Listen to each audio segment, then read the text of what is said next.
Chapter 600. During the Sui and Tang dynasties, there was the custom of holding a harvest festival on a large scale. Depending on the maturity of the crops, the time of the harvest festival varied as well, but it was generally held in the 10th month of the golden autumn. After harvesting, tasting, and storing the crops, a corresponding ceremony would be held to pray to the ancestors and gods, praying for a smooth harvest and for a bountiful harvest in the coming year. The imperial family would also pray to the gods and the heavens during the winter solstice, praying for good weather and for the people to have enough food and clothing. Even though there was a plague of locusts this year, the harvest festival was still held.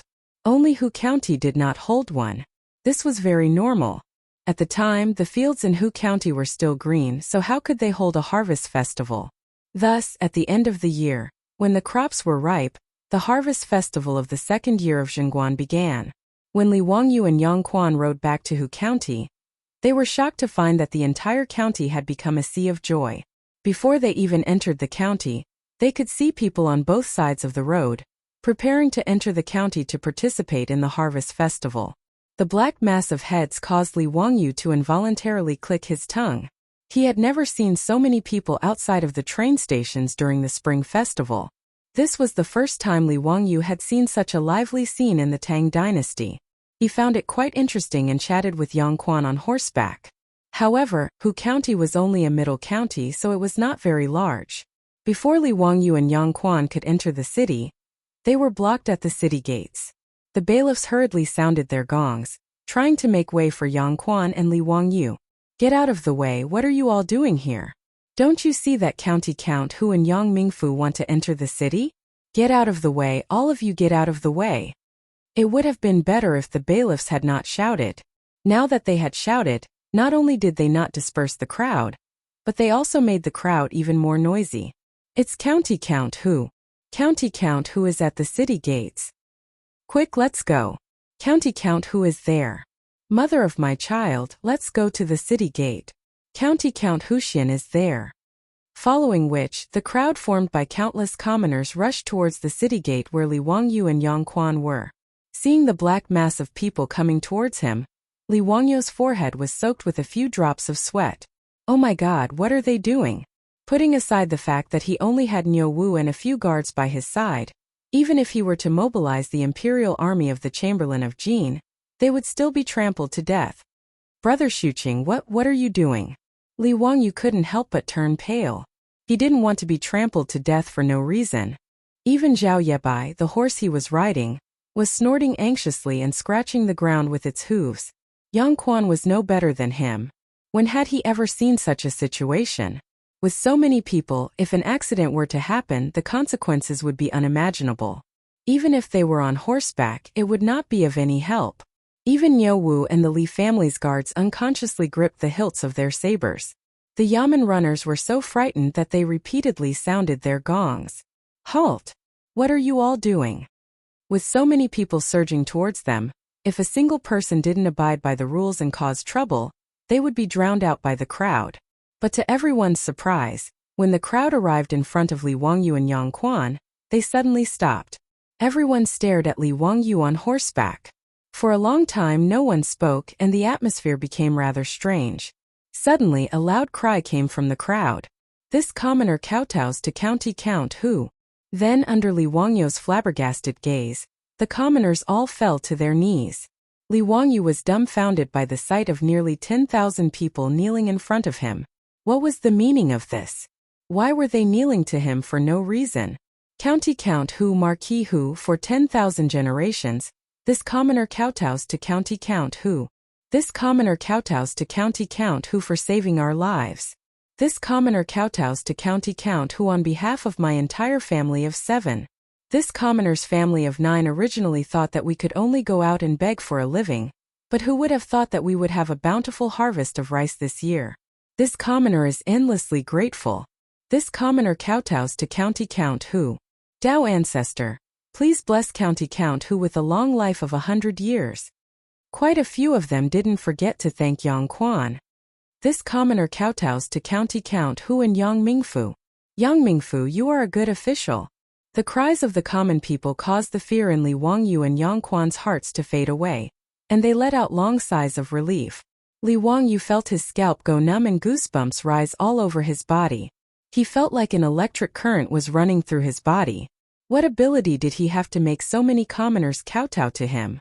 Wasn't it just a whim that made the commoners switch to rice? Was he worthy of such praise? Li Wangyu hurriedly rolled off his horse and ran to an old man to help him up. "Old sir, you can't do this, you can't do this. Please get up." The old man stubbornly kowtowed to Li Wangyu a few more times. Old me had many misunderstandings with County Count Hu. I thought that County Count Hu wanted us to switch to rice in the 9th month to harm the commoners.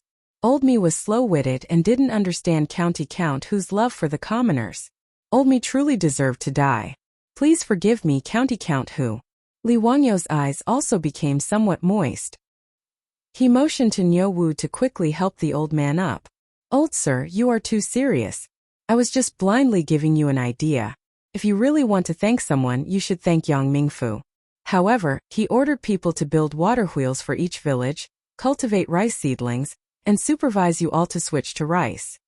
His contributions cannot go unnoticed. Li Wangyu pointed at Yang Quan and said with a smile. The commoners naturally kowtowed to Yang Quan again, causing Yang Quan to become flustered. He repeatedly waved his hands. At this moment, Yang Quan, a middle-aged man who had been an official for many years, also had red eyes. At this moment, he seemed to truly understand the will of the people and the will of the people. The commoners were truly easy to satisfy. Give them a mouthful of food to eat and let them pass through difficult times, and they would be unswervingly loyal and grateful. Originally, during the year of the Great Disaster, the surrounding provinces and counties didn't have much yield left. The government had already begun to prepare for disaster relief. However, because of Li Wangyu's persistence and perseverance, and Yang Quan's support and supervision, the 100,000 commoners of Hu County were able to switch to rice in the 9th month for the first time in history. They even had a great harvest today. How could the commoners not be deeply grateful to the two of them? In front of Hu County's gate, countless commoners rose and fell. They stood up and kowtowed again. They were so busy that Li Wangyu and Yang Quan helped them up and kowtowed again. Yang Quan and Li Wangyu looked at each other and smiled bitterly. However, their hearts were filled with pride. As the saying goes, when a real man lives in this world, he must establish a great reputation. Above, he must protect the ruler. Below, he must protect the people. If it is beneficial to the country, he will die 100 times without hesitation. The hubbub outside Hu County's gate fell into the eyes of a person riding on a nearby hill. Chapter 601. Wahahaha, Your Majesty, that brat Zio and that Yang Quan really surprised me. Planting rice in September actually succeeded? Chang Yaojin's signature hoarse voice boomed. The group of people on the hillside outside the county town of Hu County was naturally Li Heir, and a group of important officials of the court. During the morning court session, an official reported that Hu County had successfully switched to planting rice. They had already begun harvesting and storing the rice. Today, Hu County would also hold a harvest festival to celebrate. When Pai Lupi heard this, his interest was naturally piqued. He led a group of dukes and officials on a patrol in plain clothes and rushed to Hu County to see what was going on. However, no one had expected to see such a scene. Tens of thousands of people kneeling and thanking Li Wangyu and Yang Quan. This made Pai Lupi a bit stunned. However, this was within reason. Compared to the people in the surrounding counties and counties, their faces were clouded with worry. They didn't know how to survive the disaster. The bigwigs of the imperial court were already discussing the disaster relief. Not only did the 100,000 people in Hu County not have to worry about famine, but their income was even better than in previous years. The reason was simple. The price of rice was higher than that of corn. These people couldn't bear to eat refined grains like rice. After paying rent, the rice that was originally reserved for rations would naturally be sold on the market for corn.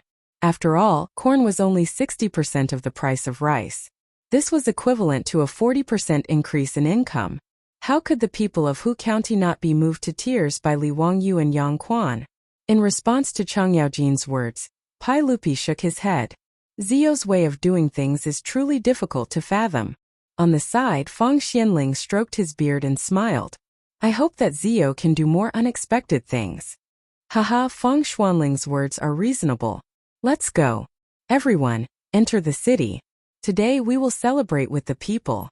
This is the first time I've seen the year-end harvest festival. Li'er laughed heartily. He urged his horse down the mountain and led the group of big shots towards the county seat of Hu County. Yang Quan and Li Wangyu were naturally startled by the sudden appearance of Pai Lupi and the other officials. They hurriedly went up to greet them. No need for formalities. We are also here today to join in the fun. Yang Mingfu, you can go about your business. Pai Lupi was in a good mood.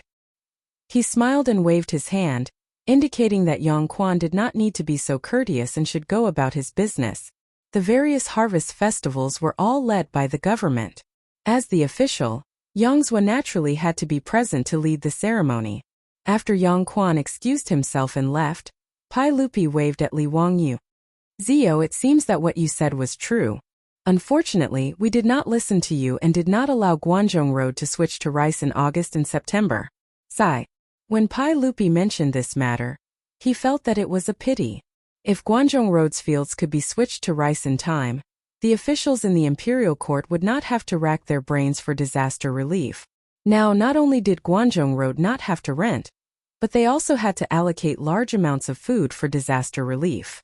Comparing the two, Pai Lupi could not help but feel regret. He regretted that he did not listen to Li Wangyu's advice. Uncle, you can't say that. When I first proposed this matter, I was actually just trying it out. However, I was not confident. Today I was just lucky that it succeeded. Now that I think about it, if Uncle and the other officials had agreed to switch to rice in Guanzhong Road, the consequences would have been even more serious if it failed. As they say, in order to govern a big country, one has to be careful. Uncle and the other officials were not wrong. Li Wangyu's words made Fang Xianling, Du Ruhui, Zhang Sun Wuji, and the others nod their heads. These were the words of an old man. Although they were also annoyed by this matter, they did not regret it. Just as Li Wangyu said, how could such a matter be decided by Li Wangyu alone? If it succeeded, they would be happy. However, if it failed, they would be in deep trouble. A county had a population of 100,000, while the entire Guanzhong Road had a population of several million. The two were not on the same level. After the chaos at the end of the Sui dynasty, the Tang dynasty had 3.04 million households and 12 million people. Nearly a third of them were in Guanzhong Road. Chaos could happen anywhere in the Great Tang, but Guanzhong Road could not. This was also the reason why in history, after Guanzhong Road was hit by locusts, Pai Lupi immediately sent out Yufu gold and silk to redeem the sold children and return them to their parents. He also issued a general amnesty to stabilize the people of Guanzhong Road. Now, because of the timely elimination of the locusts, although Guanzhong Road's yield was reduced by 60% to 70%, it was not a complete loss. The people did not have to sell their children to survive. Compared to history, it was much better. In addition, the rent for this year was reduced, and the government was preparing to start disaster relief. At least this year, Guanzhong Road would not be filled with starving people. It was a blessing in disguise. Li Wangyu naturally understood this, so what he said to Pai Lupi was from the bottom of his heart. Everyone sighed and praised Li Wangyu for being a genius. In the midst of the hubbub, someone suddenly stepped out and cupped his hands towards Pai Lupi. Your Majesty, since Hu County is about to have a bumper harvest this year, does Your Majesty's decree for Guanzhong Road to waive the rent for this year include Hu County? Li Wangyu could not help but frown. It was Wang Renyu again. He was really haunting him. What did he mean by saying this at this time? However, he did not say anything. He only looked at Pai Lupi. Pai Lupi was also stunned. He pondered for a moment before saying, I remember that I once said that if Hu County fails to plant rice this year, the rent for that county will be waived. However, if there is a harvest at the end of the year, the rent for this year will be given to Hu County Count as a reward for Hu County Count's dedication to the people. What? Did Lord Wang forget about this? Wang Renyu smiled insincerely and shook his head. No, I naturally remember. However, in my opinion, the tax for Hu County is around 100,000 sure. Now that Guanzhong Road is suffering from a disaster, the Imperial Court has to provide disaster relief, and the Ministry of Civil Affairs is struggling. If there is 100,000 sure of grain, how many people can be saved? I believe that since Hu County Count did not invest in this at the beginning, supervising the planting of rice, the construction of water wheels, and the distribution of rice seedlings was all done by Hu County Magistrate Yang Quan and the Deputy Magistrate. If your Majesty were to reward Hu County Count with 100,000 shur of grain rent, would that be inappropriate? Wang Renyo's words almost made Li Wangyo's nose crooked from anger. K these bastards. When I said that I wanted to change the planting of rice, these aristocratic families all stood out and accused me of bringing disaster to the country and the people. Now that there is a bumper harvest, they actually want to interfere. They are not human. In reality, Li Wangyu did not plan on taking the 100,000 shur of grain rent. He did not lack money, so he was willing to use the grain to do good deeds. As the saying goes, if you are poor, you should take care of yourself. If you are rich, you should help the world. Now that Li Wangyu had money, of course he was willing to use it to do good deeds and help the people. Originally, he had been thinking about using the 100,000 shur of grain to the newly established Wangyu Charity Hall, to help the people of Guanzhong Road. However, if he donated it, it would be different from Wang Renyu stealing the grain that belonged to him. How could Li Wangyu let this old thief succeed? Li Wangyu laughed coldly. No, Lord Wang is wrong. Chapter 602. Wang Renyu sneered and glanced at Li Wangyu. What? Does County Count Hu think I'm wrong? Or does County Count Hu not want to part with the 100,000 dan of grain? I'm thinking for the common people. If County Count Hu doesn't want to part with the grain, that's fine. I'm just asking for the common people to share His Majesty's burden. The common people are crying piteously for food, and we have received His Majesty's favor. How can we turn a blind eye and not hear? His words sounded righteous and concerned for the common people, but Li Wangyu inwardly cursed. This kind of pseudo-moral guardian was indeed equally shameless, and the degree of shamelessness was the same. Li Wangyu was sure that if he said that he was unwilling, the aristocratic families would definitely ruin his reputation among the common people. They would say that he was rich but heartless, that he was extravagant, and that he was an evil person who was indifferent to the common people. If he was pressured by morality and agreed not to take the land rent, that would be even better. Not only would Li Wangyu have worked for nothing, but Wang Renyu would also be able to claim that he was asking for the common people. He would be able to get 100,000 dan of grain from Li Wangyu to help the common people, and he would be able to raise the reputation of the Taiyuan Wang clan. Neither side would be at a disadvantage. All he had to do was talk. All the big shots naturally understood this, and they couldn't help but secretly curse Wang Renyu for being shameless. Even Pai Lupi inwardly shook his head.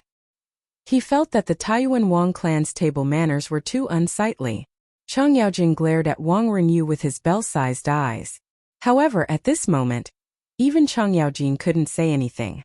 After all, Wang Renyu had said that he was doing this for the common people. Li Wangyu already had a countermeasure, and he was even planning to dig a hole for Wang Renyu to jump into.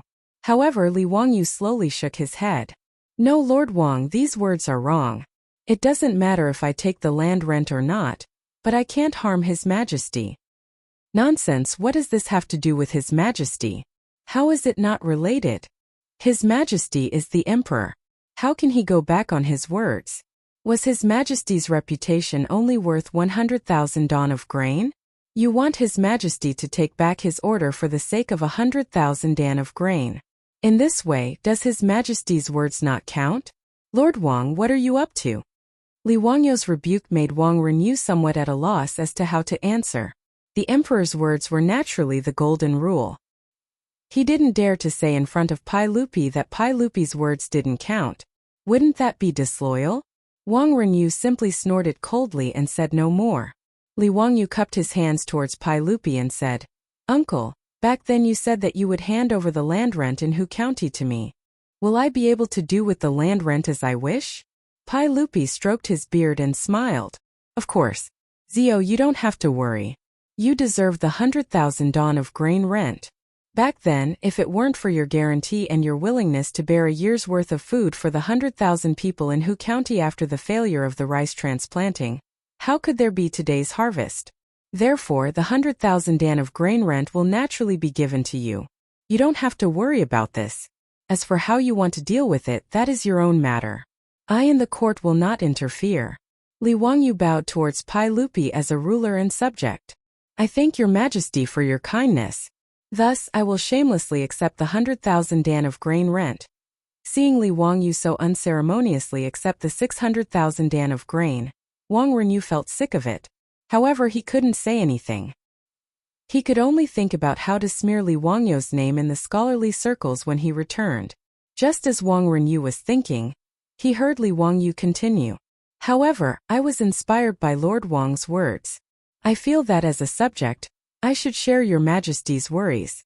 Now that Guanzhong Road is suffering from a disaster, I am willing to do my best to resolve your Majesty's worries. Therefore, I plan to donate the 100,000 dan of grain to the court and ask your Majesty to use it to help the people. Pai Lupi and the others were stunned when they heard this. What was this? He was going to donate the 100,000 dan of grain? Pai Lupi couldn't help but wave his hand. Zio, you don't have to do this. No, your Majesty. What Lord Wang said just now is very reasonable. The people are crying piteously for food, and we are greatly indebted to the ruler. How can we turn a blind eye and not hear? Therefore, I am willing to donate the 100,000 dan of grain. I believe that I am not the only one who will do this. Lord Wang also thinks the same. Li Wangyu looked at Wang Renyu. Lord Wang, right? His words made Wang Renyu dumbfounded. How did he get blamed for this? Was that what he meant just now? He didn't want Pai Lupi to reward him with the 100,000 dan of grain, but he didn't want Li Wangyu to donate the 100,000 dan of grain himself. The difference between the two was too great. Moreover, Li Wangyu, this bastard, had said such nice things. What did he mean by sharing the ruler's worries? If he wanted to donate the grain himself, then just donate it. What was the meaning of dragging him into it? Wang Renyu suddenly came to his senses, and cold sweat ran down his back. He couldn't help but turn his head and glare at Li Wangyu. County Count, who you don't talk nonsense. When did this old man ask you to? He couldn't finish his sentence. He really didn't mean it that way before, but after Li Wangyu's words it really did seem like he was the one who instigated Li Wangyu to donate the grain. Wang Renyu was being roasted on the fire. Li Wangyu didn't care about the 600,000 strings of grain and casually donated it. He even put Wang Renyu on a high pedestal. Then how could he say that he didn't mean it that way? Wouldn't that be slapping his own face? But if he tacitly agreed and Li Wangyu donated the grain, how could his Taiyuan Wang clan not donate? If it was just the Taiyuan Wang clan donating the grain, then it was fine. Donating a bit of grain wasn't a big deal. But the point was, if he were to donate as well, what would the other courtiers do? With Li Wangyu and Wang Renyu as precedents, would the others have to share the ruler's worries? Would they pretend not to see it? What was the difference between this and a company in the future forcefully distributing donations of love? In short, everyone would have to fork out their own money, but they would hate the person who suggested it. And the person who suggested it today was him, Wang Renyu. It was because he suddenly understood this that Wang Renyu felt his balls hurt. He couldn't donate the grain, but he couldn't not donate it. He was still thinking about how to dodge the question when he heard Chang Yaojin laugh. Haha, Zio's words are reasonable. Since Duke Wang said that he wanted to help the ruler resolve his worries, then this matter should naturally be done. I, Old Cheng, don't have that much grain, but I still have enough to donate 5,000 dan. Your Majesty, I will donate 5,000 dan of grain to help the people of Guangzhong. Chang Yaojin's words almost made Wang Renyu spit out a mouthful of blood. Wasn't this adding insult to injury? This time he was really covered in yellow mud. Even if it wasn't shit, it was shit. Wang Renyu gritted his teeth and could only reply, Your Majesty, I am also willing to donate 10,000 dan of grain to help the people of Guangzhong. His words caused the officials to raise their eyebrows. Their eyes were filled with dissatisfaction. Chapter 603. Pai Lupi glanced at Wang Renyu and then smiled at Li Wangyu. Zio, since you have such a heart to serve the country and the people, how can I stop you? I approve of this matter. He then turned to Mitua, who had been waiting by his side, and said, Record the donations made by County Count Hu, Duke Lu and Duke Wang. Tomorrow, publish it on the palace gate. I want the world to know about the righteous deeds of County Count Hu and the others. Yes, Mitua naturally accepted the order. Pai Lupi's words made all the officials speechless. This Pai Lupi was indeed two-faced. On the surface, he was praising Li Wangyu and the others for their contributions, but in reality, he was warning them to donate as well. Otherwise, if the palace gates were to be copied, the faces of all the officials would turn ugly. If they did not donate, wouldn't they be scolded to death by the people of Guangzhong Path? I will donate 500 dan of grain. I will donate 100 dan of grain. I will donate 1,000 dan. The officials could only donate different amounts of food to the imperial court according to their positions and the savings of their families. The officials looked at Wang Renyu with hatred. This bastard who harmed others without benefiting himself became even more so. They wanted to immediately go home and make a scarecrow and write Wang Renyu's name on it to vent their anger. One must know that not all officials were as rich as Li Wangyu, Chang Yaojin, or the aristocratic families. It was not easy to live in Chang'an University. Many officials who did not come from aristocratic families found it difficult to feed their families. Now they were here to participate in the harvest festival, but because of one sentence from Wang Renyu, they had to donate grain. What the hell was going on? This Wang Renyu was not a good person. Whether or not county count who takes 100,000 dan of grain, what does it have to do with you? Even the few clan leaders of the aristocratic families threw a dissatisfied glance at Wang Renyu, and then each donated 10,000 dan of grain. Wang Renyu wanted to cry, but no tears came out. Today he had really shot himself in the foot. Not only did he lose 10,000 dan of grain, but he was also hated by the officials. The gloominess in his heart almost made him spit out a mouthful of blood. Li Wangyu was actually adding insult to injury. Sure enough, Lord Wang is the most important minister of the country. His Majesty's trusted aide. Without Lord Wang's guidance and the heart of serving the people, I really wouldn't have thought of donating 100,000 dan of grain. I'm ashamed. Wang Renyu's face turned even darker. He didn't know what to say, so he simply retreated to the side without saying a word. Pai Lupi smiled. After Li Wangyu stirred things up, Pai Lupi did a rough calculation. Including the farmland rent that Li Wangyu donated, they had collected nearly 200,000 dan of grain from hundreds of officials. This was not a small number. With this, the Ministry of Civil Affairs would have no problem raising some funds to help the millions of people affected by the disaster in Guangzhong Road. Thinking of this, Pai Lupi was in a good mood. He couldn't help but tease Li Wangyu. Ziyu, since you've already spent so much, you don't have to send any more gifts for my birthday. I'll take the 100,000 dan of grain as your gift, haha. Li Wangyu waved his hand. Uncle I've already prepared the gift. How can you not accept it? This gift is something that I racked my brains and spent countless manpower and resources to come up with. I guarantee that it will surprise you. Hearing this, Pai Lupi couldn't help but feel curious. He smiled and nodded. If that's the case, then I'll wait for your gift. But Li Wangyu hesitated. He planned to take advantage of Pai Lupi's good mood today to explain the matter of him holding back the 73 palace maids. He donated 100,000 dan of grain in exchange for Pai Lupi's palace maids. He thought that Pai Lupi wouldn't be reluctant to part with them, right? But what? Seeing that Li Wangyu suddenly stuttered, Pai Lupi felt that something was wrong. This kid might be up to something again. Uncle, but of the 300 palace maids that I brought back to practice, 73 of them were punished because they made mistakes. Uncle won't blame me, right? Hearing this, Pai Lupi didn't think it was a big deal. He casually waved his hand. Ziyu, you can do as you see fit.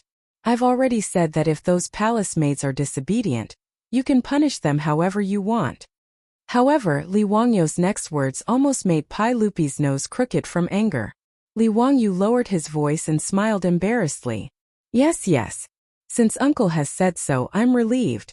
I've already punished the 73 palace maids that made mistakes. I've punished them by marrying them to my fu, and forbidding them from ever returning to the palace. What? Pai Lupi couldn't help but raise his voice. He pointed at Li Wangyu, who had an innocent expression. What did you say? What? Uncle? But I didn't punish them properly? Those 73 palace maids were unbearably vulgar. I felt that if they returned to the palace, they would be an eyesore. That's why I punished them by marrying them to avoid sending them back to the palace and disgusting Uncle. Pai Lupi took a few deep breaths to stabilize his mood. He suppressed the urge to slap the little bastard in front of him to death. No wonder he used the excuse of rehearsing for his birthday to borrow the 300 palace maids from the palace. It turned out that he was here to ambush him. This little bastard, he wanted to learn from his 3 kingdoms, where Liu Bei borrowed Jingzhou and didn't return it.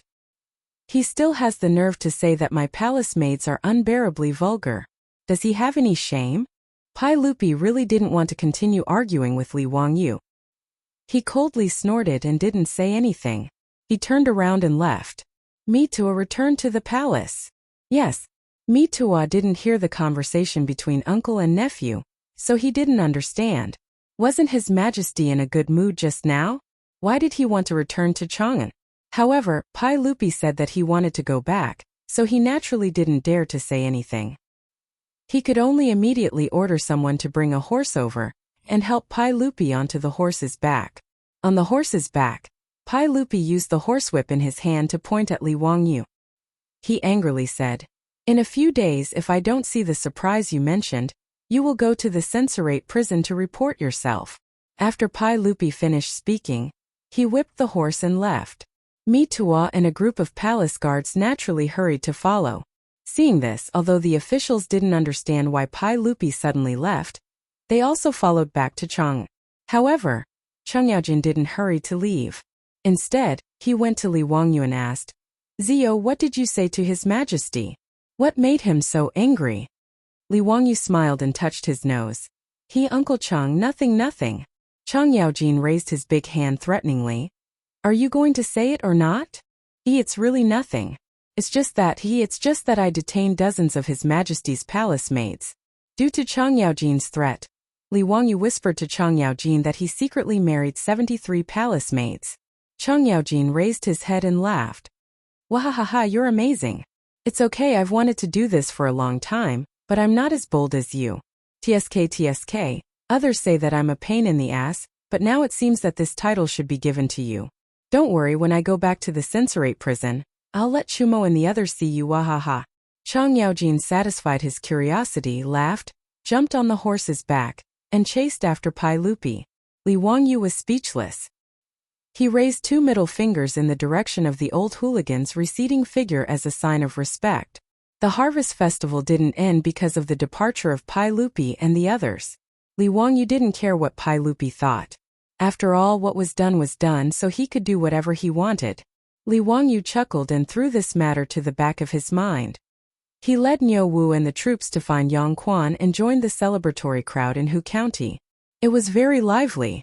Time passed in a flash, and it was the end of the 2nd year of Xingguan. On the 22nd of December, it was the birthday of the great emperor of the Tang dynasty, Pai Lupi. Chapter 604. Pai Lupi's birthday was the most anticipated day of the imperial court. The reason was simple. A 3-day holiday. Civil servants in the Tang dynasty had a hard time. They had a break every 10 days, which was quite inhumane. Therefore, Li Erxiang's birthday was celebrated throughout the country, and there was even a 3-day holiday, which was what the ordinary officials liked the most. Speaking of which, celebrating Pai Lupi's birthday was quite simple. It was nothing more than a banquet for the officials, meeting the envoys from various countries, and various officials sending gifts. However, Pai Lupi's descendants knew how to have fun. Not only did they celebrate their own birthdays, but they also shamelessly set their birthdays as national holidays. For example, Tang Xuanzong's birthday was set as Qianqiu Festival, Tang Suzong's birthday was set as Tianqing Festival, Tang Xianzong's birthday was set as Tianqing Festival, and so on. In short, Li Er's descendants could not compare to his ancestor in terms of civil and military skills, but in terms of shamelessness, they were far superior. Using the emperor's birthday as a birthday, and having a celebration ceremony in the ceremony also started in the Tang dynasty. On Pai Lupi's birthday, there would be a banquet in the Taiji Palace. All officials of 4th or 5th rank and above were allowed to attend. Unlike ordinary people's birthdays, the Pai Lupi's birthday gifts were very simple. There were only 2 things, a golden mirror and a pouch. According to the old Tang book, kings and dukes present the golden mirror and pouch, and all the provinces in the world celebrate and have a 3-day holiday. The golden mirror was naturally not a mirror made of gold, but a bronze mirror.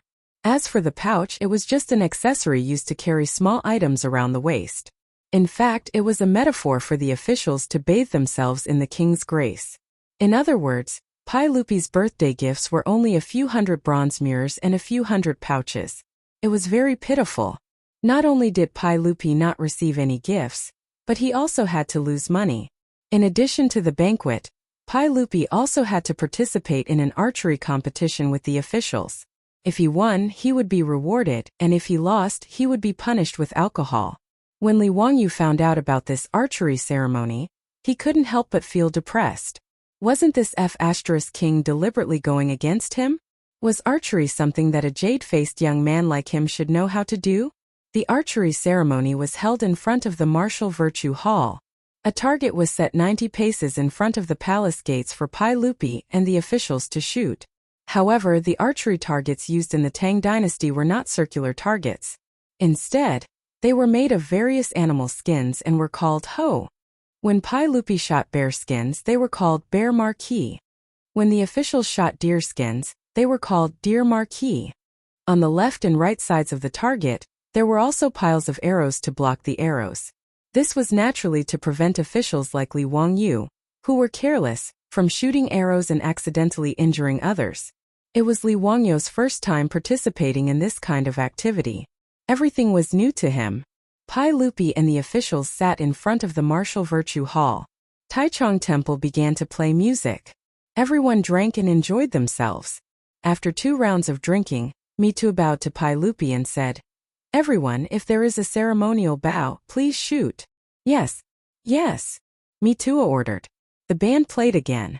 Pai Lupi stood up, took out his bow and began to shoot. The arrows were not randomly shot. They had to match the rhythm of the music. After 4 arrows were shot, the music and the arrows stopped at the same time. Good. Uncle is indeed a god. Li Wangyu saw that Pai Lupi's arrows were all on the bear skins. He shamelessly began to clap and praise him. However, he attracted the attention of everyone. No one agreed with him. Pai Lupi's face could not help but twitch. He pretended that he did not hear anything. He ignored Mitua and turned back to his seat. Li Wangyu was puzzled. What did this group of officials mean? Pai Lupi's arrows hit the target. This was 100% accurate. Why didn't this group of people applaud? While he was puzzled, Chang'an, the old hooligan, slapped him on the shoulder and said, "Boy, I admire you very much. When we go back, I will teach Chu Mo and his brothers a lesson." Cheng Yaojin's words made Li Wangyu's face turn black. "Fuck, don't think that I don't know. You are scolding me." However, Li Wangyu was still puzzled. "Uncle Cheng, did I say something wrong? Didn't the arrows hit the target?" Cheng Yaojin laughed and did not answer. He just pointed at the target and signaled him to look at it. Li Wangyu noticed that after Pai Lupi finished shooting the arrows, the captain of the Qianyo guards immediately came forward to check the target. After the captain checked, he pulled out 4 arrows and ran back to report loudly, "Your Majesty, for arrows, this arrow hit. This arrow is raised, this arrow is on the left, this arrow falls." Li Wangyu suddenly realized. It turned out that it depended on the accuracy. Hitting the bullseye means hitting the target. Raising is shooting high, falling is shooting low. So, Pai Lupi's 4 arrows only hit the target? No wonder no one applauded. Li Wangyu's face was also a little hot. This flattery, fuck, really hit the horse's hoof. It was really shameful. No wonder Pai Lupi's face was so ugly. He quickly used drinking to cover up his embarrassment. Tang Chu, this group of stubborn officials, was actually so honest. They didn't even know how to praise Pai Lupi's 100% accurate shots? That captain of the Qianyo guards, didn't you see Pai Lupi's face turn black? You still seriously said, "This arrow is raised. This arrow falls." You really don't have eyesight. After Pai Lupi finished shooting, it was time for the officials to shoot one by one. They also shot 4 arrows to the rhythm of the music. It had to be said that among the officials, there were many people who shot better than Pai Lupi. Even if the dukes and generals were excluded, there were many civil officials who were not weak in archery. Even a calligraphy expert like Ouyang Sun actually hit the bullseye twice. Speaking of which, his results were better than Pai Lupi's. However, if there were good archers, there would naturally be people with good craftsmanship. Li Wangyu used penicillin to cure the pneumonia patient Xiaoyu. Xiaoyu belonged to the category of extremely bad archery. He was famous among the officials. When it was Xiao Yu's turn to shoot, one person stood out from the officials and laughed at Xiao Yu. Xiao Gong, I specially made a new poem for you today. Would you like to hear it? Xiao Yu looked at the person who came and was so angry that his face turned black. He stomped his feet and scolded. Ouyang Sun, you bastard, you want to humiliate this old man again. Ouyang Sun was not angry and laughed, causing Pai Lupi and the officials to also laugh. Xiao Yu and Ouyang Sun had a close relationship. The ridicule between the two was just a joke between old friends. Pai Lupi did not forget to fan the flames. Ouyang Qing, read your poem and let us enjoy it. Haha, naturally. Your Majesty, how about listening to my poem? The title of the poem is to mock Xiao Yu. When Xiao Yu heard the title of the poem, he was so angry that he rolled his eyes. Needless to say, this old bastard friend wrote a poem to mock his archery. The strong wind blows the slow arrow, the weak hand controls the strong bow. Want to go high and high should go west and go east. 10 times to the ground, 2 hands in the air. If you ask who this person is, it should be Song Gong. Song Gong was the Duke of Song Xiao Yu. Ouyang Sun was dismissing his old friend Xiao Yu. The arrows missed, but the arrow that shot west flew east. After Ouyang Sun finished reciting the poem, Pai Lupi and the officials laughed. Xiao Yu shook his head speechlessly. He ignored everyone's ridicule and turned around to shoot. Li Wangyu also laughed with everyone. But after laughing, his face suddenly changed. Chapter 605. Li Wangyu's expression had changed because he had seen Xiao Yu's archery and thought of himself. Damn! Xiao Yu, who had been mocked by the crowd and even mocked by Ouyang Sun, had shot 4 arrows crookedly, but at the very least they had hit the target. One of them had even barely hit the target. One had to realize that the target was 90 paces away. For an old man in his 60s like Xiao Yu to hit the target was truly not easy. But even so, Xiao Yu had been mocked by the crowd, so what about Li Wangyu? Li Wangyu looked at the target and then looked at his own small arms and legs. Fuck, he probably couldn't even draw a bow, right?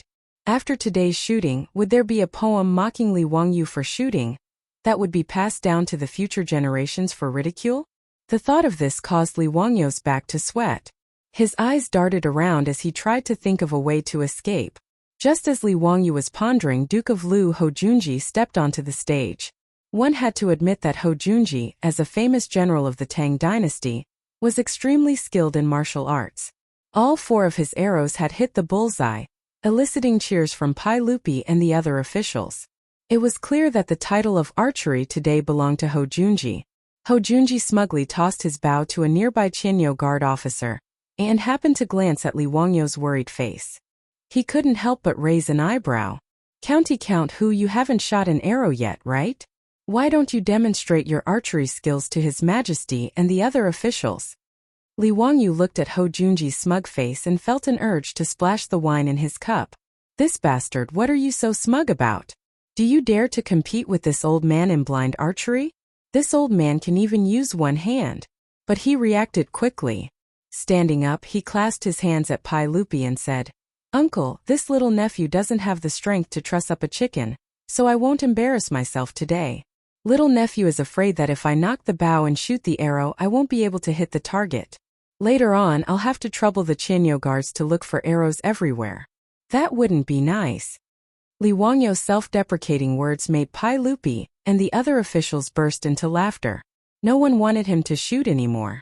Ho Junji scornfully pursed his lips, and just when he was about to add a few more taunts, Li Wangyu spoke up again. Uncle, although this nephew's archery skills are not good, this nephew has recently written a new article. I wonder if Uncle and everyone are interested? Oh, Zio, you have a new work? Hurry up and read it. Hearing Li Wangyu's words, Pai Lupi's interest was piqued. Fang Xianling, Du Ruhui, Zhang Sun Wuji, and the other big shots also gathered around. Ever since Li Wangyu's epigraph of My Shack was released, everyone was full of admiration for his literary talent. Hearing that Li Wangyu had a new work, how could they not be curious? Uncle everyone, this article of mine is called Old Oil Cellar. I wrote it after hearing about an anecdote in Chang'an. Li Wangyu cleared his throat and began to recite. In the capital, there is an expert archer who is unparalleled in the world. The Duke is also proud of this. trying to shoot in the family's garden. There is an old oil seller who is relieved of his burden and gazes at it for a long time. Seeing that the arrow is 80 or 90% accurate, he slightly nods his head. The Duke asked, "Do you also know how to shoot? Am I not also good at shooting?" The old man said, "There is no other way, but you are skilled." The Duke angrily said, "How dare you shoot so lightly?" The old man said, "I will know by drinking oil." Then he took a gourd and placed it on the ground, covered the mouth with money, and slowly poured oil into the gourd through the hole of the money, but the money was not wet, because he said, "There is no other way, but I am skilled." The Duke laughed and dismissed him. What is the difference between this and Zhuang Shang's dismembering the ox and cutting the wheel? Li Wangyu shamelessly plagiarized Ouyang Xiu's old oil seller from the Song dynasty. He even replaced Chen Yaozi with an expert archer in the capital. After all, Chen Yaozi was from the Song dynasty. If he didn't change it, how would Pai Lupi and the others know who he was? As for whether or not there was an expert archer in Chang, and Li Wangyu couldn't care less. After he finished reading the article, everyone was quiet, savoring the flavor of the article. Ouyang Xiu's old oil seller had been passed down for thousands of years. Needless to say, its literary talent was great. The key was the timing of Li Wangyu's reading of the article. Pai Lupi, Fang Xianling, and Hou Junji all thought that this article was written by Li Wangyu after being provoked by Hou Junji. Otherwise, how could it be so appropriate? This misled Pai Lupi and the others, making them even more amazed by Li Wangyu's talent. In just a few moments, he had been able to recite such a masterpiece. What sort of terrifying talent was this? On the side, Chang Yaojin didn't think so much, heartily laughing. Wahahaha, what a great, there is no other way, but I am skilled. Wonderful, truly wonderful. Zio, your talent is indeed unparalleled in this world. Hou Junji instantly grimaced. Wasn't this mocking him for being a good archer and merely being skilled? The officials attending the birthday banquet couldn't help but laugh as they discussed this old oil seller in low voices. They couldn't help but admire Li Wangyu's quick wit and talent. They looked at Hou Junji with even stranger expressions. Soft chuckles could be heard from the crowd, and the phrase, "There is no other way, but I am skilled." This made it even harder for Hou Junji to vent his anger, but he didn't have the literary talent to retort back. He could only pretend that he hadn't heard anything, sit back down at his table, and drown his sorrows in wine. Even when he was the winner of the archery ceremony and received Pai Lupi's imperial steed as a reward, Hou Junji didn't smile. He felt like all the officials were looking at him with the words "there is no other way, but I am skilled" written all over their faces. Li Wangyu didn't seem to care. Laughing and laughing, he and Xiao Yu went to receive their punishment wine and downed it. Li Wangyu's old oil seller had made Hou Junji feel like he had swallowed a fly, but he had nowhere to vent his anger, and he was left feeling extremely aggrieved. After the archery ceremony, Pai Lupi and the officials returned to Taiji Palace to formally begin the birthday banquet. The banquet began at noon. First, the various envoys of the various provinces and prefectures offered tributes and nectar pouches to Pai Lupi. In the Tang dynasty, offering tributes was an extremely important task for the local government.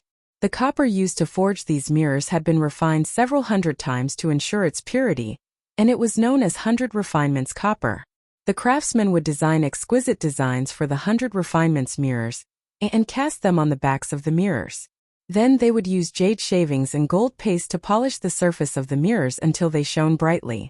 The production of these 100 refinements mirrors required a great deal of time and effort, and the cost of each mirror was no less than 100 strings of copper coins. Of the tributes, the Yangzhou tribute mirror was the most famous, and it was also known as the River Heart Mirror. Bai Jui had once written a poem praising the Yangzhou tribute mirror. The 100 refinements mirror is unconventional. Placed in the sun, it is miraculous and miraculous. The waves of the River Heart Mirror are cast on a boat. On the 5th day of the 5th month at noon, the powder and gold paste are polished and translucent, transforming into the water of the autumn pond. The mirror is presented to Penglai Palace, and the governor of Yang Prefecture will seal it. Li Wangyu also couldn't understand why the Tang liked mirrors so much. Moreover, in his view, these bronze mirrors were very ordinary. These tributes from various provinces were placed in Taiji Palace for the officials to enjoy and play with. In front of the River Heart Mirror from Yangzhou, Most of the officials were gathered to play with and admire it. From time to time there would be waves of exclamations from the crowd. But in Li Wangyou's view, even the river heart mirror from Yangzhou was just so. It was just that the carvings on it were more exquisite. But when it came to the function of the mirror itself, these bronze mirrors were not praiseworthy. Li Wangyou even felt that if Pai Lupi used a copper basin to collect water, his appearance would be much clearer than these bronze mirrors. Li Wangyou even maliciously thought that the poor emperor of the Tang dynasty, the great and upright His Majesty Pai Lupi, might not have carefully looked at his appearance from birth until now. Thinking of this, Li Wangyou couldn't help but laugh out loud, which attracted the attention of the surrounding officials. They didn't understand what was wrong with the county earl. On the other hand, the prideful Yangzhou envoy standing to the side was provoked by Li Wangyou's laughter. "Dare I ask, County Earl, is there any flaw in the river heart mirror that my Yangzhou tribute mirror can make the county earl laugh?" Li Wangyou was stunned. "What the hell are you talking about? I'm laughing at myself. What does it have to do with you?" Chapter 606. Li Wangyou was too lazy to respond to the Yangzhou emissary's dissatisfied questioning. He turned around and prepared to leave. The emissaries of the Tang dynasty were usually assassins or other high-ranking local officials. Their main purpose was to represent the province in participating in various ceremonial activities, dealing with local officials' examinations, bringing local tributes into the capital to participate in the imperial examinations, and conveying the will of the province. The Yangzhou emissary was a different one from Yangzhou, a lower fifth-rank official. Seeing that Li Wangyou was about to leave, the Yangzhou imperial envoy was still unwilling to let him go. He raised his voice and asked, "Dare I ask, County Count, is there any flaw in the river heart mirror that my Yangzhou offered that made County Count laugh? County Count, please give me some pointers." His words naturally attracted the attention of many people in the hall. Even Pai Lupi, who was on the imperial staircase, looked over to see what was going on. Li Wangyou originally didn't want to be nosy. His laughter had nothing to do with the river heart mirror that Yangzhou had offered. However, the Yangzhou emissary's unwillingness to let it go made him a little annoyed. Li Wangyou turned around and smiled faintly. "This river heart mirror is very good. The workmanship is exquisite. This is a mirror with 4 bronze statues surrounding it. They have different postures and a unique charm. It can be said that it is cast in Guangling City, and the water caltrop flower comes out of a box." However, Li Wangyou's words of praise made the Yangzhou imperial envoy nod his head repeatedly, thinking that Li Wangyou was apologizing in disguise. In particular, the phrase "cast in Guangling City" and "the water caltrop flower comes out of a box" made him so happy that his eyebrows jumped. However, Li Wangyou's but made the smile on his face freeze again. "However what?" Li Wangyou raised his eyebrows. "However, you seem to have forgotten what the bronze mirror is used for." "Oh, what does County Count mean?" The Yangzhou emissary didn't understand. Li Wangyou was just about to answer that the most basic function of a mirror was to see people clearly, but just as he was about to speak, he suddenly saw Pai Lupi on the royal stairs and couldn't help but have a mischievous thought. "If you use bronze as a mirror, you can fix your clothes. If you use ancient times as a mirror, you can know the rise and fall. If you use people as a mirror, you can see the gains and losses." Li Wangyou said seriously, "Do you still not understand the use of bronze mirrors?" What he said was purely a joke. This was because the original author of these words was Pai Lupi himself. These words were spoken by Pai Lupi after Wei Zheng's death in the 17th year of Zhongguan. In the end, it was shamelessly plagiarized by Li Wangyou. The Yangzhou imperial envoy was startled by Li Wangyou's words. County Count Huxian's words seemed to be very pretentious. If you use bronze as a mirror, history as a mirror, and people as a mirror, it was a very thorough summary. The surrounding officials were also shocked by Li Wangyou's words, and began to lower their heads to ponder the meaning. When Li Er, who was on the imperial staircase, heard this, he quickly walked down the imperial staircase, extremely excited. "Good! Ziyu's words have touched the bottom of my heart. If you use bronze as a mirror, you can fix your clothes. If you use ancient times as a mirror, you can know the rise and fall. If you use people as a mirror, you can see the gains and losses. These 3 mirrors are truly wonderful." Li Wangyou secretly laughed in his heart. Wasn't Pai Lupi just saying nonsense? You said it yourself. I'm just helping you say it in advance. Mitua, bring paper and brush. Pai Lupi repeated it a few times, but he still felt that it wasn't enough. He immediately called for Mitua to bring paper and brush and wrote down the words himself. Good. Ziyu's words are very good. Mitua, frame these words for me and hang them in the legislative hall. I want to study them every day and reflect on myself 3 times. Pai Lupi continued to instruct. Seeing how Pai Lupi praised Li Wangyu so much, the officials in the hall all revealed expressions of admiration. This County Count Huxian was truly amazing. Just a casual sentence could attract the attention of the saint. He was truly a genius. And since Pai Lupi admired his words so much, the officials naturally remembered them and planned to study them carefully when they returned. Li Wangyu didn't expect that he had just played a prank on Pai Lupi and pirated his words in advance. He had actually acted pretentious. Pai Lupi finished admiring his words and waved for Mitua to put it away. Then he smiled and looked at Li Wangyu. Ziyu, don't worry about it. Since you said that you can use the bronze as a mirror, you can use it to fix clothes. Then let me ask you, what's the problem with Yangzhou's river heart mirror? Only then did the Yangzhou imperial envoy realize that he had been fooled by Li Wangyu's words. He was still thinking about using history as a mirror and using people as a mirror.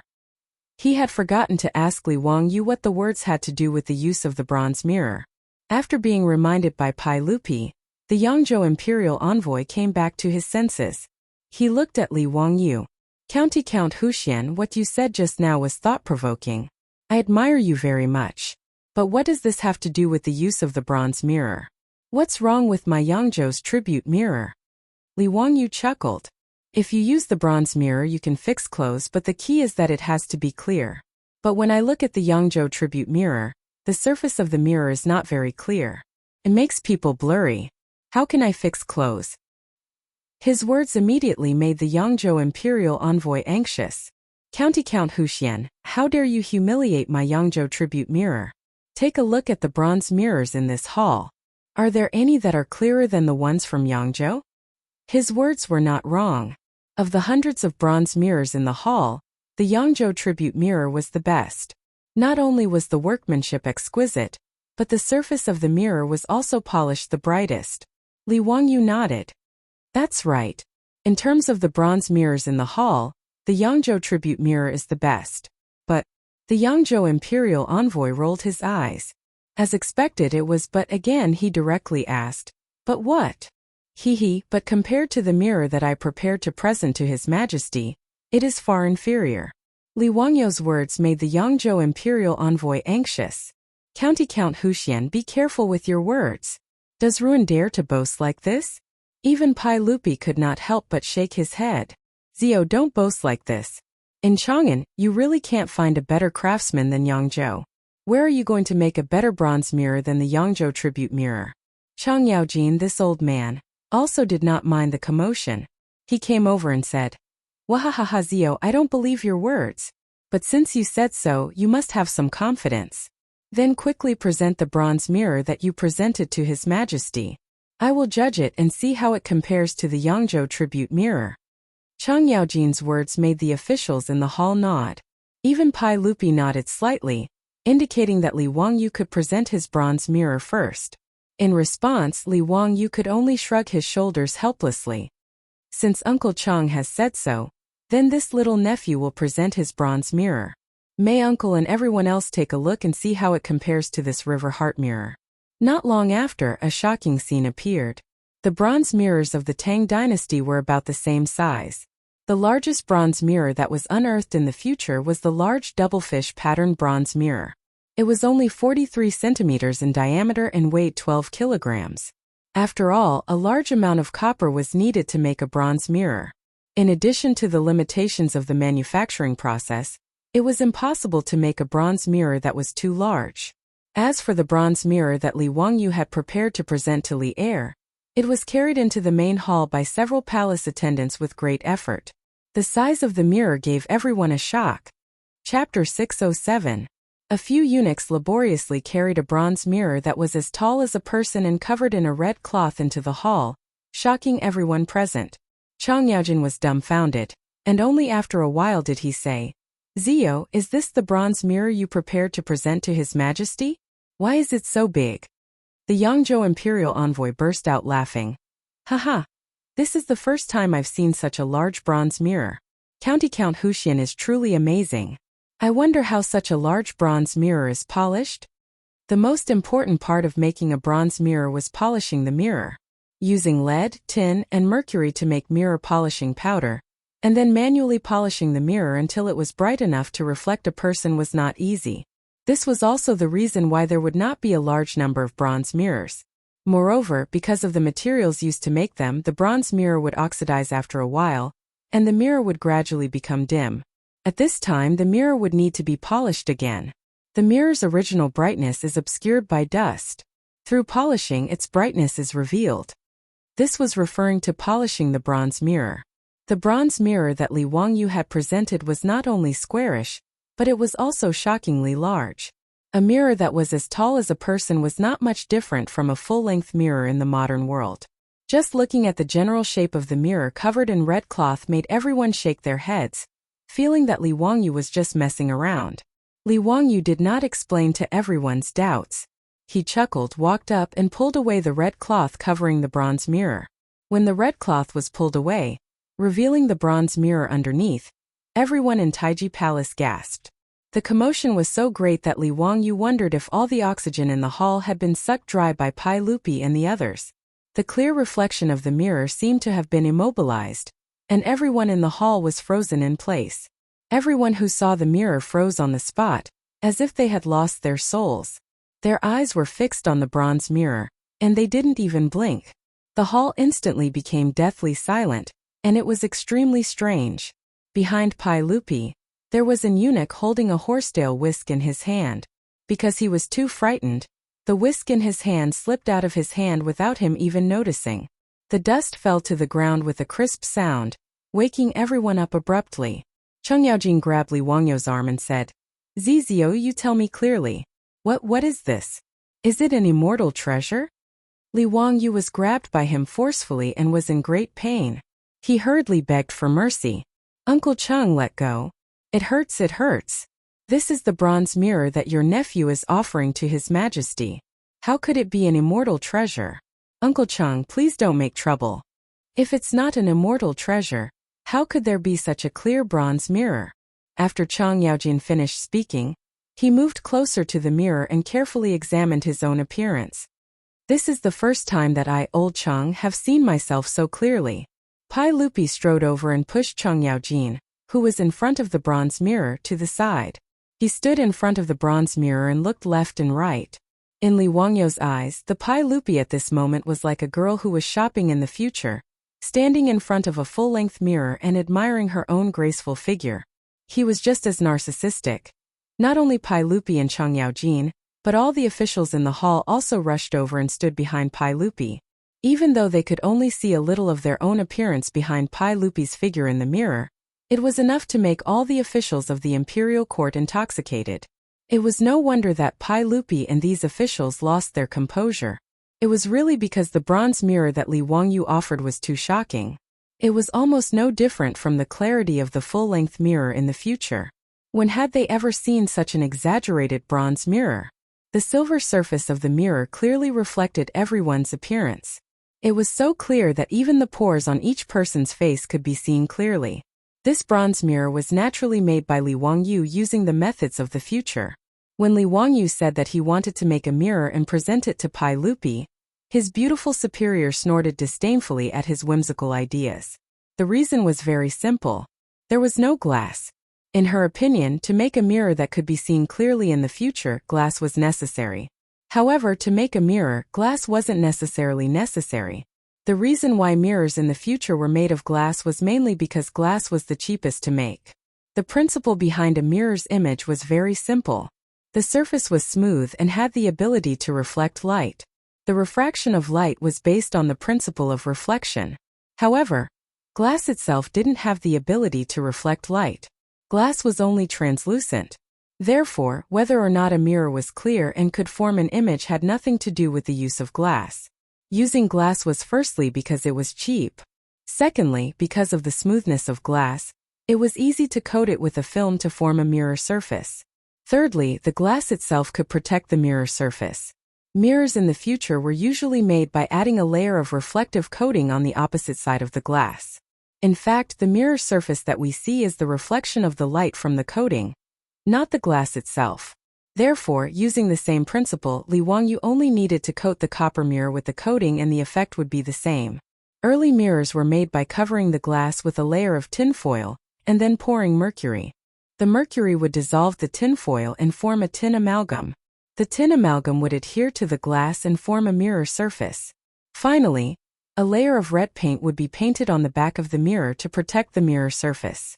When Li Wangyu was young, the back of the mirrors at home were painted with red paint. It was made using this method. The bronze mirror that he presented to Pai Lupi was the same. The difference was that he didn't use tinfoil. Instead, he used silver. The mercury dissolved the silver and formed a silver amalgam. When the silver amalgam was plated on the smooth surface of the bronze mirror, it formed a shiny silver mirror surface. The reason why he used silver was because the silver amalgam was brighter and had better reflection. The reason why he used tin in the future was even simpler. It was cheap. If he used silver to make a mirror, not many people would be able to afford it. However, Li Wangyu didn't lack money. Naturally, he made a shiny silver mirror and presented it to Pai Lupi. Of course, Li Wangyu didn't think of this method on his own. It was the wisdom of the ancestors of China. In the Ming Dynasty's book, Tiangong Kaiwu, there was a record of using this method to make a mirror. Mercury can dissolve gold and silver into mud. It is like plating.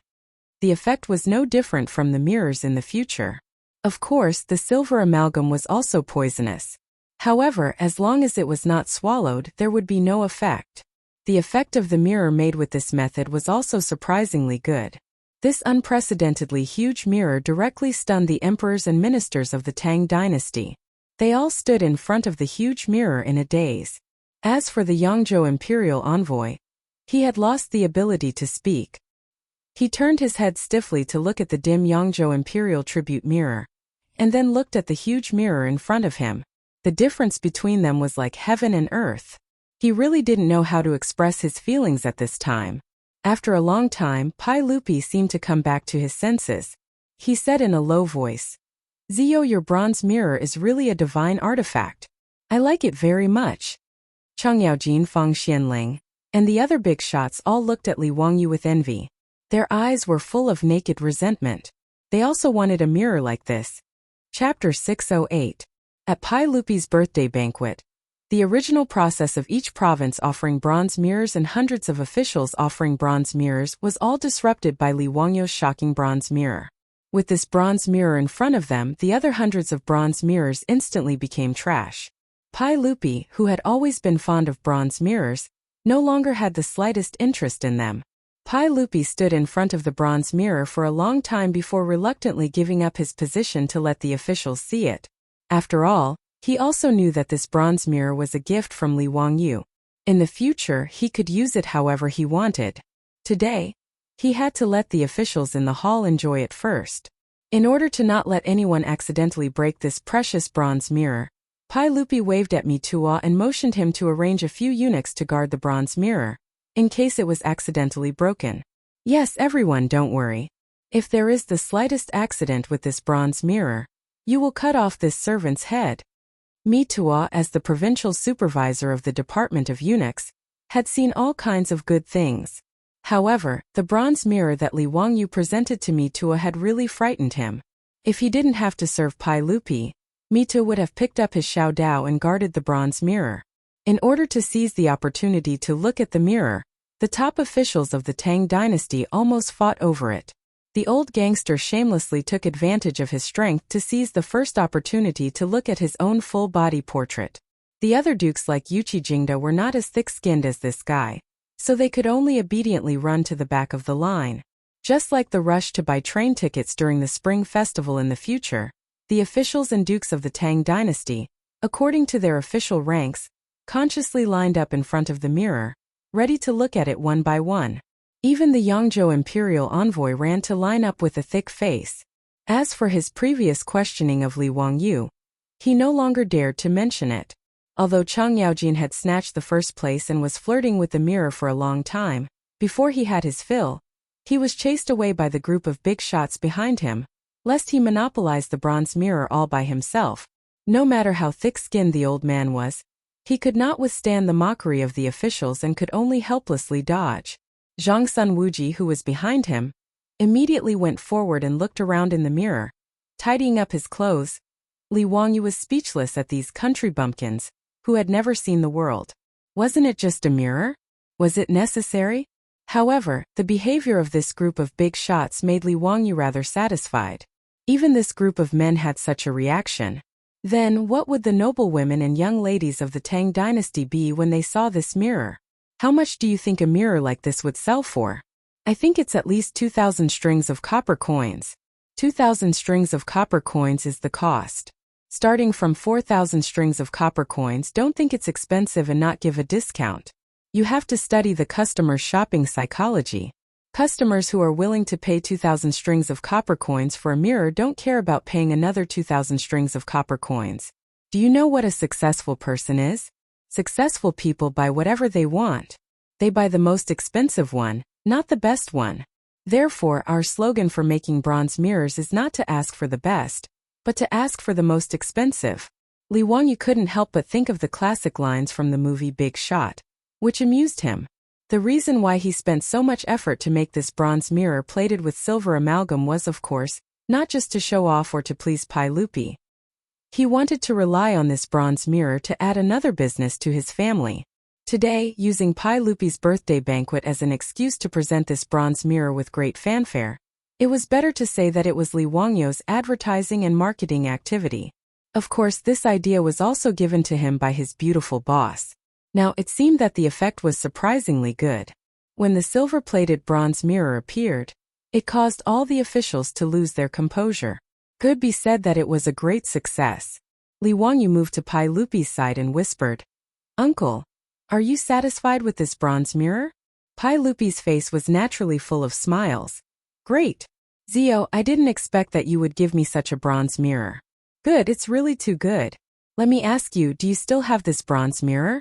You mustn't forget about your aunt." Li Wangyu was speechless. This guy actually still wanted it, and he even used Empress Zhangxuan's name.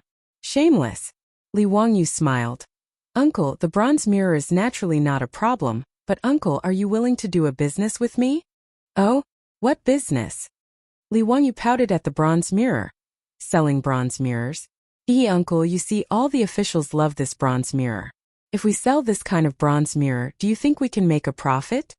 Pai Lupi couldn't help but open his eyes wide. "Zio, you mean to say that this bronze mirror can be manufactured in batches? How much will it cost?" "Of course it can. Such a large bronze mirror is not easy to manufacture, but it's not difficult to make a smaller one. As for the cost, yes, a bronze mirror of this size will cost about 20 to 30 strings of coins." Li Wangyu pointed at the bronze mirrors that the various provinces had offered as tribute. Pai Lupi was very surprised when he heard this. "Zio, are you wrong? According to what I know, these tribute mirrors cost no less than 100 strings of coins. Why is your bronze mirror so cheap?" In response to Pai Lupi's confusion, Li Wangyu smiled. "Uncle, this is not strange. These tribute mirrors need to be refined repeatedly, and they also need to use manpower to grind the surface of the mirror. It takes time, effort, and labor, so the cost is naturally high. Nephew's method of making mirrors does not need to be so troublesome." Pai Lupi's eyes lit up and he lowered his voice. "If that's the case, the profit from making mirrors is quite high. In my opinion, selling this bronze mirror for 1,000 strings of coins is not a problem at all. Zio, you can discuss this matter with your aunt." "I approve." Li Wangyu naturally nodded. Needless to say, this was a good business that could bring in a lot of money every day. Pai Lupi had no reason to refuse.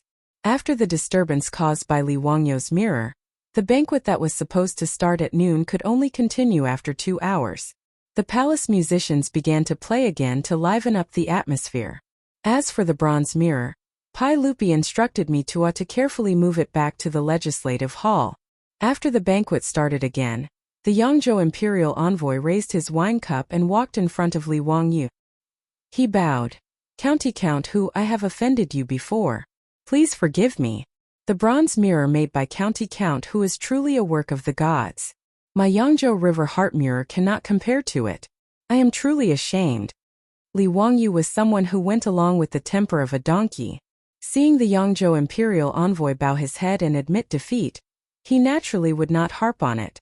Both sides drank the wine in their cups, and this matter was considered over. Pai Lupi suddenly thought of something, and called Li Wangyu to his side. Zio, I was almost fooled by you, you little bastard. Let me ask you, where are the 300 palace maids you borrowed from me? Hee uncle, it's 227. This nephew reported to uncle a few days ago that the 73 palace maids made a mistake and were punished by this nephew to get married.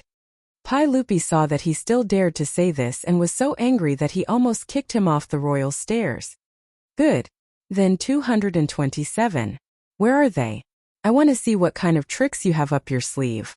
If you dare to fool me, you will go to the imperial prison yourself today. Li Wangyu secretly curled his lips. This guy who burned the bridge after crossing the river was too stingy. He had just taken his bronze mirror, and now he was turning hostile. Wasn't it just 73 palace maids?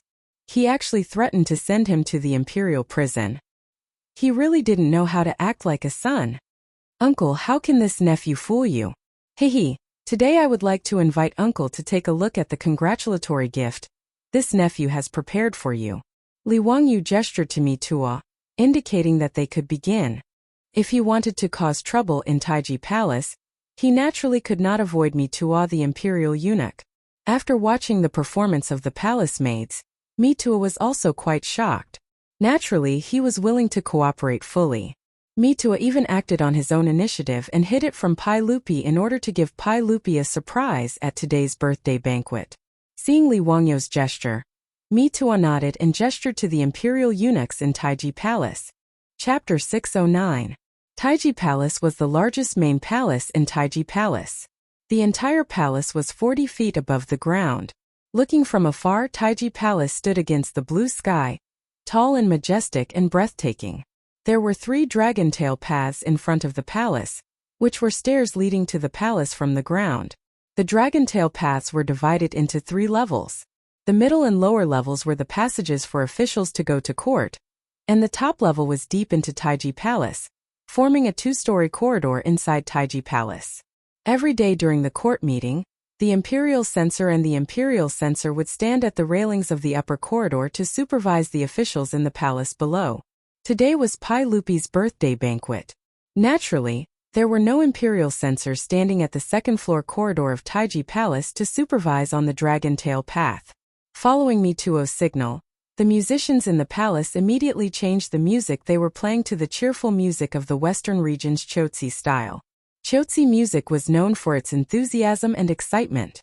The so-called sonorous and deafening was the music that the Tangs liked very much.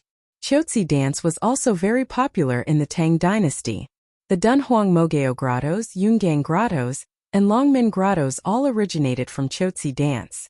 Chotzi dance was also praised as the song and dance of the heavenly palace. Li Wangyu had seen the variety show Poetry Next Door in his previous life. In it, Yurimina's Chotzi dance was really beautiful. After coming to the Tang dynasty, he had seen the graceful figure of the Chotzi dance with his own eyes. However, it was obvious that the program he had prepared for Pai Lupi today was not the Chotzi dance. This Chotzi dance was just very suitable for the palace maids when the beautiful superior rehearsed the program for them. Hearing the Chotzi dance, Pai Lupi couldn't help but glance at Li Wangyu beside him. Zio, Chotzi dance is nothing new. Uncle, you'll know if you keep watching. Li Wangyu didn't explain. Accompanied by the Chotzi dance music, dozens of palace maids in Chotzi dance costumes danced from the dragon-tail path in front of Taiji Palace to the second-floor corridor of Taiji Palace. This also attracted the attention of the officials in the hall. Cheng Yaojin and Yuqi Jingde cheered loudly as they watched. It was so satisfying. However, Pai Lupi snorted discontentedly and said, "Humph, you still say it's not a Chotzi dance? Do you think I'm blind?" He felt that when Li Wangyu said that he wanted to borrow 300 palace maids to prepare a birthday banquet for him, it was just a cover-up. He was using this as a cover to find wives for the 73 troops in his mansion. In fact, Pai Lupi wasn't wrong. This was Li Wangyou's original plan. However, since he had tricked so many palace maids from Pai Lupi, Li Wangyou was not an unscrupulous merchant. Naturally, he had to be worthy of Pai Lupi's reward. As the musicians in the hall played the Chotzi dance, several hundred palace maids suddenly poured into the dragon-tail path of Taiji Palace. They began to dance to the faster and faster rhythm of the dance. As the largest main hall of Taiji Palace was extremely spacious. Even with 100 palace maids pouring in, it didn't seem crowded at all. But the moment these palace maids appeared, Pai Lupi and the other officials gaped in shock, their pupils dilating as if they had seen a ghost. This is completely improper. An elderly official was so agitated that his beard trembled as he pointed at the palace maids with a trembling finger. As for Chang Yaojin and the other generals, they were so happy that their molars were showing. They excitedly slapped the table a few more times and stamped their feet in praise. When Pai Lupi saw the dressing of these palace maids, he couldn't help but stand up. He pointed at Li Wangyou and then at the palace maids below. Zhou Yu, what do you take Taiji Palace for? What do you take our palace maids for? Absurd, truly absurd. He extended a hand, intending to call a halt to the music and dance in the hall. Li Wangyou unhurriedly said, "Uncle, this is an Arabian dance, and this dressing is the essence of the Arabian dance. This dance is called the belly dance, and it is the most sacred and noble of Arabian court dances. In Arabia, only the noble ladies of the court have the right to learn this belly dance. Your little nephew ordered people to rehearse it for uncle's entertainment." Pai Lupi's face twitched at these words. "You're not lying to us? Is this really an Arabian court dance? How can it be so unrestrained? That Arabia is tens of thousands of li away, so where did you learn of it?" When faced with this sort of inexplicable question, Li Wangyou would always remain mysterious. In any case, Pai Lupi and the others would automatically come up with an answer. "Your little nephew can't explain it clearly, but I know it in my mind. Uncle, even if your little nephew wanted to deceive you, he couldn't have come up with such a dance." Pai Lupi nodded at these words. Although this belly dance seemed a little absurd to him, he could tell that it wasn't a randomly choreographed dance. Its charm was in no way inferior to the popular dances of the Tang dynasty. Uncle, why don't we continue watching? This dance has its own beauty." Pai Lupi's eyes had never left the palace maids dancing to the music. Upon hearing Li Wangyou's words, he went with the flow and sat back down. In truth, it wasn't that Pai Lupi didn't like it, but the way these palace maids dressed and danced was truly beyond the psychological standards of the Tang people. After discussing it with his beautiful superior, he had suddenly come up with the idea of having her teach these palace maids belly dance. He wanted to open the eyes of these country bumpkins like Pai Lupi. In the future, his beautiful superior had specially learned belly dance in order to maintain her figure, so there was naturally no problem for her to teach these palace maids. She just felt that belly dance was too daring for the Tang people. Li Wangyou didn't care so much. He didn't believe that Pai Lupi and the other officials wouldn't like the hot, bold and exotic belly dance. As for whether it was unsightly or not, and whether the scale was too big, let's wait for them to see it first. At most, Pai Lupi and the others would put down their pride and reprimand him for messing around. What else could they do? The Tang dynasty was known for its passion and openness. If Li Wangyou had transmigrated to the Ming and Qing dynasties, he wouldn't dare to play like this even if he was beaten to death. He would be drowned in a pig cage. Only in the Tang dynasty would Li Wangyou dare to be so impudent and come up with a belly dance. As Li Wangyou expected, when the palace maids dressed in belly dance appeared, they frightened all the civil and military officials. An old man with a weak heart stared at the palace maids while clutching his chest. He didn't forget to shout, "What a scandal!" As everyone knew, belly dance costumes were very hot and sexy. Even in the future, belly dance often caused waves of wolf howls, not to mention in the Tang dynasty. They were barefoot, their midriff-bearing tops, their waist belts inlaid with sequins, their low-waisted skirts, their bras inlaid with sequins, the jingling accessories on their bodies, and their translucent veils. All of this made the more than 100 palace maids full of temptation from head to toe. When the palace maids swayed their bellies, arms, and chests to the rapid rhythm of the Chotzi dance, No one in the hall spoke anymore. Sexy body movements, fast dance steps, intersecting and swaying movements, sometimes elegant, sometimes sensual, sometimes charming, and sometimes arrogant and mysterious. The captivating characteristics of belly dance were too much for the eyes to take in. The heads of the palace maids were like snakes, swaying their buttocks and bodies sexily. Some were tempting, some were provocative. None of the old officials who had shouted absurd and improper before opened their mouths again. They all stared at the dancing palace maids without blinking their eyes. The veils on the palace maids' faces added a lot of mysterious charm. For the Tang people, the mental impact of belly dance was too great. It was no less exciting than when Li Wangyu watched a Japanese action romance for the first time in the future. Could be called a mental bomb. Therefore, under the stimulation of music and dance, the old hooligan Chang Jianli bit his lip so hard that he had 2 lines of nosebleeds. Chapter 6:10. Belly dancing was quite exhausting. More than 100 palace maids twisted their bodies to the music. After half an hour they were all dripping with sweat. Chang'an, the old guy, wiped the blood from his nose with the back of his hand. He sat at the table and cupped his hands toward Pai Lupi. "Your Majesty, I see that these palace maids are having a hard time dancing. Why don't we let them rest?" "Yes, that's right. Jijia's words are reasonable." Yuqi Jingda, Chai Shao, and the other dukes also sat at their own tables and echoed. It wasn't that Chang Yaojin and the others were unwilling to stand up. They really couldn't stand up. The group of civil and military officials was too stimulated. They didn't dare to stand up for fear of losing face. To be able to make this group of old hooligans, who had countless concubines and were used to seeing the wind, flowers, snow and the moon, look so unbearably at a dance. It could be said that Li Wangyu's idea of opening the eyes of the emperor and officials of the Tang dynasty was a great success.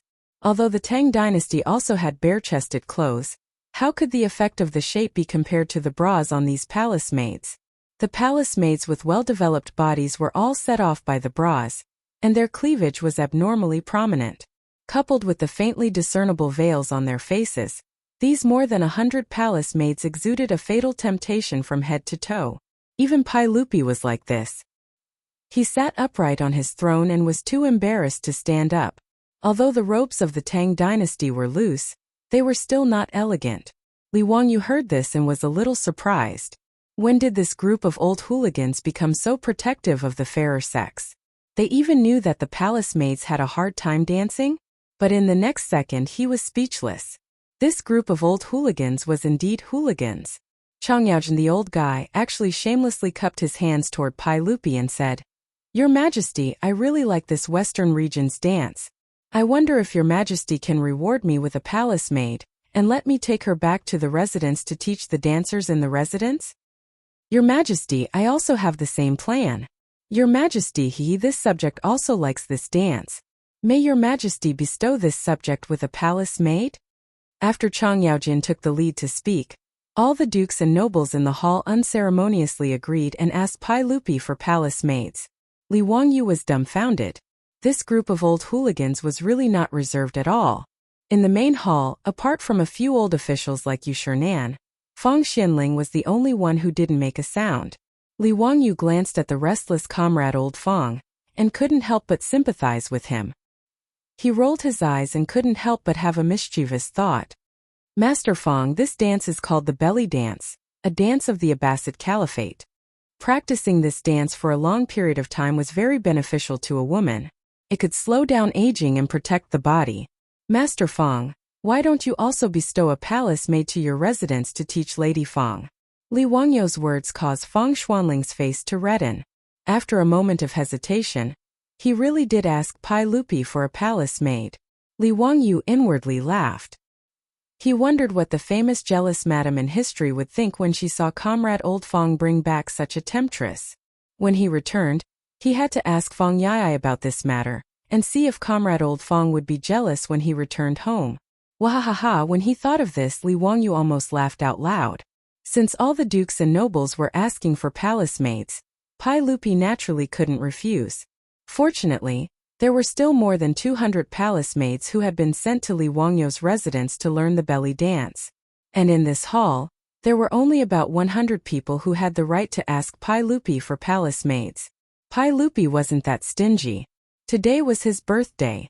Li Er, who had always been stingy, was so happy that he simply waved his hand and only kept 10 palace maids. The rest were all rewarded to the civil and military officials who were sitting in the court. Pai Lupi didn't mention that Li Wangyu had fooled him. Although Pai Lupi didn't say anything about the belly dance, it was clear that he was very satisfied. At that time, he even picked 10 palace maids that he liked and called them to serve him. With Pai Lupi's words, the atmosphere in the hall immediately reached a climax. The officials didn't care about whether it was indecent or not. They all stood up and bowed to Pai Lupi, thanking His Majesty for his reward. Chang'an, this old rogue, was even more direct. He directly pulled the most pleasing palace maid from among the palace maids, sat down beside him, and let her serve him. The palace maid who was pulled away by Chang'an naturally didn't resist. Although her face was flushed red, she obediently knelt beside Chang'an and poured wine for him, serving this old man. After all, Li Wangyu had asked me to choose palace maids who were willing to marry outside the palace. These palace maids weren't young, and naturally didn't want to continue staying in the palace. Although they were bestowed by Pai Lupi to these officials, they would at most be concubines without any status. Moreover, they would have to use their beauty to entertain people. But at least it was better than slowly withering in the depths of the palace. With Chang'an taking the lead, the officials and generals didn't hesitate. They all came forward to take away the palace maids they liked and brought them back to their seats. Li Wangyu was dumbfounded. *CK, you guys can play like this? Isn't this a bit too much? After the commotion in the hall was over, Li Wangyu was shocked to find that apart from Chang'an and a few other old officials, he was the only one sitting alone. The other old hooligans were all accompanied by beautiful palace maids. Pai Lupi glanced at him and couldn't help but laugh and tease. What? Zio, you don't like my palace maids? Do you want me to reward you with a few? Reward your ass. Li Wangyu rolled his eyes. I do want them, but do I dare to? His beautiful superior in the residence was more powerful than Feng Xuanling's jealous madam. He hadn't even been able to eat a vixen like Aphrodite, let alone take a palace maid back. That would kill him. At this thought, Li Wangyu felt a deep pain in his balls. Pai Lupi's words also caused Chang'an and the other old hooligans to burst into laughter. Wahahaha, Zio, are you too thin-skinned? Or is there someone in the residence who doesn't allow it? Jijia, don't make fun of Zio. Perhaps Zio is still young and doesn't know how it feels, haha. Being laughed at by Chang'an and the group of high dukes, Li Wangyu couldn't help but blush. Both of his hands fiercely raised 2 middle fingers in his sleeves as he cursed in his heart. This bunch of bastards. If I had known, I wouldn't have let my beautiful superior teach these palace maids some belly dance. All of them are bastards who burn the bridge after crossing the river. After teasing Li Wangyu enough, Pai Lupi raised his wine cup and stood up. Everyone cheers. Cheers. Cheers. The atmosphere in Taiji Palace was extremely lively. Cups were clinking, and the clamor of the officials was so loud that the sound waves almost tore off the roof of Taiji Palace. Pai Lupi's birthday banquet lasted from noon until sunset. During the banquet, the 200 or so palace maids would occasionally sway their waists and perform a hot belly dance to liven up the mood. When they were in high spirits, the bigwigs, including Pai Lupi, even personally took to the stage to dance, leaving Li Wangyu dumbfounded. When it was time to light the lanterns, the eunuchs in the hall lit bright candles. Most of the officials were so drunk that they couldn't even stand straight. Even Pai Lupi was a little wobbly. Li Wangyu remembered that he still had a gift that he had yet to present and quickly stood up. Uncle, I still have a gift that I have yet to present today. I would like to ask Uncle and everyone to step outside the hall and admire my gift. Is that all right? Haha, Zio still has a gift? Good, good, I won't be polite today. Everyone, let's go and see what Zio has come up with. Although Pai Lupi was quite drunk, he was still in high spirits. With Mituo's careful support, he led the other officials out of Taiji Palace. Chapter 6:11. The congratulatory gift Li Wangyu mentioned was naturally the fireworks he made. Pai Lupi and the others were certainly not the first audience of the fireworks in the Tang dynasty. After Li Wangyu made the fireworks based on the black gunpowder firecrackers, he naturally wanted to show them to his beautiful superiors, Aphrodite and Perrin. Aphrodite and Perrin, who had never seen such gorgeous fireworks in the night sky, were so excited by the fireworks that they couldn't control themselves. Even their beautiful superior leaned her head on Li Wangyu's shoulder with unusual gentleness that night, silently watching the fireworks in the night sky. And Li Wangyu's reward was a gentle kiss from his beautiful superior. Of course, Li Wangyu still wanted to ask for a further reward, but his beautiful superior quickly fled the crime scene with a smile, making Li Wangyu, who was one step too slow, feel very regretful. At this time, the sun had already set in Chang'an City. Pai Lupi, with the help of Mitua, walked out of the brightly lit Taiji Palace with the officials. Standing on the high platform in front of the palace, they looked around but didn't see any congratulatory gift to speak of. Zizio, where is the congratulatory gift you mentioned? Pai Lupi was so drunk that he couldn't speak clearly. Cheng Yaojin was also drunk. Supported by the palace maid who was rewarded by Pai Lupi, he laughed with a big tongue and said, Your Majesty, perhaps this bastard is fooling us. Let me beat him and he will be honest. Li Wangyu knew that he couldn't hold his liquor well, so he didn't drink too much today and was still sober. Hearing Cheng Yaojin's words, he immediately dodged to the side. Uncle Cheng, don't mess around. Look at the sky. The congratulatory gift I'm going to give to your Majesty is coming soon. Li Wangyu said and winked at Mitua, indicating that they could start now. Naturally, Mitua nodded to the eunuch beside him. Immediately, the eunuch trotted down the Dragon Tail Road. Hearing this, everyone looked up at the night sky.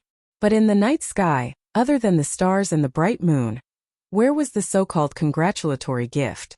Pai Lupi and the other officials looked up for a long time, but they didn't know what was going on. Just as they were about to grab Li Wangyu and ask him about it, they heard a thunderous sound. Then a beautiful flame exploded in the night sky. The fireworks that suddenly exploded in the night sky immediately stunned Li Air and the other officials and nobles. Everyone was so shocked that they froze on the spot, as if they had been immobilized. They stupidly looked up at the sky at a 45-degree angle. In the night sky, fireworks continued to rise, exploding and flickering. Actually, Li Wangyu's fireworks were too ordinary by the standards of later generations. Not to mention those fireworks parties, even the fireworks sold at ordinary fireworks stalls were many times better than the ones he made. But even so, when the fireworks exploded in the sky above Taiji Palace and bloomed, everyone was still shocked. Li Wangyu had prepared a total of 108 fireworks for Pai Lupi's birthday today. Actually, the fireworks he made were more like the firecrackers of later generations. The firecrackers in the bamboo tube exploded, shooting the fireworks into the sky. Then the fireworks ignited and exploded. Various metal powders were added to the black gunpowder, causing the fireworks to display all kinds of gorgeous colors. The fireworks continued to bloom in the sky above Taiji Palace. In front of Taiji Palace, there were already many officials and nobles who directly knelt down and kowtowed in the direction of the fireworks in the night sky. They kept chanting, "The Tao ancestor has appeared, the Buddha has appeared." As for the 200 or so palace maids, facing the fireworks in the night sky, they covered their red lips tightly with their hands, their beautiful eyes flashing with disbelief. Many palace maids as well as eunuchs also knelt down and kowtowed incessantly. Li Wangyu was speechless. Why did this group of feudal superstitions associate everything with gods, immortals, and Buddhas?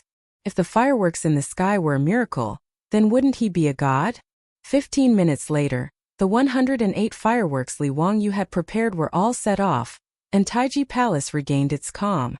However, Pai Lupi and the officials still maintained their posture of looking up at the sky. Li Wangyu was somewhat puzzled.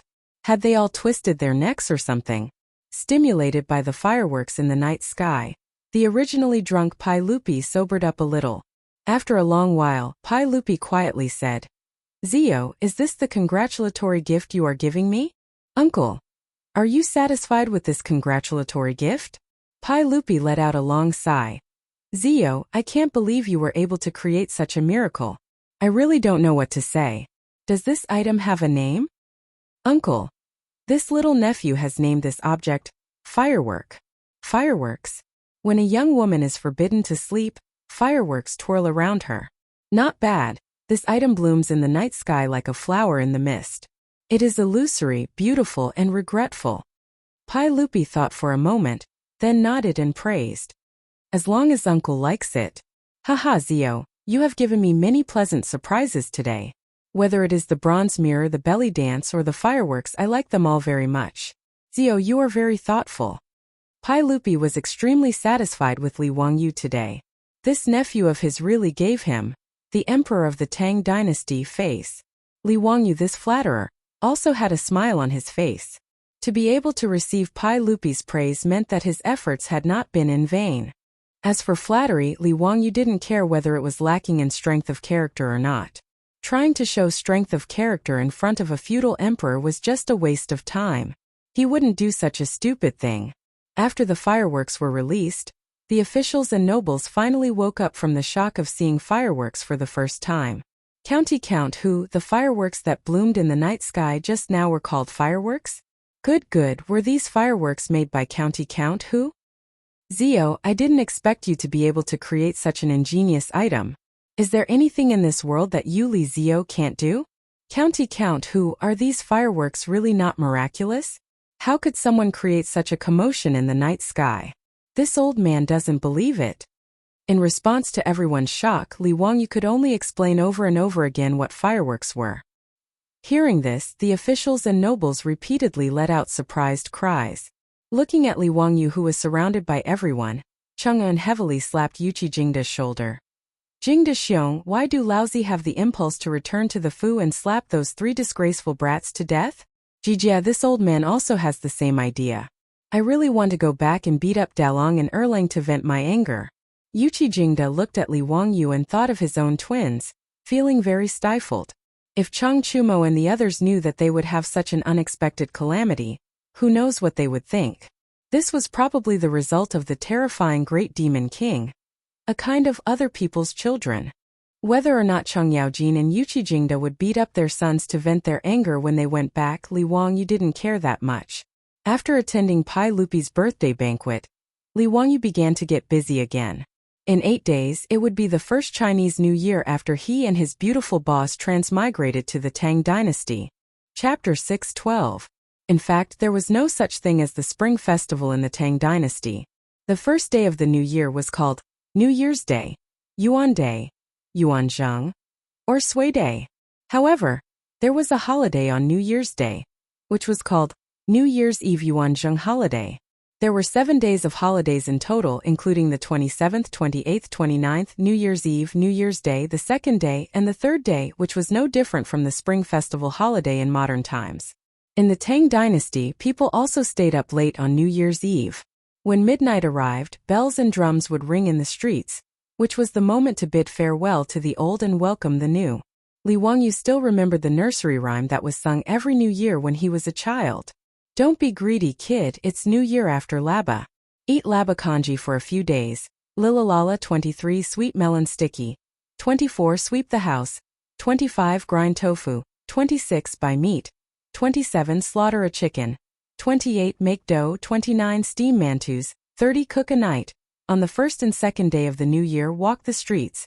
Pai Lupi's birthday was on the 22nd of December, and the next day was the 23rd. Early in the morning, Li Wangyu beat the morning drum in Chang'an City. As soon as the city gate opened, he led Niu Wu and the others back to the mansion in Dingzhou village. As soon as he entered the castle, Li Wangyu called the old housekeeper, Li Heng. Li Heng, is everything ready for the kitchen god's sacrifice today? In the nursery rhyme, 23 sugar melon sticky meant that when the kitchen god was worshipped on the 23rd of December, he had to offer candy and other things so that the kitchen god would only say good things when he went to heaven, so that he would be sweeter in the coming year. Li Heng quickly smiled and said, "Don't worry, Lang Jun. Everything is ready. We're just waiting for you to come back to worship the kitchen god." However, his beautiful boss and Aphrodite were curious, not knowing how to worship the kitchen god. His beautiful boss was an urban woman in modern times, and she had never seen such a thing as worshipping the kitchen god. And it was Aphrodite's first time celebrating the new year in the Tang dynasty, so she naturally didn't know either. Worshipping the kitchen god in the Tang dynasty was not much different from that in modern times. After dusk turned into night, the enormous kitchen of the Li clan's castle was already filled with people from the Li clan. On both sides of the kitchen god's alcove on the east side of the kitchen, there was a couplet that read, "Heaven's words are good, the lower realm guarantees peace." In front of the shrine was an offering table, on which there were various tributes. Of course, Li Wangyu didn't believe in the kitchen god. He just missed the days when he was young and lived in the countryside with his grandfather. The older generation was not necessarily superstitious about these things. It was just a cultural custom. Of course, Li Wangyu would be the chief worshipper of the kitchen god shrine. However, when Li Wangyu knelt in front of the kitchen god shrine, he felt that something was wrong. He looked around and suddenly stood up, walked to his beautiful superior who was watching the fun with a smile, and grabbed her soft hand. "Hey, what are you doing?" Suddenly being pulled by Li Wangyu in front of everyone, the beautiful boss couldn't help but blush. Li Wangyu directly pulled her to the front of the kitchen god shrine and replied with a smile, "He Changqing, you're the mistress of the house. You're going to worship the kitchen god with me." "Nonsense, who's the mistress of the house?" The beautiful boss, who was always shrewd and strong, couldn't help but panic. Li Wangyu whispered into his beautiful superior's ear, "Are you coming or not? If not, I'll call Aphrodite." He regretted it as soon as he finished speaking. There was no other reason other than the pain. This woman was really ruthless. She actually reached out and secretly pinched the soft spot on his waist, making Li Wangyu immediately shut up. The beautiful boss snorted proudly, which meant, "Don't you dare." Of course, Li Wangyu didn't dare. He chuckled and pulled his half-hearted beautiful boss to kneel beside him. He took the incense from the old butler, Li Heng, and prepared to worship the kitchen god. No one, including Li Heng, found it strange that their beautiful boss would worship the kitchen god together with Li Wangyu. Apart from the beautiful boss, who else in the county count's residence was qualified to be the mistress of the house? Even if his beautiful superior was 8 years older than the current Li Wangyu, there was no one in the residence who was unconvinced by her. Now, the words of the beautiful boss were even more effective than those of the head of the household, Li Wangyu. This was also normal. After all, the head of the household, Li Wangyu, didn't really care about the affairs of the household. He didn't have the time to manage the household affairs and left them all to the beautiful boss and the old butler, Li Heng. Li Heng, on the other hand, naturally had to listen to his beautiful boss. After a while, the troops, servants and maidservants in the residence all understood that this illegitimate Madame Su was the real person in charge of the residence. The beautiful boss blushed slightly. She took the incense and knelt down with Li Wangyu to worship the kitchen god. Li Wangyu suddenly lowered his voice and said in a voice that only the two of them could hear, "Changqing, don't you think we're getting married?" The beautiful boss felt her face become even redder. She ignored Li Wangyu's teasing and rolled her beautiful eyes at him. Then she continued to light incense for the kitchen god. After worshipping the kitchen god, they burned the statue and the straw horse, which was considered to be sending the kitchen god to heaven. Next, they would eat and drink and reunite with the family. There were many people in Lai Hot at the moment. There were about 200 people in the residence, including the maidservants and dancers from the servant department.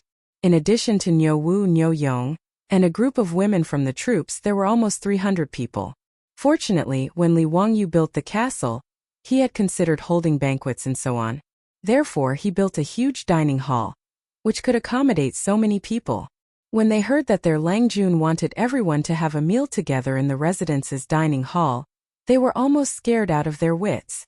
In the mansions of other officials and nobles, there would never be a gathering of servants and maidservants to have a meal with their masters. However, Li Wangyu didn't care so much.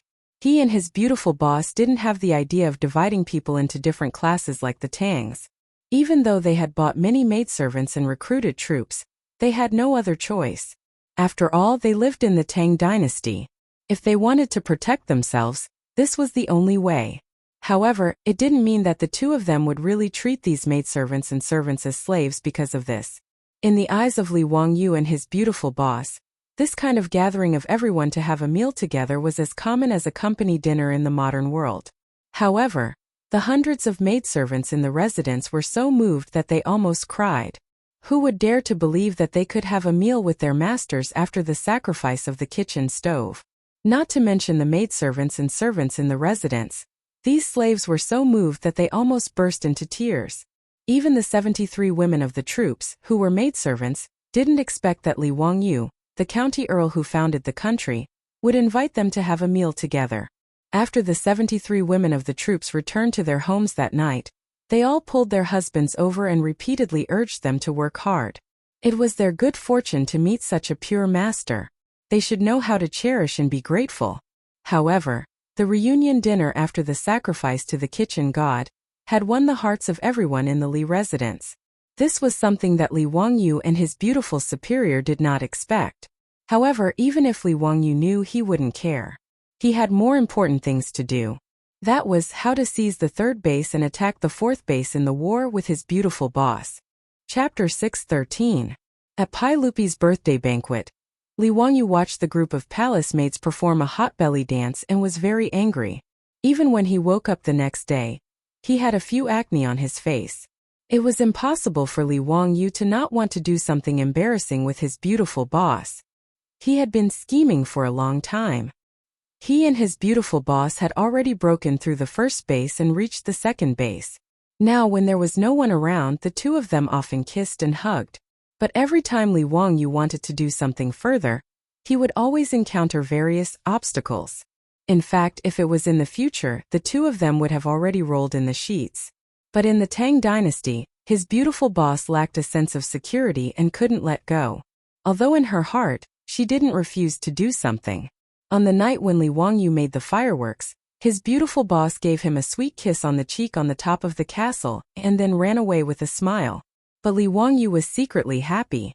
They were all adults. When his beautiful boss looked back at him before leaving, she was clearly hinting at something. That night, Li Wangyu sneaked into his beautiful boss's bedroom under the cover of the night. But to his surprise, when he quietly sneaked into his beautiful boss's room and touched the bed, he heard a scream. That voice wasn't his beautiful boss's, but that little girl Perrin. After lighting the oil lamp in the room, Li Wangyu found out that Perrin, for some reason, actually ran to his beautiful boss's room to spend the night. Just now, when he sneaked into the room, he woke up Perrin and made Perrin think that she had met a thief, so she screamed. Li Wangyu angrily glared at his beautiful boss, who was holding the quilt and secretly laughing. Then he turned around and ran away. It was too damn embarrassing. He was sneaking around and was unexpectedly discovered by that little girl Perrin. That night, after offering sacrifices to the stove and having a lively dinner with everyone in the mansion, Li Wangyu invited his beautiful superior to go out and admire the moon. Actually, admiring the moon was just an excuse. Who would admire the moon in the dead of winter? However, his beautiful superior didn't refuse. After the two avoided the gazes of the servants in the mansion, they walked hand in hand to the lakeside. Li Wangyu found a clean lawn under the shade of a tree, and pulled his beautiful superior to sit down. Chang'an, I never thought that I would be able to hold your hand like this. You are the gift that I have been waiting for my entire life. I don't believe you. Tell me honestly, how many girlfriends have you had, and how many people have you slept with? The beautiful boss wrinkled her small nose and asked aloud. Li Wangyu was speechless. F***ck, even a goddess like his beautiful boss was no exception. It turned out that she had learned to get to the bottom of things without a teacher. If he was a man, he couldn't be honest about this kind of thing. If you confess, you'll be lenient. If you resist, you'll have to go home for the new year. Li Wangyu coughed softly and prevaricated. Those things are already gone with the wind. I swear that my life in the future will only be simple. I kiss you before I sleep, hug you in the middle of the night, and have you when I wake up. His words might be able to fool other girls, but it was far from fooling his beautiful superior. The beautiful superior glanced at him. Oh, is that so? Then what about Afro? What about Perrin? Will you be so honest? If a man is reliable, even pigs can climb trees. In the middle of winter, Li Wangyu's back was almost soaked in sweat. Women shouldn't be too smart. Besides, it was fine if she was talking about Afro, but what was the meaning of talking about Perrin? He wasn't a Lilicon. Why would he be interested in a 12-year-old girl who was only in junior high school? But at the thought of Perrin's lovely appearance, Li Wangyu couldn't help but let his imagination run wild. It seemed that many girls of her age in the Tang dynasty were already married, right? When Empress Zhongsun married Pai Lupi, she wasn't even as old as Perrin. Bah Pai Lupi, that pervert, I despise him. Li Wangyu didn't dare to casually respond to his beautiful superior's words. That was a question of death. The strong desire to live made Li Wangyu suddenly sing a song. You have a pair of eyes that can speak, you have a kind heart, I, who don't know the immensity of heaven and earth, am always fascinated by your smile. In the silent night, Wang Jie's I'm really in love with you drifted in the night sky. The beautiful superior didn't speak anymore. She gently leaned on Li Wangyu's shoulder and listened to the song with her eyes closed. I can only secretly think of you, I can only secretly look at you, I always have no courage, I always can't say that I'm really in love with you. After singing the song, Li Wangyu looked down at the beauty in his arms. Changqing, I love you. The beautiful superior's eyelashes flickered a few times, but she didn't open her eyes. She just let out a faint sound of "in" from her nostrils. However, her fiery red lips slightly opened. Li Wangyu didn't understand. He immediately covered her lips with his and the two people tightly kissed. Soon, his hands began to move up and down, slowly climbing to the soft part of the beautiful superior's chest. The beautiful superior just snorted and didn't stop his further actions. She was already mentally prepared and didn't object to Li Wangyu's violation. Li Wangyu was ecstatic and was about to transform into a wolf. However, he soon became discouraged. Damn! Who invented this Tang Dynasty women's dress? It was too inhuman. He was busy sweating, but he still couldn't untie the cumbersome buttons on the beautiful superior's jacket. Seeing that he was so anxious that he couldn't eat it, the beautiful boss couldn't help but laugh out loud. Well, be good. Go back to the room later, okay? It's so cold here. The beautiful superior's words naturally made Li Wangyu nod like a chicken pecking rice. He carefully pulled the beautiful superior up from the lawn and carefully helped her clean the grass on her body. Of course, he didn't forget to take advantage of the beautiful superior's body. The beautiful boss slapped away the hand that was pressing on her butt. You're so annoying. Someone's coming. Li Wangyu was furious when he heard this. Who the hell was so blind? Who dares to disturb me at this time? Believe it or not, I'll drown him in a pig cage later. The beautiful superior was right. The person who came to the lake was the old butler, Li Heng. Lang Jun, the village chief, and a few elders in the village are here. Li Heng didn't understand why his Lang Jun was staring at him so fiercely. He didn't know how bad a man's temper was when he was interrupted by a beautiful woman. What are they doing here? I don't want to see them. Li Wangyu's tone was unfriendly. They are here to invite you to the village to host the sacrificial kitchen. The old slave told you before. Li Wangyu just remembered that he had promised to go to the village to participate in the ceremony. However, when he agreed, he didn't think about the current situation. With a beauty in front of him, who would want to go to the village for the sacrificial kitchen? He was just about to refuse when the beautiful superior answered for him. Li Heng, go and tell the village chief that we will go immediately. Yes. Li Heng also noticed something. It was obvious that Madame Su's clothes were somewhat messy. He knew that he had ruined his Longjuan's good thing, so he didn't dare to say anything more. He quickly bowed his head and retreated. Li Wangyu was speechless, but the beautiful superior kissed him gently on the face. Well, be good. The village chief and the others are still waiting. When you come back at night, are you afraid that you won't have time?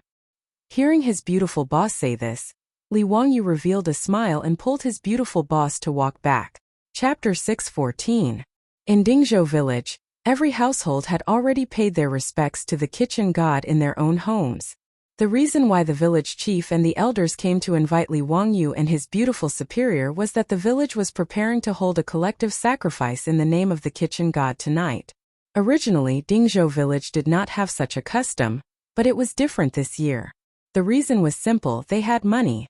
Whether it was the money from the four-wheeled carriage company or the profits from the public carriage, they were all still in the village's public account. After discussing with the elders, the village chief decided to distribute the money to each household tonight. Naturally, this matter required Li Wangyu, the head of the household, to preside over everyone. Li Wangyu was also well aware of this. Previously, he was only pretending to be coy and throwing a tantrum with his beautiful superior. He and his beautiful superior followed the village chief and a group of people to the village's ancestral hall. It was already crowded. The entire village, regardless of whether it was the elderly, women, children, were all gathered here. Dingzhou village still had 127 households, but the population had increased by a lot. There were already more than 600 people. Although the two brothers Niu Yong and Niu Wu and the 73 troops were also in Dingzhou village, they belonged to the Li family and were not included in Dingzhou village's household register. Li Heng was removed from his household register and settled in Dingzhou village. However, after he married Lady Zhao, they were considered a family. In the past 6 months, because of the existence of Xianshao, no one in the village died of illness. Instead, there were many new babies born. There were also new wives and aunts, increasing the population of the village by a lot. Lady Qian's son was a newly married woman in Dingzhou village. At this time, she and her husband Qian Sailang were standing in the crowd in the ancestral hall. After seeing Li Wangyu and his beautiful superior appear, Lady Qian's son, who was only 16 or 17 years old, was very excited. She secretly pulled Qian Sailang's sleeve. "Husband, it's Lang Jun and Lady Su." Qian Sailang was speechless. Why was his wife so excited to see Lang Jun? It was not like she had never seen him before. The villagers of Dingzhou village were all too familiar with Li Wangyu, the county count who founded the country. They had long lost their sense of mystery. How could he understand his wife's excitement when a fan saw her idol? Lady Qian's son was also from Hu County. Speaking of which, Li Wangyu had some connections with her. This was because Qian's son's grandfather was none other than the shopkeeper of Sun's bookstore in Hu County, shopkeeper Sunday. The Qian Sun clan was born in a merchant family. Their conditions were not bad, and they looked like the pretty daughter of a humble family. Ever since Qian's son turned 13, countless people had come to propose marriage, but Father Sun had never nodded his head in agreement. The reason was very simple. The Sun family only had this one daughter. Father Sun only wanted to recruit a son-in-law and did not wish for his daughter to marry outside. Qian Sunshur was also very intelligent. She could write and calculate. She had long started to help her grandfather manage the accounts in Sun's bookstore. When Li Wangyu asked shopkeeper Sun to print the Three Kingdoms, for a long time, the Shunfeng Carriage Company had sent out carriages to transport the books from Hu County to Chang'an for sale, and Qian Sailang was the coachman in charge of transporting the books. Qian Sailang was the nephew of the old village chief. He was 18 years old and looked very energetic. Originally, his family was poor and he had never found a wife. For some reason, Qian Sailang fell in love with Lady Qian's son, who helped with the accounts in Sun's bookstore. The two secretly had feelings for each other. At that time, Dingzhou village was not rich. Although Qian Sailang's income as a coachman at the Shunfeng Carriage Company was not low, he did not dare to propose marriage to the Sun family. It was not until a few months ago, when Dingzhou village was built, that Qian Sailang mustered up the courage to ask a matchmaker to propose marriage to Sun's bookstore. However, the marriage proposal was naturally not accepted by the Sun family. Many rich families came to propose marriage, but Father Sun did not agree, let alone marrying his daughter to a villager in his eyes. Knowing that her father had rejected Qian Sailang's proposal, Lady Qian's son could only secretly cry. His granddaughter's sad tears could not be hidden from shopkeeper Sunday. When the old man found out, he was furious and called his son over to scold him. His son did not understand, but how could shopkeeper Sun not understand? To be able to become in-laws with the villagers of Dingzhou village, didn't this mean that they had a closer relationship with Li Wangyu, the Huxing County Count? Moreover, he knew that the current Dingzhou village's villagers were not necessarily inferior to the Sun family in terms of wealth. With Li Wangyu's care, perhaps in a few years, their Sun family would rely on this son-in-law to take care of them. After all, for a merchant family like theirs, even if they had some wealth, they did not have any status to speak of. As for the villagers of Dingzhou village, who could say for sure what would happen in the future? As the saying goes, when a man achieves the Tao, even his chickens and dogs will ascend to the heavens. That Huxing County Count was only 16 years old. As the Crown Prince's teacher, shopkeeper Sun did not dare to imagine how illustrious his future would be. It was even harder to predict what would happen to Dingzhou village under his protection. As a result, Shopkeeper's son was a shrewd merchant and immediately saw Qian Sailang's potential. Without hesitation, he agreed to the marriage and married his granddaughter. Under her grandfather's decision, Lady Qian Sun married her sweetheart and was naturally overjoyed. On the day of the wedding, she was shocked when she was brought to Dingzhou village by the carriages. She liked Qian Sailang and did not know much about Dingzhou village. She only knew that it was originally a very poor village, and that Lady Qian Sun was even prepared to endure hardships. However, to be able to live with her sweetheart, even if she had to eat plain tea and eat a rope bed every day, she was willing to accept it. Lady Qian Sun had long been mentally prepared to follow the chicken after marrying the chicken after marrying the dog after marrying the dog. When the carriage entered Old Dingzhou village, which had not yet been demolished, Lady Qian Sun saw the dilapidated yellow mud-thatched houses and felt slightly uneasy. However, the carriage did not stop. Instead, it continued to move forward and entered a village that she had never imagined. The courtyards with white walls and blue tiles hidden behind the trees, the roads with small bridges and flowing water, and the neat and orderly village made Lady Qian Sun dazed. This was Dingzhou village? Not to mention Huxian County, even Chang'an City did not have such a scene. When the bridal carriage finally stopped in front of an equally exquisite courtyard, Lady Qian Sun was still dizzy after being helped off the carriage by Qian Sailang. She did not understand the origins of the village family she had married into. After the wedding ceremony, Lady Qian Sun became a curious child. Regardless of whether it was the bamboo pipe in the house that could release water once it was opened or the methane lamp that was lit at night, they all made her cry out in surprise. The hot shower and the ceramic toilet made Qian Sun sure, the young woman, even more shocked. "Husband, what is this? Husband, what is this for?" These two sentences became the little woman's pet phrase and gave Qian Sailang a headache. However, he could only patiently answer his wife's questions. After learning that all of this was caused by the Count of Huxian, Lady Qian Sun was even more certain that Li Wangyu was a deity who had descended from the heavens. Every time she saw Li Wangyu in the village, she would shout excitedly, leaving Qian Sailang speechless. There were many new daughters-in-law like Lady Qian Sun in the village. Everyone felt that their current life was like a dream and was very unreal. Today was the 23rd day of the new year. The old village was gathering everyone in the ancestral hall to offer sacrifices to the kitchen. Everyone in the village knew that this was for profit, so naturally, everyone came. After Li Wangyu and his beautiful superior arrived, everyone respectfully greeted them.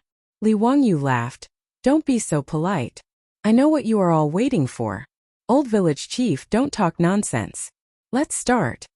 Chapter 6:15. The villagers naturally understood what Li Wangyu meant. He was talking about the distribution of money, which made everyone in the ancestral hall burst into laughter. The village chief and the elders also laughed. It had been many years since the village was so lively. A villager who was close to Li Wangyu shouted, "Lang Jun, how much interest can we get today?" The villager knew that the village was distributing money today, but no one knew how much money they would get except for the village chief and the elders. The village chief and the others didn't say because the amount was too big. Without Li Wangyu's approval, they didn't dare to make the decision to distribute the money. Li Wangyu also laughed and said, "Lu Sanlang, how much do you want? Any amount is fine. In short, I know that Lang Jun will not treat us unfairly. This year's new year, our village will have a rich new year." The surrounding people laughed and said, "Yes, thanks to Lang Jun, we will have a rich new year this year. Lang Jun, we will celebrate the New Year's Day. Lang Jun, you will be a noble for 10,000 generations." Li Wangyu laughed and scolded, Get lost, get lost. Do you think that by saying a few good words the money will become more? Dream on." Haha. Everyone burst into laughter again. The village chief respectfully handed the account book of the village to Li Wangyu and asked him to preside over the distribution of the copper coins. The copper coins in the village were all stored in the treasury in the ancestral hall. This was the treasury that Li Wangyu specially asked the Ministry of Works to help build when Dingzhou village was being built. It was built with heavy stones and cement. It could be said that even a fly couldn't fly in. However, the more money there was in the treasury, the more the old man felt his heart beat violently every time he opened the treasury to count the copper coins. It was too exciting. He had never seen so many copper coins and gold stacked together in his life. Now, the village chief and the elders in charge of the village's public accounts would not be able to sleep well if they didn't inspect the treasury 3 to 5 times a day. Li Wangyu smiled and took the account book. There were more than 10 strong villagers in the treasury who began to carry out the copper coins. Giving out money was a tough job. There was no other reason other than that the money was too heavy. Li Wangyu had seen the news in his previous life. A certain wealthy village was giving out bonuses to the villagers. Tens of millions of bright red $100 bills were neatly stacked on the table like a wall. But the copper coins of the Tang dynasty were not something that could be placed on a table. It weighed 5 kilograms. Today, almost every household was given more than 300 strings of copper coins, which was 1,500 kilograms or 1.5 tons. Fortunately, Li Wangyu had already helped the village and converted half of the copper coins into gold in Chang'an. As for the remaining copper coins, the farmers would be able to move them back after making a few more trips. Whether it was the carriage company or the public carriage, there was a large amount of copper coins coming into the account. Otherwise, under normal circumstances, they would still need to use cloth and silk as currency, which would be even more troublesome. Lu Sanlang, you were the most anxious just now, so I'll let you off first. Come and get the money. This year, every household can get a total of 3,019 strings of copper coins from the carriage company and the public carriage. The 19 strings of copper coins will be put into the village account. This year, every household will be given 300 strings of copper coins. Hearing this number from Li Wangyu's mouth, all the villagers in the ancestral hall immediately gasped. The atmosphere in the ancestral hall seemed to have been sucked into a vacuum. Then there was an uproar. Father, what did Lang Jun say just now? How many copper coins will be given to each household? Why do I seem to have misheard? I also seem to have misheard? Why did I hear that it was 300 strings of copper coins? I also heard that number. Lang Jun, you didn't say it wrong, did you? 300 strings of copper coins? How is this possible? Wouldn't that make every family rich? Oh my God, 300 strings of copper coins, how much money is that? Qian Sun, who was in the crowd, was also shocked by the number that Li Wangyu reported. She covered her mouth with her hand. Her family's bookstore only made 200 to 300 strings of copper coins a year. This year, thanks to Li Wangyu, they made a lot of money by selling Romance of the Three Kingdoms, earning a few thousand strings of copper coins. Now that Romance of the Three Kingdoms was still being printed and sold, this money could be earned for a few more years. This was also the reason why Owner Sun was so grateful to Li Wangyu. And every household in Dingzhou village had more than 300 strings of copper coins at the end of the year. Moreover, her husband, Qian Sailang, said that this was only half a year's income. How could Qian Sun not be shocked? Were they still villagers? Qian Sun was a little dizzy. She originally thought that she would have to suffer after marrying her sweetheart. She didn't expect that after marrying, not only was her life much better than her own family's, her husband was not a poor commoner, but a local tyrant. When she got married, her mother was afraid that she would suffer, so she secretly gave her 10 taels of gold. She didn't expect that she wouldn't have to use it. Lu Sanlang, who was called by Li Wangyu, was even more stunned. After a while he asked foolishly, "So many copper coins, how am I going to carry them back? There's no place to put them at home." His words made the villagers burst into laughter again. They never dreamed that they would have a headache because they had too much money. Someone joked, "Lu Sanlang, I'll help you carry them. Just give me some money for my hard work." Lu Sanlang scolded with a smile. "Scram, you want money? In your dreams. How many people can I hire in Hu County with the money I spend? Besides, did you see what the money looked like half a year ago? Haha." Everyone roared with laughter again. Someone immediately ran to push the wheelbarrow over and helped to move the sacks of copper coins up. Lu Sanlang's entire family went to work. They pushed the wheelbarrow, which creaked under the weight of the copper coins, back to their home. Each family had 150 strings of copper coins and 25 taels of gold. 700 kilograms of copper coins wasn't a problem for these villagers. Those with more people carried the coins themselves, and those with fewer people had their neighbors help. The villagers who were called by Li Wang, you all laughed so hard that they couldn't close their mouths. They pushed the wheelbarrow and jogged to the entrance of the treasury to get their money. After working for more than 4 hours, all the copper coins and gold ingots were finally distributed. The villagers hid the copper coins in their homes before returning to the ancestral hall. A long table had already been set up in the ancestral hall. The old village chief and the venerated elders respectfully invited Li Wangyu and his beautiful superior to take a seat. The village of more than 600 people ate meat and drank wine. It was very lively. During the meal, the old village chief couldn't help but wipe his tears. He never thought that he would live such a life. The old man silently thanked the gods and Buddhas in his heart for sending his Lang Jun to Dingzhou village. Then he raised his wine bowl and proposed a toast to Li Wangyu. With the old village chief taking the lead, the other villagers all came forward to propose a toast. Looking at the scene, Li Wangyu's face darkened. However, he was happy today, so he didn't care too much. Bowl after bowl of wine was poured down his throat like water. Unsurprisingly, he drank until he blacked out again. The next day, Li Wangyu climbed out of bed with a splitting headache. He felt like he had forgotten something. After pondering for a while, he suddenly slammed the bed. Damn it, his beautiful superior had finally agreed to do something shameful last night. Drinking made things worse. Li Wangyu raised his head and sighed. He swore once again that he would never drink again. Chapter 6:16. Having missed the opportunity to do something bad, on the night of the kitchen sacrifice, Li Wangyu felt very melancholy. What made him even more melancholy was that on the 24th, his beautiful boss's relative came to visit. This made Li Wangyu so angry that a few more pimples appeared on his face. His beautiful boss covered her mouth and chuckled when she saw how impatient he was. She ignored the sullen Li Wangyu and pulled Afro and Perrin to instruct the servants in the residence to start preparing for the new year.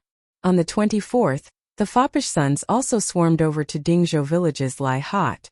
On the night of Pai Lupi's birthday banquet, Li Wangyu's fireworks had already alarmed half of Chang'an. Many people in the streets near the imperial city and Taiji Palace saw the sudden explosion of thunder in the night sky and the gorgeous fireworks in the sky. This caused a lot of discussion in Chang'an that night. They didn't know what had happened to cause such a strange phenomenon.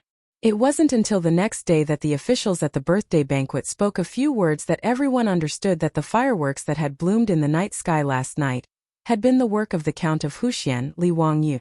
At the birthday banquet, the mirror that Li Wangyu had presented as a gift was the subject of much discussion. The rumors became more and more exaggerated. There were even rumors that Count who had stolen the treasured mirror from the immortal palace and presented it to the saint. That treasured mirror could emit lightning and thunder, and it could also emit a strong light that competed with the sun. There were even rumors that Count who had presented the first emperor's treasured mirror, the heart-reflecting mirror. Rumor had it that the first emperor could use the treasured mirror to check the loyalty of his subjects. Anyone with second thoughts would be able to see that their hearts and guts were trembling when they looked into the mirror. In short, the rumors became more and more outrageous, and Li Wangyu and the treasures he presented to Pai Lupi were covered in a layer of mystery. The foppish sons naturally learned the truth of that night from their fathers. They weren't interested in mirrors, but they were curious about the fireworks that bloomed in the night sky. If it wasn't for the fact that all the manors had to offer sacrifices to the kitchen the next day and they really couldn't get away, it was likely that they would have chased after them to Dingzhou village on the same day. On the second day after the ceremony, the rich playboy showed up at the Lai Hot and asked Li Wangyu for the fireworks. Zio, why didn't you think of your brothers when you created something fun? That's right, you're not a good brother. Hurry up and hand over the fireworks and I'll spare your life. You didn't even call your brothers to watch the fireworks. Zio, you've become bad. Li Wangyu rolled his eyes speechlessly. These bastards, you're not girls. Only a ghost would want to watch the fireworks with you. Brothers, the fireworks can only be set off at night. Li Wangyu deliberately evaded the responsibility. Chang Yaojin was carefree and directly led the way to the big bathroom at the Lai Hot. That's good. We'll stay in your manor for a few more days and return to Chang'an City on New Year's Eve. Brothers, let's go and take a bath. It's winter and the best time to soak in a hot spring. Zio, you really know how to enjoy life. Your manor is still the most comfortable. Hurry up and ask the maids to bring us wine. Li Wangyu's nose was about to become crooked from anger. This group of rich playboys really didn't treat him as an outsider. It was really annoying. He jokingly scolded and waved his hand to signal the old housekeeper, Li Heng, to prepare food and rooms for the rich playboys. Fortunately, when he made the fireworks for Pai Lupi, he also remembered that the Spring Festival was coming. In addition to the 108 fireworks, he made many more and planned to set them off on New Year's Eve. Of course, it was okay to take some out to satisfy the rich playboy's curiosity.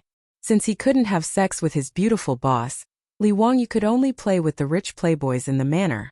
Setting off fireworks, firecrackers, barbecue, fishing, mahjong, poker, board games, Li Wangyu led the rich playboys to play everything they could think of. On the 27th day, Ma Zhou and Yin Libin also came to visit. That day was the beginning of the New Year's Eve holiday, in the imperial court in Yamen. Ma Zhou and Yin Libin had already agreed to celebrate the new year at their own manor. Li Wangyu naturally welcomed them. It was the new year, so the more lively it was, the better. On New Year's Eve, the rich playboys finally reluctantly returned to Chang'an City. Li Wangyu made arrangements for the New Year's Eve banquet while silently calculating the time. It had already been 7 days. The relatives of his beautiful boss should have left by now, right? Thinking of this, Li Wangyu felt that his mouth and tongue were dry and his heart was beating faster. He pretended as if nothing had happened and walked left and right in front of his beautiful boss. His beautiful boss couldn't help but glare at him. Wangyu, if you have nothing to do, go to the kitchen and see how the New Year's Eve banquet is going. Why do you keep walking around in front of me? Nothing. I'm just looking at you. Li Wangyu smiled embarrassedly. Why are you looking at me? Well, what do you have planned for tonight? Is it convenient? The beautiful boss instantly understood what this guy meant. Her pretty face immediately turned red, but she didn't say anything. She just nodded slightly and walked away quickly. Receiving a hint from his beautiful boss, Li Wangyu was so excited that he clenched his fists and jumped 3 feet high. He turned and ran to his bedroom to prepare incense, candles, and flower petals. He then charged his phone and Bluetooth speaker, chose romantic music, and waited for night to fall. Throughout the day, Li Wangyu deeply understood what it meant to have a day pass like a year. Why did time pass so slowly? Why hadn't the sun set yet? Why wasn't the sky dark yet? Ma Zhou and the others felt that their master had become strange today. Not only was he absent-minded, but he also kept asking the mansion's servant girls what time it was. Yin Libin and Ma Zhou looked at each other, not understanding the situation. When Li Wangyu asked about the time again, they simply asked, "Master, do you have something to do today? Do you need the disciples to do it for you?" Li Wangyu was surprised and quickly shook his head. Nothing. You do what you need to do. Haha, today's weather is good." After he finished speaking, he quickly walked away, afraid that his 2 disciples would notice something. That would be too embarrassing. With great difficulty, the sky finally turned dark. The castle had just lit up when Li Wangyu impatiently waved his hand. "Let's start the banquet." This New Year's Eve banquet left everyone in the mansion confused. No matter who proposed a toast to Li Wangyu, he flatly refused. "I'm not drinking. From today onwards, I'm quitting drinking." Li Wangyu pushed away the wine bowl in front of him with an unusually firm attitude. This caused Ma Zhou and Yin Libin, who had proposed a toast to him, to be stunned. They didn't understand what was wrong with their master. Why didn't he even drink? How could they know that Li Wangyu was afraid that he would get drunk again? Wouldn't that delay the important matter? The others didn't know what was going on, but their beautiful boss understood. She glared at Li Wangyu with a red face and ignored him, minding her own business as she called out to Aphrodite and Perrin, as well as Niu Yong and Niu Wu's wives to drink and eat. After the New Year's Eve banquet, Li Wangyu desperately winked at his beautiful boss, signaling that it was getting late and that it was time to rest. Unfortunately, his beautiful boss completely ignored him and dragged Aphrodite, Perrin, as well as Niu Yong and Niu Wu's wives out to set off firecrackers and fireworks.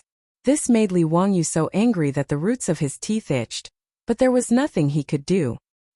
He could only thicken his face and follow them out to set off firecrackers. Chapter 6:17. After setting off the firecrackers and fireworks with great difficulty, everyone sat back down in the castle to drink and chat. Li Wangyu, however, couldn't sit still anymore. From time to time he would pretend to yawn and stretch, looking very sleepy. Li Heng, the old butler, felt sorry for him and couldn't help but say, "Are you sleepy, Lang Jun? Why don't you go get some rest?" Li Wangyu immediately got off the donkey and stretched as he stood up. "Okay, you guys can have your fun.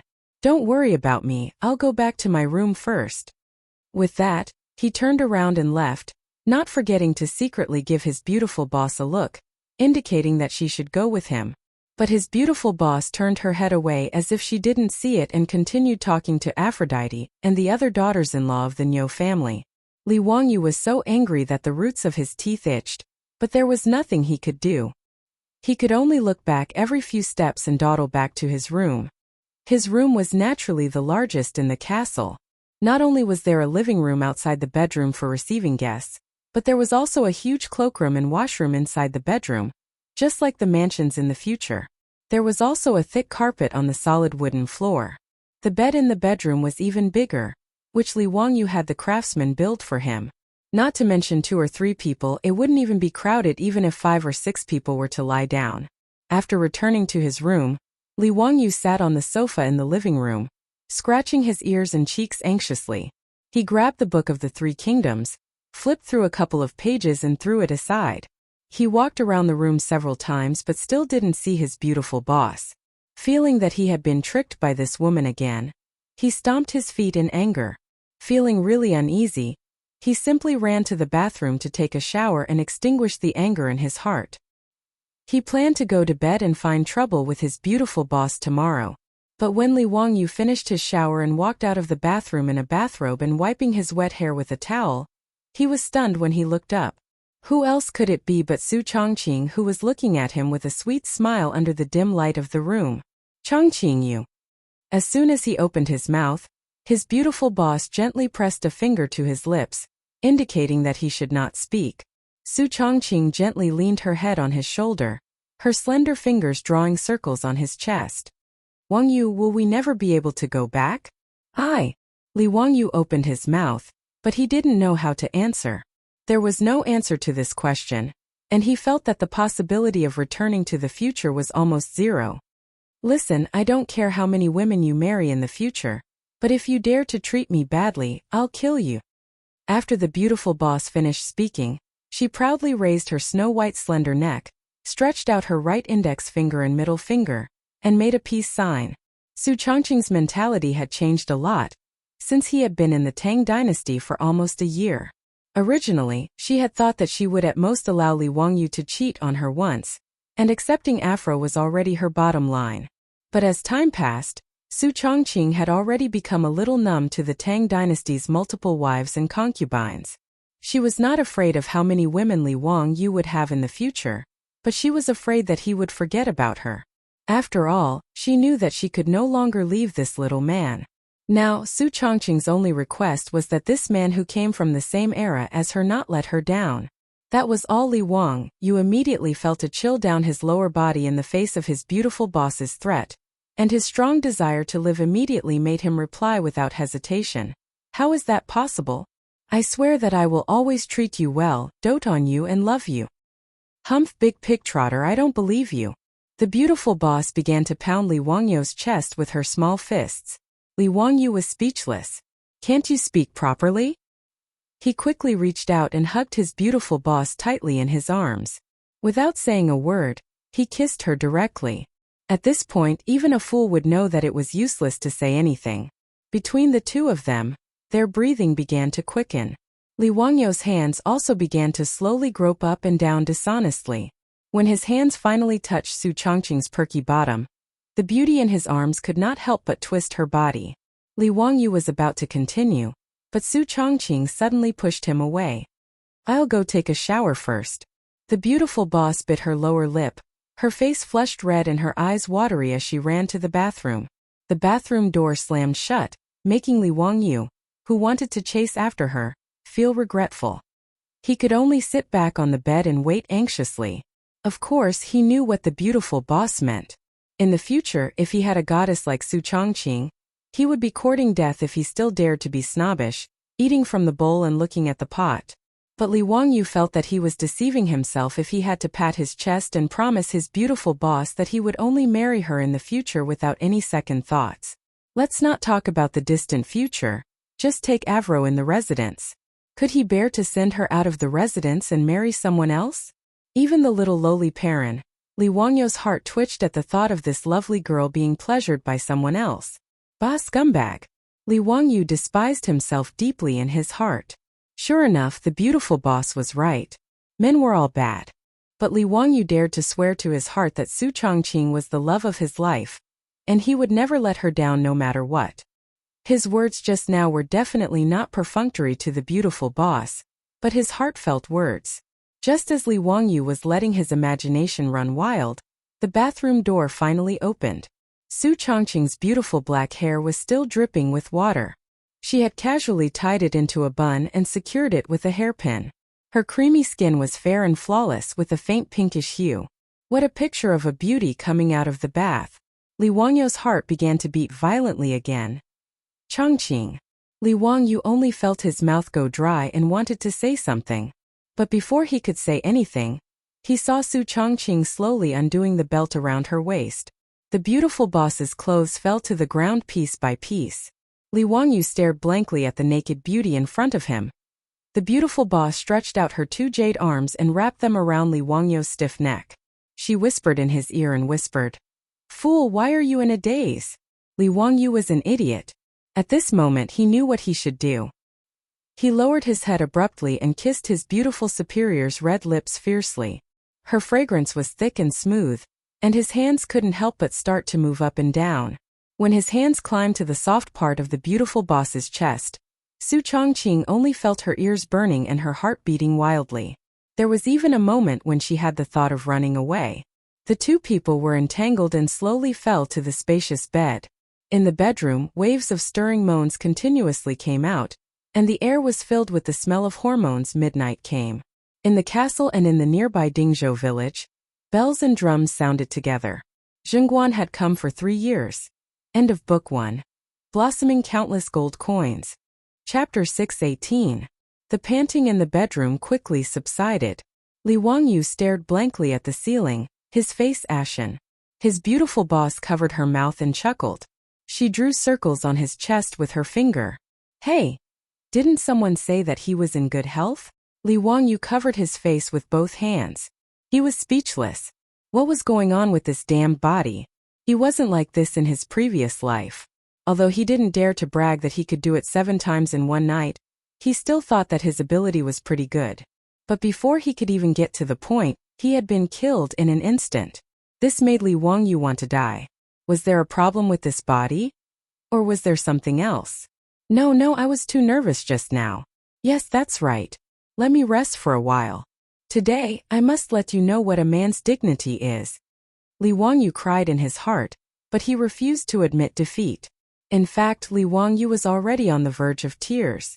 He was wondering if he should make a trip to the world manifestation realm after daybreak and find old immortal Sun to take a look at him. Could it be that he had some hidden illness? If he really had that kind of illness, he might as well slit his throat and try to transmigrate again. Okay, don't cry. Good boy, I don't dislike you, hee. Su Changqing looked at the little man beside him who had a deathly pale face. His eyes were smiling like crescent moons. Why don't I try again? Maybe I wasn't used to it just now. Li Wangyu made a last-ditch effort. His beautiful boss bit her sexy red lips. Can you do it? Li Wangyu hurriedly stuck his head out and whispered a few words into his beautiful superior's ear. But the beautiful superior's beautiful face was dyed with a layer of blush. She rolled her eyes at Li Wangyu flirtatiously, but didn't object. Her body slowly slid down and disappeared under the brocade quilt. The room was filled with the scent of hormones once again. After everything returned to normal, Li Wangyu finally heaved a sigh of relief. It seemed that he didn't need to look for Sun Simiao. There was nothing wrong with this body. He couldn't help but chuckle. Darling, I'm not bragging, right? Hee. Su Changqing was too lazy to talk to him. She just lost her virginity, so she felt very tired and didn't want to talk. She just curled up in Li Wangyu's arms and hugged the little man who took her virginity. With a sweet face, she soon fell asleep. Li Wangyu stretched out his hand and gently stroked his beautiful boss's silky smooth back. Looking at the beauty sleeping in his arms, he secretly vowed to protect this woman's happiness and slowly fell asleep. However, the two newlyweds didn't linger on the bed for long. Before dawn, just after 3 o'clock in the morning, Li Wangyu's door was gently knocked. Perrin's voice came from outside the door. Langjun, it's time to get up. It's already 5 in the morning. We have to set off. Perrin knocked on the door for a long time before waking up Li Wangyu and his beautiful boss. Wangyu, what time is it? What's Perrin's name? The beautiful boss asked in a daze. Li Wangyu also woke up after a long time. He was speechless and held his forehead with his hand. Damn Pai Lupi. On the morning of the first day of the new year, the reason why Perrin woke him up so early was that she wanted to go to Chang'an City to attend the New Year's court meeting. Every year on the first day of the new year, the emperor sat in the morning court meeting and was congratulated by the officials.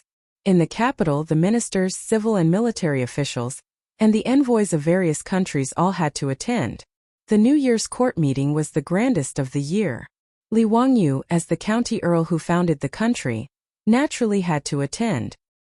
He cursed in his heart and was about to get up to open the door for Perrin and let the maidservant come in to help him change.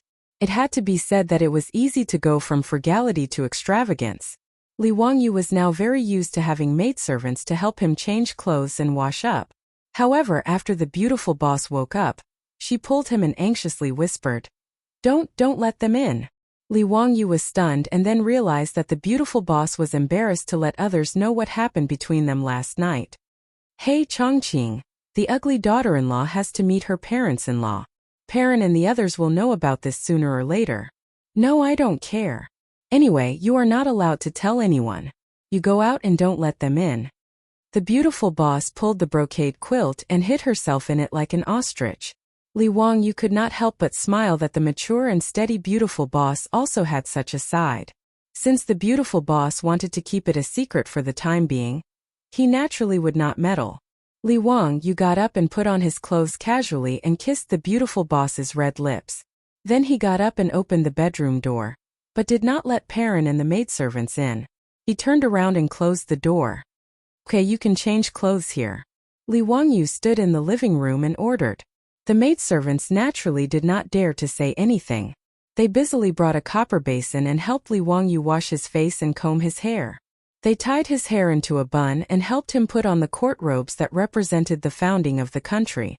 On the other hand, the little girl, Pei Lan, seemed to have realized something when she realized that her Langjun did not allow her to enter the bedroom. However, she did not say anything. She just ordered the maidservants to do their work and helped Li Wangyu tidy up the wrinkles on his court robes. In fact, Perrin did not need to do these things. Li Wangyu had already ordered her to do so. He even specially assigned the maidservants in the residence to serve Perrin. In the eyes of Li Wangyu and Su Chongqing, Perrin was also a member of the family. How could they let her serve them? However, Perrin was very stubborn. Even if there were maidservants, she still did so. Li Wangyu could not do anything about it and could only let her be. However, when Perrin tidied up Li Wangyu's court robes, her small nose suddenly moved. "Husband, why do you have the smell of the perfume that Sister Chongqing likes to use?" Her words stunned Li Wangyu. Was this girl born in the year of the dog? How could she smell this? Last night, the two of them were entangled for half the night. Of course, it was not strange that he had the smell of his beautiful superior's perfume on him. Li Wangyu coughed and quickly changed the topic. "Cough, maybe it was when Chongqing used the perfume. Let's go. It's late. Is the carriage ready?" "Niu Wu has already ordered the troops to prepare it. They are waiting for you in the hall downstairs." Perrin replied, but her eyes glanced at Li Wangyu's closed bedroom door. Her face revealed a mischievous smile. Li Wangyu did not notice Perrin's expression. He just nodded and got up to walk out of the door. Perrin and the maidservants also followed out. After everyone left, Li Wangyu's bedroom door was gently pushed open again. Su Chongqing's hair was messy and her clothes were untidy. She was also holding a bedsheet in her arms. The bedsheet had the little plum blossom marks that she left last night. She was too embarrassed to continue leaving this thing in Li Wangyu's bedroom. When the maidservants who were cleaning up the room saw it, They would be ashamed to death. Sister Changqing. Perrin's voice suddenly sounded in the castle corridor, startling Su Changqing. She hurriedly hid the bedsheet behind her back and looked at Perrin. Perrin, has Wang Yu left? Didn't you go with him?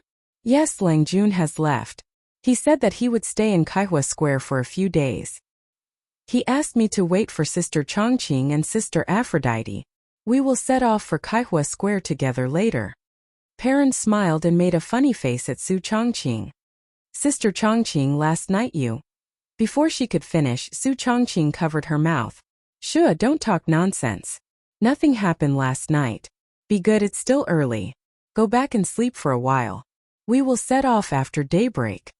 The beautiful superior blushed and ran back to her room, leaving Perrin behind to snicker. Chapter 619. Because the weather was getting colder, Li Wangyu was too lazy to continue riding a horse. Therefore, he now took a four-wheeled carriage to Chang'an City. Ma Zhou and Yin Libin also needed to attend the court meeting on New Year's Day. They had already gotten up and changed into their court clothes, waiting for him in the hall. Li Wangyu yawned and nodded to the two disciples, asking them to get on the carriage and set off. Sitting in the carriage, Li Wangyu recalled the incredible scene last night and couldn't help but smile. He didn't expect that after transmigrating to the Tang dynasty more than 1,400 years ago, he could have such a wonderful relationship with his beautiful boss. This was something he never dreamed of in his previous life. Ma Zhou and Yin Libin looked at each other and guessed something from Li Wangyu's expression. Combined with the abnormal behavior of their teacher last night, the two of them showed a smile that all men understood. In the slight undulation of the carriage, the exhausted Li Wangyu fell asleep again with a happy smile on his face. When he woke up, the carriage had already stopped in front of the Vermilion Bird Gate of the Imperial City. At this time, the sky was still bright, but the Vermilion Bird Avenue and the Imperial City were illuminated by torches. Today's Chang'an City could be called Fire City. Every 100 meters, there were burning torches illuminating the wide streets. With birch candles and hundreds of torches surrounding the horses, the city was decorated. This was the grand occasion of today. For the court meeting on New Year's Day, the poem Early Court Meeting on the Day of the Lantern Festival, by the Tang Dynasty poet Wang Jian was the most detailed and vivid. The great country's rites and music are prepared. All the people are paying respect to the Lantern Festival. The eastern color has not moved, but the crown sword gate is full. The emperor lives in Penglai, solemn and clear. The general leads the Yulin forest, holding a halberd and patrolling the palace. The grandeur of a great country was fully displayed. Although Li Wangyu complained about Pai Lupi, after getting off the carriage, he was also shocked by the formation that he had never seen before. He couldn't help but become more serious. The court meeting on New Year's Day was the largest and most solemn court meeting of the year. The ceremony process was also quite complicated. In layman's terms, the court assembly was divided into the entrance ceremony, the New Year's greeting, the tribute, the year-end examination, the reading of the Edict of the Lantern Festival, and the celebration. Naturally, there was no need to mention the entrance ceremony. During the New Year's greetings, the officials would send a congratulatory letter to Pai Lupi, and the high-ranking officials would represent the officials to congratulate him and read the congratulatory letter. The tributes were mainly for the envoys of the various states and countries. They couldn't possibly come empty-handed to Pai Lupi to pay their New Year's greetings. Since it was the year-end assessment, they naturally had to see how the various places were doing and whether there were any political achievements. Finally, after the ceremony, Pai Lupi invited all the officials to a banquet. After everyone ate and drank, they could go home. However, this had nothing to do with Li Wangyu. He was here to make up the number of people, and the process of the ceremony had nothing to do with him. After taking a nap in the carriage, he still felt very sleepy. He just wanted to end the court session as soon as possible so that he could go back and sleep again. In the Imperial City, hundreds of officials in luxurious clothes had already begun to gather and line up, preparing to enter the palace to pay their respects. Li Wangyu hurriedly led Ma Zhou and Yin Libin forward to greet all the officials he was familiar with and pay their New Year's greetings. They kept repeating auspicious words such as, Happy New Year, longevity extended, Happy New Year, longevity unlimited, and so on. It was very lively. While everyone was merrily greeting each other, Li Wangyu smelled a strong mutton smell, which almost made him suffocate. Although the Tangs also liked to eat mutton, Li Wangyu had been in the Tang dynasty for almost a year, but he had never smelled such a strong mutton smell on anyone. Moreover, today was the New Year's Day court session. Those attending the court session were all officials and nobles. Even if they didn't have incense on them, they shouldn't have such a smell. He couldn't help but turn his head and look. There were several envoys wearing thick leather jackets, who looked like nomads from the north. Li Wangyu couldn't help but ask Chang'an in a low voice, "Uncle Chang, where did these envoys come from? They smell really bad." You brat, don't talk nonsense. They are the envoys of the barbarian Chang'an. They are here to pay tribute to the sage during the court session today. Chang Yaojin's words made Li Wangyu ponder for a long time. Who was this barbarian Chang'an? After a long time, he remembered that this barbarian Chang'an was also an Eastern Turk. After the Eastern Turks Sheli Chang'an rebelled, the barbarian Chang'an allied with the Huaha, Baegu, and other tribes to defeat Sheli Chang'an and built his own tent, which was Shui Yantu. Uncle Chang, that barbarian Chang'an submitted to the sage? Li Wangyu asked curiously. He didn't know about this history. Chang Yaojin nodded with a smile. The sage sent Yuji General Chao Shirwang to confer the title of Shui Yantu Jinju Pija Chang'an. He also gave him a war drum and flag. That barbarian Chang'an was also a tactful fellow. After accepting the title, he sent an envoy to pay tribute. Li Wangyu suddenly understood. When he was studying the history of the Tang dynasty, he seemed to have read about this matter. However, he didn't remember much about it until Chang Yaojin explained. However, he remembered that this barbarian Chang'an wasn't a good person. As the saying goes, those who are not of the same race will have different intentions. In the 13th year of Chang'an, the barbarian Chang'an started to become enemies with the Tang dynasty. In the 19th year of Chang'an, after the death of the barbarian Chang'an, his son actually led an army to attack Hunan Shua prefecture. This caused the Tang dynasty to be furious and send out an army. In the end, in the 20th year of Chang'an, the Shui Yantua Khanate was completely destroyed by the Tang army. After recalling the history, Li Wangyu couldn't help but secretly curl his lips. These two-faced Shui Yantua people really didn't know what was good for them. Did they think that the cavalry of the Tang dynasty was made of mud? After the start of the court meeting, the officials and envoys of various countries entered the hall one by one and kowtowed to Pai Lupi. Then came the tedious process of the ceremony. Li Wangyu sat in his seat with his back against the pillar in the hall. He listened to Feng Xuanling's yin and yang reading out the congratulatory words. Felt like a lullaby. His eyelids became heavier and heavier. In the end, he simply leaned against the pillar and fell asleep. He had to admit that the warm Taiji Palace was really a good place to sleep. Li Wangyu slept so soundly that he was almost snoring. While he was having sex with his beautiful boss in his dream, he was suddenly pushed from behind. He was so scared that he jumped up from his seat. Before he could recover, he heard Pai Lupi's voice say, "What do you think, County Count Huxian? Tell me about it." "What the hell? What do you mean by what do I think?" "Pai Lupi, what are you talking about?" Li Wangyu blankly wiped the saliva from the corner of his mouth. He was in a daze and didn't know what had happened. Just like in the future, when he was suddenly called to stand up and answer a question while sleeping in class, he looked around blankly and asked the three questions in his soul. Who am I? Where am I? What am I doing? Why didn't anyone tell me what had happened? He couldn't help but turn his head and look behind him. The person who pushed him was his disciple Ma Zhou, who was winking at him. Ah, this question, yes, this is a question. Li Wangyu didn't know what he was talking about. God, who could save him? He was about to cry. The court meeting was going well. Did it have anything to do with him? He was sleeping well. Who was he bothering? Chapter 620. When Li Wangyu saw the expressions of Pai Lupi and the other officials, he knew that his nonsense just now was not appropriate. When he was at a loss of what to do, he heard someone shouting in dissatisfaction. Heaven Khan, what nonsense is this official of yours talking about? Does he also think that it is good for the Ba Yi tribe to occupy my pasture?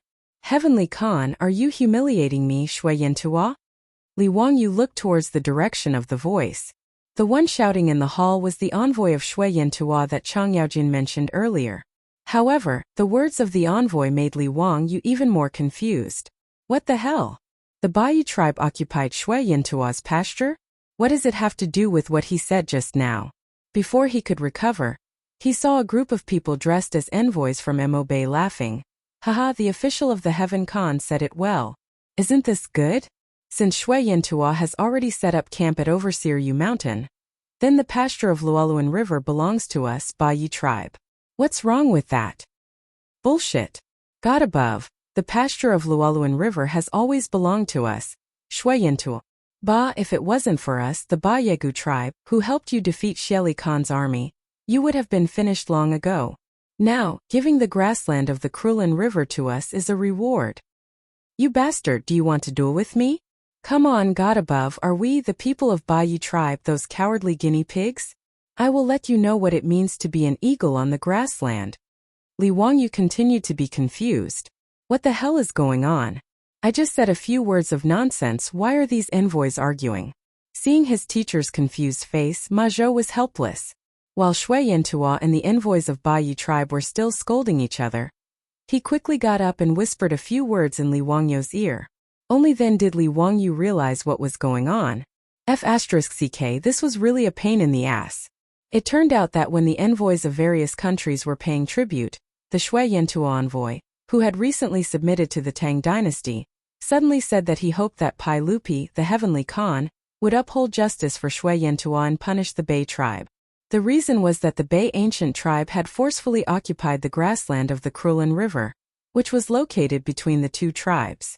Speaking of which, Shui Yintua and Ba Yegu were originally allies. Previously, the two of them, together with the Hueha people, defeated the Turkic Xieli Khan's army. But once the Eastern Turks were defeated and fled, the people of these tribes began to fight over the fertile pastures. Several small-scale battles even broke out because of this. However, Shui Yintua had just been established recently, and their strength was not as strong as the Bei tribe. They had suffered a small loss, and even the grassland of the Luoluan River had been occupied by the other party. Therefore, Shui Yintua's envoy simply took the opportunity of today's New Year's Day Imperial Court meeting to offer tribute to Pai Lupi and brought up this matter, hoping to get the support of the Heavenly Khan. In this regard, Pai Lupi naturally felt a headache. He did not want to care about the matter of the Mabe grassland, and he could not care about it. He could not let the Iron Cavalry of the Tang dynasty move out just because the two sides were fighting over the pastures, right? After all, the Bei ancient tribe had also submitted to the Tang dynasty and worshipped Pai Lupi as the Heavenly Khan. They were a vassal state of the Tang dynasty. Pai Lupi was helpless and could only look around to see if other people had any thoughts on this matter. But whether it was the civil officials like Fang Xianling and Du Ruhui, or the military officials like Cheng Yaojin, Yuqi Jingda, Li Jing, or the military officials like Cheng Yaojin, Yuqi Jingda, or Li Jing, in fact there was no good way to deal with this matter. This matter involved the interests of both sides, so how could it be settled with just a few words from the Tang dynasty? If they spoke rashly and caused the other side to be dissatisfied, it would not be good. Therefore, everyone kept their mouths shut and remained silent. In desperation, Pai Lupi turned his eyes to Li Wangyu. His nephew had already left an impression in his heart that he was quick-witted and often had unexpected ideas, so he wanted to see if he had any good ideas. Li Wangyu was dozing off in the hall. He could hide it from others, but naturally he could not hide it from his disciple Ma Zhou, who was sitting behind him. Seeing Pai Lupi looking at him, Ma Zhou was anxious and pushed Li Wangyu. However, he did not expect Li Wangyu to have such a big reaction and directly jumped up. The key point was that this guy was still confused and did not understand the situation. So he opened his mouth and said something like, "It's good." This naturally annoyed Shui Yintua's envoy, who thought that Li Wangyu was saying that it was good that Bei had robbed their grassland, causing a mess in the hall. Pai Lupi glared at Li Wangyu, who was causing trouble. Seeing that Shui Yintua and Beigu's envoys were getting more and more agitated, and it seemed that they were going to fight on the spot, he could not help but slap the armrest of the throne and scolded angrily. Enough! The two envoys were making such a ruckus in the main hall. What was going on? Shut up, all of you! Seeing that the Heavenly Khan was angry, Shui Yintua and Beigu's envoys looked at each other angrily and temporarily shut up. Pai Lupi rubbed his temples and felt a headache. He felt that these barbarians were indeed barbarians. Didn't they know that today was the New Year's Day imperial court? On the first day of the new year, they were already restless and caused so much trouble. They were really uncivilized. He glared at Li Wangyu and asked angrily, County Count Hu, what did you mean by what you said just now? Tell me clearly. At this time, Li Wangyu knew the cause and effect of the matter, and he also had a headache. How did he know how to solve this matter? Why don't we split the grassland in half? Or I'll take 1, 3, 5 and you'll take 2 for 6? Or should we just use scissors, stone, paper and whoever wins gets the grassland? These were all his own thoughts. It was obvious that neither Shui Yantua nor Beigu would accept these proposals. He was also a little embarrassed and did not know how to answer Pai Lupi's question. Should he tell Pai Lupi that he was just taking a nap and that what he said just now was just sleep talking? Then it would be strange if Pai Lupi did not beat him. Li Wangyu did not want to be punished by Pai Lupi on the first day of the new year. That would not be a good sign. Seeing Li Wangyu at a loss for words, Ho Junji's triangular eyes flashed with disdain, and he stepped forward to add insult to injury. Your Majesty, this subject believes that County Count Hu was speaking nonsense just now and has truly lost his dignity. Your Majesty, please punish him as a warning to others. Wang Renyu, Zhang Yuanshou, and the other clan heads naturally stood up and agreed. Duke Lu's words are reasonable. Your Majesty, for County Count Hu to speak so carelessly in the hall, he has truly lost his place as a subject. This subject requests that Your Majesty severely punish County Count Hu for his conduct. Hearing this, Li Wangyu could not help but raise his middle finger under his robe. These bastards were really willing to use their knives. But after being forced by them, Li Wangyu suddenly had an idea, and he couldn't help but heartily laugh. Haha, Duke Lu, Duke Wang and Duke Zheng's words are truly baffling. When did I speak carelessly? Everyone, please do not slander me. Ho Junji scornfully pursed his lips. County Count Hu, weren't you the one who said that this matter was rather good? Bayegu occupying Shui Yantua's grassland is rather good? Why don't you explain this to His Majesty and Shui Yantua's envoy? Li Wangyu slowly walked forward and bowed to Pai Lupi. Reporting to Your Majesty, what this subject said just now was rather good. It was not what Duke Lu understood. Chapter 621. Pai Lupi glanced at his nephew and asked, Oh? County Count Hu, what did you mean by what you said just now? Yes, Your Majesty. When I said quite good, I meant that Shui Yantua's envoy was willing to ask Your Majesty for help. This matter is quite good. As the Khan of Heaven, Your Majesty naturally has the responsibility of arbitrating vassal states. This is Your Majesty's right and obligation. This is also the reason why the Tang dynasty is respected by all states and the 4 seas. Li Wangyu's words touched Pai Lupi's heart. The proud Pai Lupi could not help but feel proud. He nodded slightly and the anger on his face disappeared. However, Pai Lupi did not let Li Wangyu go. He continued to ask, In your opinion, how should this matter be solved? The key was to solve the conflict between Shui Yantua and Ba Yegu. Otherwise, no matter how good Li Wangyu's flattery was, it would not help. Li Wangyu was not in a hurry. He smiled and said, Your Majesty, this matter is very easy to solve. What good plan? Not only was Pai Lupi curious, but the officials and the envoys of Shui Yantua and Ba Yegu were also staring at Li Wangyu. They wanted to see what this young man would come up with. It's simple. If there is a conflict, can't we just compete? The winner will take the grassland, and the loser will admit defeat. It's fair and reasonable. Isn't this a happy ending? Li Wangyu's words were said casually, but it caused an uproar among the officials and the envoys of Shui Yantua and Ba Yegu in the hall. Fang Xianling, Du Ruhui, and the other big shots looked at each other. They did not understand why Li Wangyu would say this. Ma Zhou and Yin Libin were even more anxious. They wished they could go up and cover their teacher's mouth. County Earl Hu, be careful with your words. What kind of idea is this? Do you think that national affairs are child's play? Absurd, this is absurd. County Earl Hu, how can you come up with such an idea to make the 2 clans fight over the grassland? What are your intentions? Since the Shui Yantua and Ba Yegu clans are vassals of the Tang dynasty, how can you come up with such a bad idea? If the 2 clans fight each other, what good will it be for the Tang dynasty and the 2 clans? Absurd, truly absurd. Your Majesty, I want to impeach County Earl who, for his evil intentions, he should be punished. Your Majesty.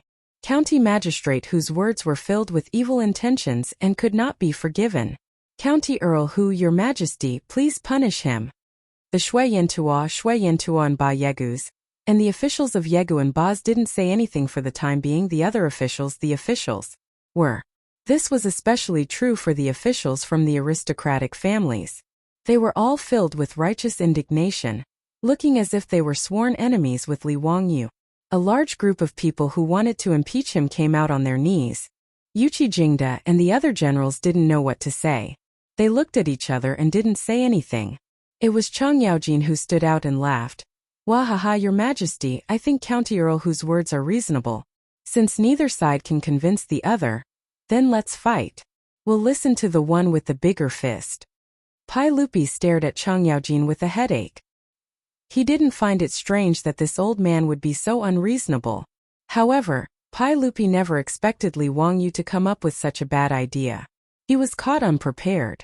County Earl who, what do you mean by this? Explain it clearly. Li Wangyu wasn't worried at all in the face of the official's accusations. He chuckled and replied, Your Majesty, this is what I meant just now. Since the vassal states are in conflict and can't agree, then a fair competition to determine the winner is naturally an appropriate method. His words made the ministers who wanted to impeach him explode again. Without waiting for Li Er to speak, they couldn't wait to refute. Nonsense, are the lives of the vassal state not lives? County Earl who, how dare you treat human lives like grass? If Shui Yintua and Ba Yegu fight to the death, wouldn't that benefit the Eastern Turks and that old thief Shelley? County Earl who, what are you thinking? Wang Renyu stood out and reprimanded. Li Wangyu spread out his hands. When did I say that I want Shui Yintua and the Ba Yegu to fight to the death? County Earl who, you just finished speaking and you want to deny it? Do you really think His Majesty and I are deaf? Li Wangyu said with a sneaky smile. Everyone, did you hear me clearly? I said to let the two sides compete, but I didn't say to let them fight to the death. Wang Renyu sneered. Ridiculous, swords have no eyes. Could it be that County Earl who is thinking of wrapping swords and spears in cotton and playing with them? No. Since they are all vassal states of the Tang dynasty, how can we use swords and spears so crudely? Li Wangyu shook his head and smiled. Pai Lupi couldn't help but ask curiously. County Earl who, then what do you mean? Your Majesty, I was wondering if the Tang dynasty can hold a sports meet? Why don't we call it the Tang Dynasty National Sports Meet?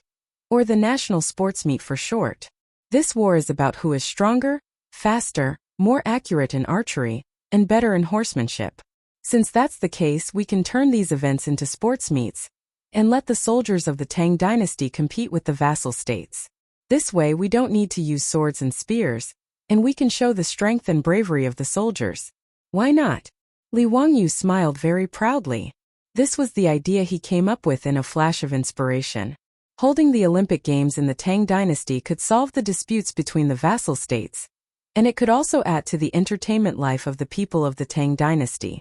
What a good idea! The origin of the Olympic Games was actually related to solving the disputes of war. In ancient Greece, there were more than 200 city-states.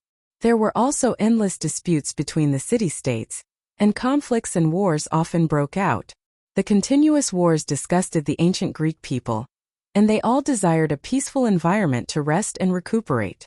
Later, the Spartan king and Elis king signed the Holy Month of Truce Treaty. As a result, the military training and sports competitions to prepare soldiers gradually turned into a sports meet for peace and friendship. Li Wangyu suddenly thought of the Olympic Games and the origin of the Olympic Games, so he came up with this idea. Since the Shui Yintua and the Bagua tribes were entangled with each other for the grassland, they might as well send people from their tribes to Chang'an to participate in the sports meet. The grassland would belong to whoever won. If they didn't agree, they could compete again in 4 years to determine the ownership of the grassland in the Krulin River. Li Wangyu's words made Li Er and the other officials look at each other, unable to make heads or tails of it. Sports meet? National Games? What the hell was that? Pai Lupi coughed and asked, County Earl who, can you explain to me what a sports meet is? Yes, Your Majesty. A sports meet refers to a sports competition. Li Wangyu saw that the officials were still confused and knew that they didn't know what a sports meet was, so he explained in detail. A sports meet is a competition to see who can run faster, jump further, and have more strength. Li Wangyu explained in detail the sports meet he knew to Pai Lupi and the officials.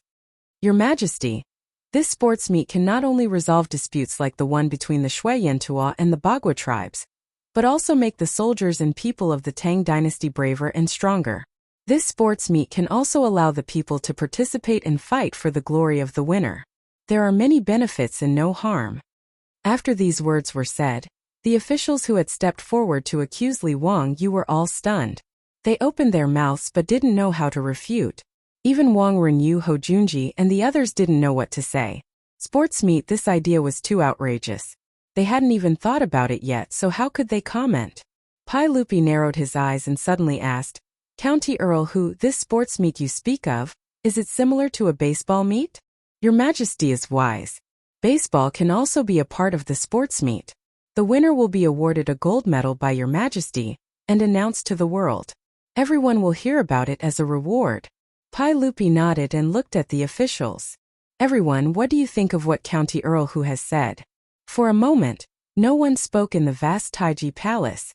Chapter 622.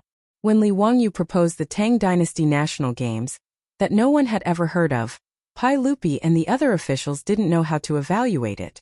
It sounded interesting, but even if Li Wangyu explained it for a long time, no one had any idea what the games were. The one who broke the silence in the Taiji Palace was Shui Yantua's envoy. After listening to Li Wangyu's words, he thought for a long time before saying, Your Majesty, if the people of Ba Yegu also agree, I am willing to accept the games on behalf of Ba Yegu. But I would like to ask Hu Xianbo, what are the events of the Tang Dynasty National Games that you mentioned? Li Wangyu pondered for a while and replied, 5 events: batting, long-distance running, archery, horse racing, and weightlifting. What do you think? Shui Yantua's envoy nodded. I can accept this on behalf of Ba Yegu, but I don't know if the cowards of Ba Yegu dare to participate. Let's compete. Do you think Ba Yegu is afraid of you? Ba Yegu's envoy naturally didn't want to be outdone. Pai Lupi saw that the two envoys nodded in agreement before he said anything, so he was helpless. Li Wangyu saw that Shui Yantua and Ba Yegu's envoy were arguing again, so he smiled even more happily. He cupped his hands and said to Pai Lupi, Your Majesty, I think that the winners of these 5 events are worthy of the title of champion. They can be said to be the champion, and they will be ranked first among the armies. They can announce it to the world and let the world know the title of champion. The second place will be the second place, and the third place will be the third place. The fourth, fifth, sixth, and seventh place will be called the Dianjuan, Naojuan, Jianjun, and Taijun to honor these generals and soldiers who have won the titles. After he finished speaking, not only did the eyes of Chang'an, Yuqi Jingda, and the other generals and dukes lit up, but even the envoys of the vassal state who were just watching the fun in the hall were in an uproar. Immediately, many envoys stepped forward. Your Majesty, can Dongying participate in the Tang Dynasty National Games? Yes, Your Majesty. Beekj also wants to participate. Nanzhao is also willing to participate. Even Nipponese is willing. Of the 30 to 40 vassal states of the Tang Dynasty, more than half of them actually stood up and were willing to participate in the Tang Dynasty National Games that Li Wangyu just mentioned. This was beyond the expectations of Pai Lupi and the officials. Chang'an, the generals, and the vassal states were so excited mainly because of Li Wangyu's words. The term champion was first used in the records of the Grand Historian. Xiangliang crossed the Huai River to the west and defeated Jingju, Qinjia, and others. He was the champion of Buchang. After them were the champion marquis and the champion general. Those who did not have outstanding military exploits would not be able to obtain this honor. To a Tang general, being crowned a champion was undoubtedly the highest praise. As for the runner-up, it meant that they were one level lower than the champion. Since ancient times, Huaxia had titles such as Quasi-Sage and Quasi-Father, which were also very impressive titles. The reason why the envoys of the vassal states were so excited was naturally because of the word champion. If they could win the championship in the Tang Dynasty National Games, the benefits were self-evident. They could be on good terms with the Tang Dynasty and show their country's ability. Why not? Even if a small country admitted that they could not win the championship, it would be good for them to win the second or third place. Even Taijun's 7th place might not be too hard to accept. Li Wangyu suddenly threw out the idea of the national games, which made Pai Lupi difficult to decide for a while. He simply used the tactic of delaying, intending to delay first and then say, "Well, I already know about this. Today is the New Year's Day Imperial Court. Let's not talk about this for now. We'll talk about it after the Yuanjing holiday." Since Pai Lupi had spoken, Li Wangyu and the officials naturally did not say anything more. The New Year's Day Imperial Court, which was interrupted because of the dispute between Shui-Yin-Tua and Bagu tribes, could finally continue. After a series of cumbersome procedures of the Imperial Court, it was already noon. Pai Lupi was going to treat the officials in the palace today. To be honest, the imperial cuisine in the palace was actually not very delicious. Li Wangyu wasn't the only one who thought so. Even Fang Xianling and Cheng Yaojin thought the same. Even Pai Lupi, who had eaten the delicacies of Lai Hot several times, had to admit that the imperial kitchen of Taiji Palace was really not as good as the kitchen of Lai Hot. Because of this, the kitchen maids in Li Wangyu's residence had been replaced several times. After all, regardless of whether it was Li Er or Cheng Yaojin, these big shots, he couldn't refuse to give his kitchen maids to them. After the banquet in the palace, Li Wangyu was ready to go back to his mansion to sleep, but he was directly stopped by Mi Tu. Pai Lupi invited him. Li Wangyu shook his head speechlessly. He knew it must be about the sports meeting, so he could only obediently follow Mi Tua to the Yin and Yang Palace. In the Yin and Yang Palace, not only Pai Lupi was there, but also Fang Xianling, Du Ruhui, Zhang Sunwuji, Wei Zheng, Cheng Yaojin, Li Jing, Yuqi Jingda, and other generals. Seeing Li Wangyu enter the palace, Cheng Yaojin could not help but laugh. "Ha ha ha, Zio, you're really good today. You actually threw out such a big bomb without saying anything. Hurry up and tell me. What are you thinking about this Lauscher sports meet?" "Uncle Cheng, it's the national games of the Tang dynasty, or the national games for short." Li Wangyu seriously corrected him. The reason why he had to emphasize this name was naturally because he wanted to make fun of him. If it were not for the fact that the name Olympic Games was really hard to explain, he would have called it the Olympic Games. "Well, the national games, boy, make it clear. What do you want to do with the national games? Why did you suddenly mention it today?" Pai Lupi, Fang Xianling, and the others reclined on the soft couch, holding wine glasses in their hands. They all stared at him, waiting for his explanation. On the way to the Yin and Yang Palace, Li Wangyu had already made a draft in his mind and thought about how to answer. Although the idea of organizing a sports meet was something that he had suddenly thought of in the Taiji Palace, Li Wangyu felt that it was a very promising idea. He cleared his throat and bowed to Li Er and the other big shots. Then he said loudly, "Uncle, gentlemen, I didn't propose to hold the national games on a whim. It's because it's beneficial to the Tang Empire. It's actually beneficial." "Oh, specifically, what are the benefits?" Pai Lupi asked. "Yes, uncle. First of all, the national games can promote the national prestige of the Tang dynasty, promote political exchanges between the vassal states and the Tang dynasty, promote caravan trade, and bring the vassal states closer to the Tang dynasty. Of course, more importantly, uncle, the sports meeting can make money." His words immediately aroused the interest of Pai Lupi and the other generals. "Zio, be more specific. How can these benefits be realized?" Seeing that Pai Lupi and the others were interested, Li Wangyu was not in a hurry. He first asked the chamberlain to bring him a cup of tea, and then he took a sip. He was so anxious that he wanted to beat him. Then he replied slowly, "Actually, uncle and gentlemen, you should be able to imagine the benefits." Chapter 623. Li Wangyu said unhurriedly, "Actually, uncle and all of you should be able to imagine the benefits of this. First of all, no matter what ranking the vassal states get in the national games, it will cause a lot of discussion in their countries. The champion of the national games of the Tang dynasty is sought after by the vassal states. Of course, the people of the vassal states will yearn for the Tang dynasty." Fang Xianling nodded. "That's right. Zio is right. Go on. What are the other benefits?" "Secondly, these vassal states are very far away from Chang'an. It's not easy to travel there. Uncle, I think the national games can be held 1 year later. It will make it easier for the envoys of the vassal states to send the news back and give them enough time to select soldiers and come to Chang'an. With so many people coming and going, the trade between the vassal states and the Tang dynasty will be stimulated. After all, businessmen are after profits. They will see the business opportunities and will not let go of the opportunity.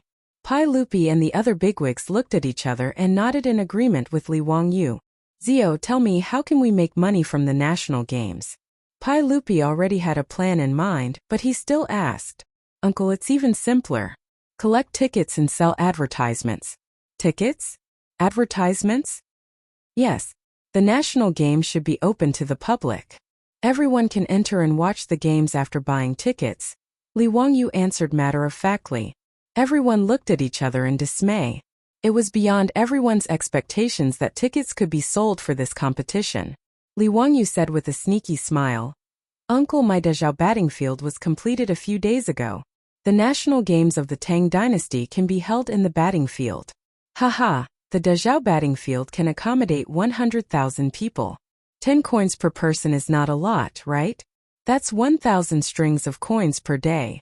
100,000 people will watch the games in the field. They have to eat and drink, right? At that time we can authorize some businessmen in Chang'an to sell food in the field. We can charge them 100 strings of coins per day, right? They could also allow the merchants to bid. If the price was high enough, they would be allowed to hang the banner of their business in the stadium to advertise. We only need to hold the national games for a month. Do you think we won't make enough money? Besides these athletes, the soldiers of the vassal states participating in the national games, after they arrive in Chang'an, the vassal states will be responsible for their food, lodging, and transportation. This is also a big income. In my opinion, if you don't earn 100,000 strings of cash, it's considered a failure. This time, Pai Lupi and Feng Xianling were even more moved. Your Majesty, I think Zio is right. The national games of the Tang dynasty can indeed be held. This subject agrees. Pai Lupi nodded, but he asked, Zio, in the hall today, you only said that there would be 5 competitions, namely batting, long-distance running, archery, horse racing, and weightlifting. How did you manage to delay the sports day for more than a month? Uncle, isn't this simple? So many more projects. In addition to batting, there can be different distances in long-distance running. 1,000 steps, 2,000 steps, 5,000 steps, or even more. Different projects will have different champions. Archery and horse racing are the same. The other 5 events are just my nephew's words. We can always add more events to the competition. If we want more vassal states to participate, we have to let them see the hope of winning the championship. Wahahaha, can I, Old Chang, also participate in the competition? Qing Yaojin suddenly laughed. Yuqi Jingda looked at him disdainfully. You old man, what can you compete with? Don't make a fool of the Tang dynasty. Yuqi Jingda, you want to compete with me? Come on, I'm not afraid of you. Seeing that the 2 old men were about to make trouble again, Pai Lupi couldn't help but stare at them angrily. Jijia Jingda, don't make trouble. Li Wang, you couldn't help but laugh. Uncle Chang, not everyone can participate in the national games. Of course you have to be qualified. Bastard, you better tell me clearly. What conditions do you have that I'm not qualified for? Cheng Yaojin said angrily. It's not up to me to decide. Li Wangyu hurriedly waved his hand. He didn't want to provoke this old hooligan. Uncle Cheng, there are hundreds of thousands of soldiers and horses in the Tang dynasty. Even if we only select soldiers from the imperial guards to participate in the sports day, we still have to go through many rounds of selection. How will they be selected? Li Wangyu said. I think that each of the 16 guards of the imperial guards will select 1 athlete to participate in the national games. As for how each guard will be selected, it will depend on Uncle Chang and the rest of the officials. In addition to the athletes from the vassal states, there will probably be dozens of people participating in each event. When the official competition starts, they will go through the preliminaries, preliminary rounds, semifinals, and finals, and finally the champion will be decided. Li Wangyu then explained the participation methods and competition methods of the Olympic Games to Pai Lupi and the other big shots in detail. They all nodded. Good, Zio, you are really thoughtful. It's really amazing that you can come up with such a detailed and feasible plan in such a short time. Pai Lupi thought that Li Wangyu had come up with the rules and organization of the competition himself, so he praised him generously. Li Wangyu couldn't help but blush. This was just his experience from watching the Olympic Games and the national games on TV in his later life. Any sports fan in his later life could tell him 1, 2, 3, 4, and so there was nothing special about it. Pai Lupi, Fang Xianling, and the others discussed for a while and roughly decided to hold the national games of the Tang dynasty. The time of the games was set to be 1 year later, between March and April of the 4th year of Chang'an. If the national games were held well, they could be held every 2 years. As for the specific events, content, and rules of the games, Pai Lupi waved his hand and let Li Wangyu take full charge. After writing a detailed memorial and submitting it to him, he discussed it with Fang Xianling, Du Ruhui, and the others. Finally, he issued an edict and spread it to the whole world. Li Wangyu had no choice but to nod and take the job. After all, except for him, no one in the world knew how to organize the games. Even his beautiful boss didn't know much about it. After all, she didn't have much love for sports.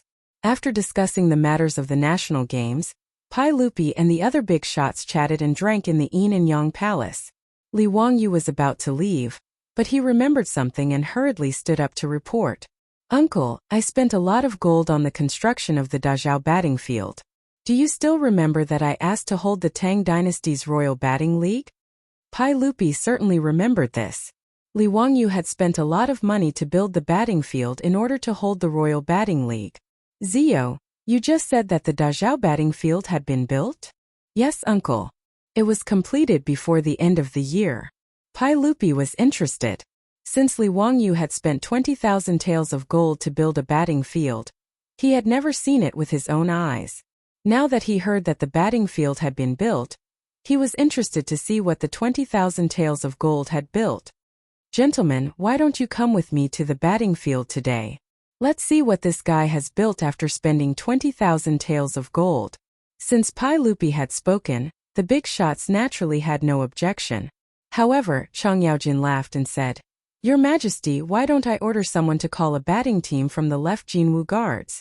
Let's have a batting match today to liven things up for Your Majesty. Yuqi Jingda's eyes also lit up. That's right. I'll also order someone to call a batting team from the army. How about we have a match in the Dazhao batting field today? Pai Lupi nodded with a smile. Today was the first day of the new year. He had nothing to do during the holidays. It would be good to watch a batting match. Chapter 624. The Dazhao baseball stadium wasn't a very tall building in Chang'an City. The surrounding stands were 10 meters tall, which was a little more than 3 zhang tall. It wasn't as tall as the 4 zhang tall platform under the Taiji Palace. Although the stands were no more than 10 meters tall, it was the height of a 3-story building in the future. But when one really stood in front of the baseball stadium, it was very spectacular. The reason was very simple. The stands were too long. Even in the future, there hadn't been such a large stadium with a 4-kilometer perimeter. After all, the rules of polo had been changed a lot in the future.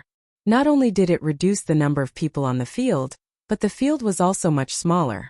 A stadium that could hold 100,000 people at the same time was also a very large stadium in the future. And when Pai Lupi, Chang Yaojin, and the other big shots walked into this true polo stadium for the first time, everyone couldn't help but gasp. Ziyu, what kind of monster did you build? This is a baseball stadium? How can it be so big? Pai Lupi stood in the middle of the empty stadium and looked around. The shock in his heart was beyond words.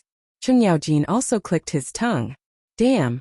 This is the first time I've seen such a huge building in my life. Kid, are all the stands around the stadium used for people to sit? TSK, wouldn't it be able to seat tens of thousands of people? Yuqi Jingda was even more shocked, his face full of disbelief. Ziyu, your 20,000 taels of gold really weren't spent in vain. This is the first time I've heard of a baseball stadium of this scale. Li Wangyu said with a smile. Uncle Chang, did you forget that this little nephew said before that this Dazhao baseball stadium can hold 100,000 people? Oh my god, 100,000 people cheering together. It's enough to scare people to death, right? Li Wangyu pointed to the center of the northern stands. There was a row of private stands at the top. Uncle, that's the private stands that little nephew prepared for you and the other officials. When the time comes for the competition, Uncle will be able to watch it with the other officials. There's no need to worry about safety. Pai Lupi nodded. Let's go and take a look. A group of big shots surrounded Pai Lupi.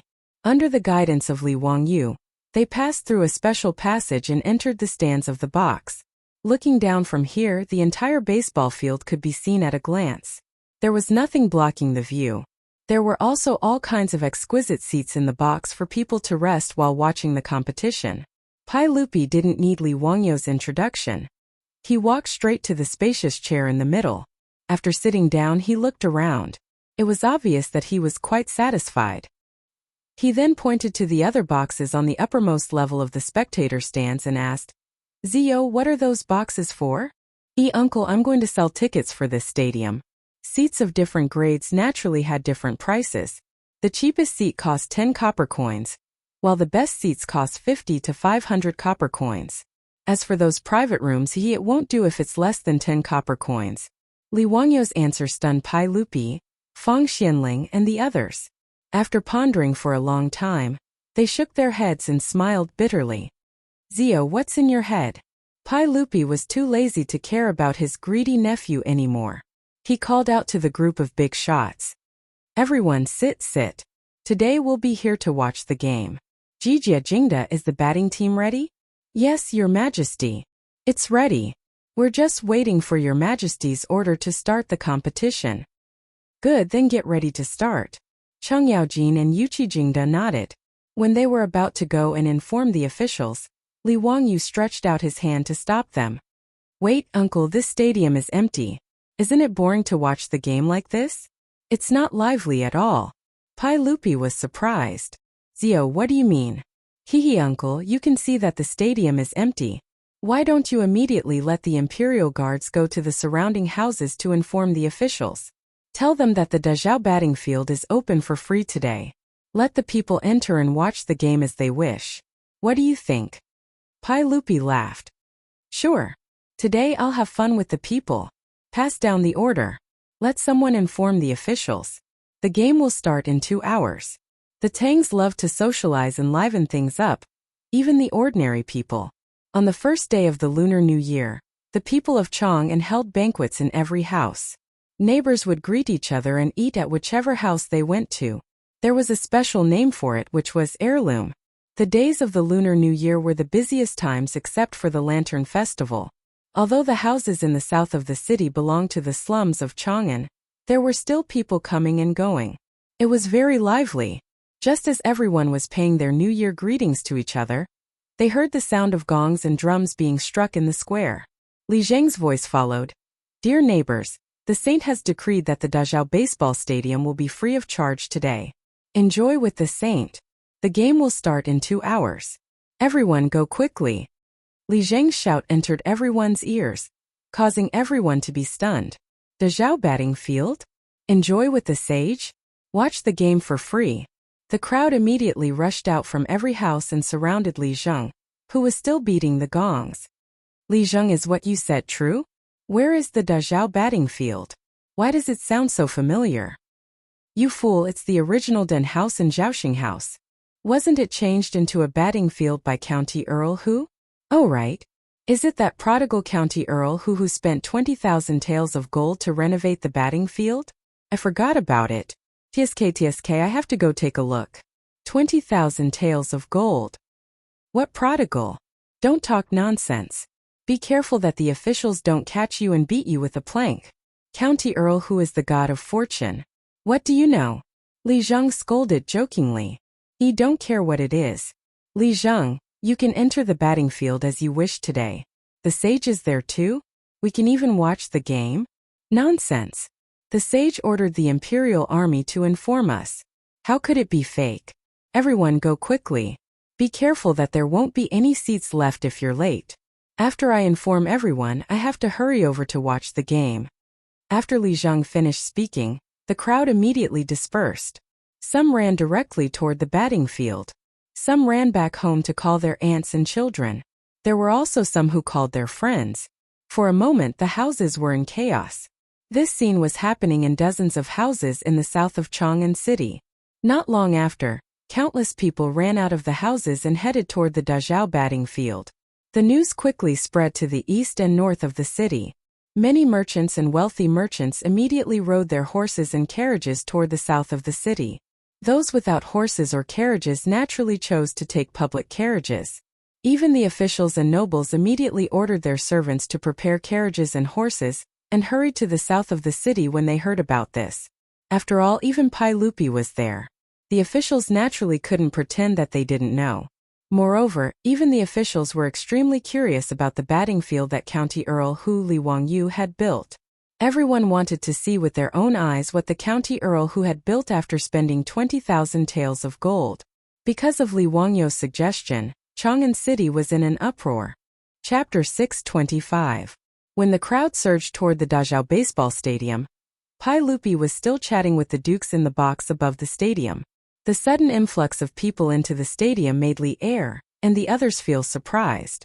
Originally, Li Er and the group of big shots had thought that it would already be amazing if they could fill half of the seats in this huge stadium by notifying the people at the last minute to watch the game. One must know that this was a baseball stadium that could hold 100,000 people. Half of it would be 40,000 to 50,000 people. As the saying goes, when there are 10,000 people, there is no end to it, let alone tens of thousands of people. However, when the crowd continued to surge into the baseball stadium, and the endless crowd slowly filled up Noda Baseball Stadium, even Pai Lupi was moved. Chang Yaojin and the other generals were even more nervous. Your Majesty, should I bring all the soldiers of the Jinwu Guards over? There are too many people. I'm worried that something might happen. After the initial shock, Pai Lupi slowly shook his head. There's no need. Do I not trust my own people in Chang'an City? Moreover, the box that Zio made is very safe. There's no need to go through so much trouble. Hearing Pai Lupi's words, Chang Yaojin could only give up. However, he still ordered his retainers and Pai Lupi's imperial guards to be more vigilant and avoid trouble. At this moment, Li Wangyu felt his scalp go numb. In his previous life, although he had gone to the baseball stadium to watch competitions and attended concerts of singers, it was not uncommon for tens of thousands of people to gather together. However, there was strict security. Not only were there security guards, but there were also many policemen to maintain order. Today, he was hot-headed and did not make any arrangements. He just informed the people to come to the stadium to watch the game. If something were to happen to him, it would be a big problem. In his previous life, because of a large crowd, there would be a stampede, resulting in heavy casualties. It was not uncommon. He remembered that the worst incident was in 1990, when a large number of pilgrims stampeded in Mecca, resulting in the death of more than 1,400 people. Now Li Wangyu looked at the black mass of people in the stadium below, and felt that this was a time bomb that could explode at any time. Uncle, it's better if you quickly transfer the Imperial Guards over. It's your nephew's fault for not thinking things through. Li Wangyu hurriedly persuaded Pai Lupi. Pai Lupi did not understand what he meant and thought that he was worried about his safety like Cheng Yaojin. Zio, there's no need to worry. The Imperial Guards around me are enough to protect me. Uncle, I'm afraid that with so many commoners gathered here, there might be a riot or an accident. I'm afraid there might be an accident. Hurry up and get the Jinwu Guards to come to the stadium to maintain order. Li Wangyu's forehead was covered in sweat from fear. Pai Lupi, Fang Xianling, Du Ruhui, and the others looked at each other, then turned their heads to look at the increasing number of commoners below. They could not help but break out in cold sweat. Pai Lupi did not dare to hesitate and immediately ordered. Jijia immediately passed down the order to bring all the Jinwu Guards to the stadium to maintain order. There must be no accidents. Chang Yaojin also thought about it and did not dare to hesitate. He nodded and followed the order to mobilize the guards. Although the Dazhao baseball stadium had been completed, Li Wangyu had not arranged for personnel to manage it. After the numerous entrances to the stadium were opened, there were no security measures or personnel at all. As a result, more and more commoners poured into the stadium. Li Wangyu looked around. Not only did he not see any empty seats in the stadium, but even the aisles were filled with people.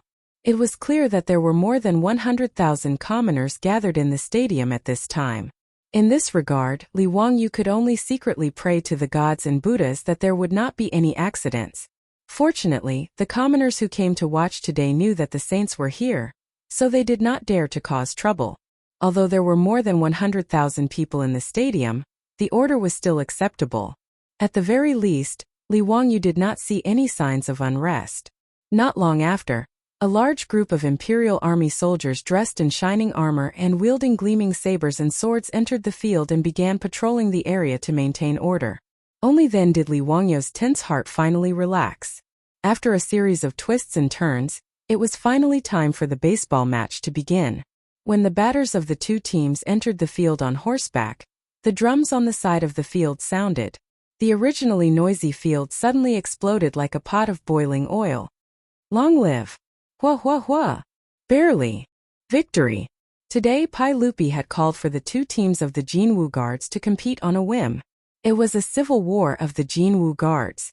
But even so, neither side of the Jinwu Guards wanted to lose.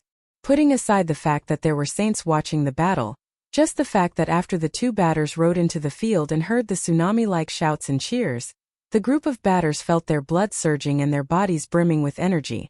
Pai Lupi, Chang Yaojin, and the other big shots in the box at the top of the grandstand were extremely satisfied with the explosive atmosphere.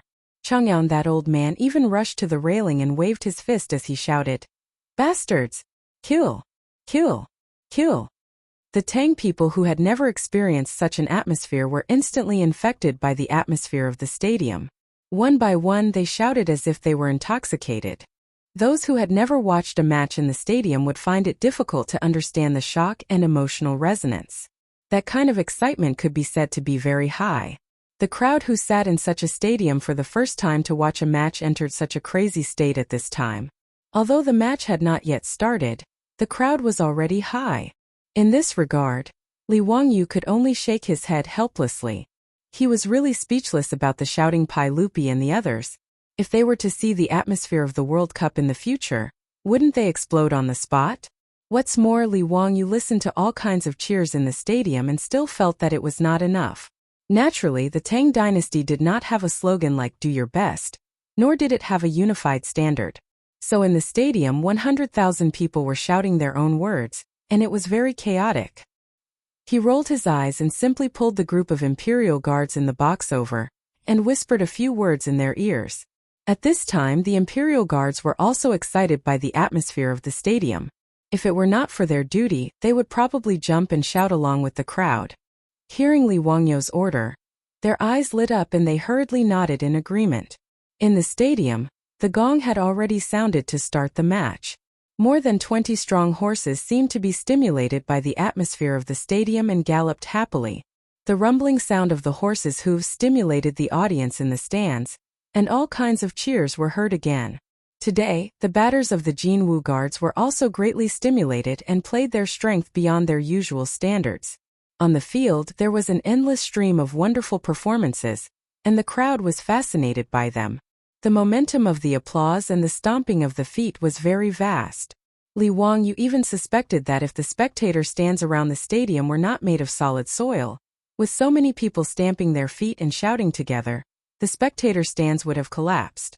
Pai Lupi, Fang Xianling, Chang Yaojin, and the other big shots also stood up and applauded the wonderful performances on the field. While the crowd was watching happily, suddenly there was a uniform cheer behind them. "Rise! Rise! Rise!" Chapter 626. Pai Lupi and the group of big shots turned around in shock. It was the guards in the box. Under the leadership of Li Wangyu, they were shouting slogans rhythmically to encourage the batters below. As a person from Sichuan, Li Wangyu naturally felt that the slogans like "Come on" in the future were not as powerful as the Sichuan people's "Rise." So when he found that the 100,000 people in the field were shouting their own slogans, he thought of this matter. He called the guards over and let them shout "Rise" with him. Although the phrase "Rise" could be said to be the patent of the Sichuan fans in the future, it actually appeared as early as the Han Dynasty. There was a record in the Book of Ancient Microcosm. Some people rise. Dai Yueying Lu Qi Chong. Rise was the meaning of rise. In the ancient Chinese language, rise also had the meaning of yang. Rise, rise, rise. Therefore, when the soldiers shouted "Rise," Pai Lupi and the group of big shots were stunned at first. Then they all pointed at Li Wangyu and laughed, nodding their heads in agreement. The phrase "rise" was sonorous and powerful, and it made Chang Yaojin's eyes light up. He immediately changed his words and began to shout "rise" with the group of soldiers to encourage the batters below. It had to be said that the slogan "rise" was indeed very infectious, especially when there was no unified cheering in the Tang dynasty at this time. Soon the group of big shots, including Pai Lupi, all followed Li Wangyu and shouted "rise." After the uniform sound of "rise" reached the ears of the people around the box, it quickly infected them. Everyone started to change their tune and shouted along with him. Like a virus, the sound of "rise" in the batting field became louder and louder, and it became more and more uniform. When 100,000 people shouted "rise" and "rise" in unison to encourage the batters, that kind of momentum simply pierced through the sky, with a majestic spirit that could swallow mountains and rivers. Even the strictly trained horses on the field were a little frightened due to the loud cheers, forcing the batters to tighten their reins and try their best to control the horses under them. The people in the stadium seemed to have been possessed. They did not care if their throats would break from shouting as they cheered loudly. Who asked the Tangs to be so passionate and unrestrained? What's more, batting was the #1 sport in the Tang dynasty. Its status was far higher than that of football in the modern era, and its weight in people's hearts. However, due to the limitations of the venue and the horses, most of the people in Chang'an could only watch a few official cricket matches. But this did not affect the Tang's passion for cricket. Today, when the citizens entered this incomparably huge baseball field, they were already quite shocked and excited. What's more, he would be able to watch a high-level batting match with his own eyes. The huge excitement was self-evident. When the left Golden Guards batter finally broke through the opponent's goal and scored a goal, Chang Yaojin was so excited that he directly tore open his robe, revealing a large amount of black hair covering his heart. He waved his fists wildly downwards. It was not until his voice was a little hoarse that he turned around, grabbed a jar of wine and gulped it down. Chang Yaojin threw down the wine jar, wiped the wine stains from the corner of his mouth and shouted at Pai Lupi, "Your Majesty, I've played cricket for so many years and watched it for so many years. Today I finally know that batting is so exciting. Wahahaha, thinking about it now, it was really boring in the past." It was not Chang Yaojin's fault for being rude and shouting loudly. It was really too noisy on the field. If he did not raise his voice, he would not be able to hear what the other party was saying. Pai Lupi was also very excited. It was just that he cared about his image as an emperor, so he was not as wild as Chang Yaojin and Yuqi Jingda. After he heard Chang Yaojin's words, he also nodded repeatedly. He pointed at Li Wangyu and said, "Haha. It's all thanks to Zio that we know that watching cricket can be so refreshing. Zio, your 20,000 taels of gold were really not spent in vain. Uncle is too kind. As long as Uncle and the other officials like it, it's good." Li Wangyu struck while the iron was hot and asked, "Uncle, what do you think about the Tang Dynasty's Royal Cricket League that I mentioned before? Is it possible to hold it?" Pai Lupi did not hesitate at all this time and directly nodded. "It's possible. Write a memorial to us as soon as possible and clearly state your plans. We will definitely support this matter." With Pai Lupi's approval, Li Wangyu was naturally overjoyed and hurriedly bowed to Pai Lupi. He had invested 20,000 taels of gold in this cricket field. If the polo league could not be held, then he would suffer a huge loss. Although he was not lacking in money now, the landlord did not have any extra food, right? If he could earn money, then he naturally had to earn it. As long as the polo league was held, even if it was only held once every 10 days, he would be able to make a lot of money. Li Wangyu was very confident about this. On the first day of the 3rd year of Chang'an, this cricket match that was enough to be recorded in the annals of history finally ended amidst the screams of 100,000 spectators. The final result of the match was not important. What was important was that this matter instantly caused an uproar in the entire Chang'an city and the surrounding provinces. As for cricket, most of the people knew about it but did not know why. Although they were fanatical fans, they had not seen many cricket matches at all. Today's sudden football match had opened the eyes of many people and made them addicted. And the Dazhao cricket field that Li Wangyu had spent 20,000 taels of gold to build became the center of the topic. All the people who entered the stadium to watch the game that day used their poor vocabulary to desperately praise the incredible stadium to the people around them, causing the people who missed the game to cry out in surprise. Those who missed the match beat their chests and stamped their feet in frustration. However, their frustration did not last long. On the fourth day of the new year, the people in Chang'an City were surprised to find that someone had posted a notice on the gate of the inner square. Lang Jun, may I ask what is written on the notice? Most of the people were illiterate, so they could only ask the neighbor who dressed like a scholar. Oh, the notice says that the sage allowed the founding of Hu County to hold the royal batting league of the Tang dynasty. In the future, every 10 days off, the game will be held in the Dazhao cricket field. His words made the people even more confused. Of course, everyone knew about cricket. But what the hell was a league? Lang Jun, may I ask what is the royal batting league of the Tang dynasty?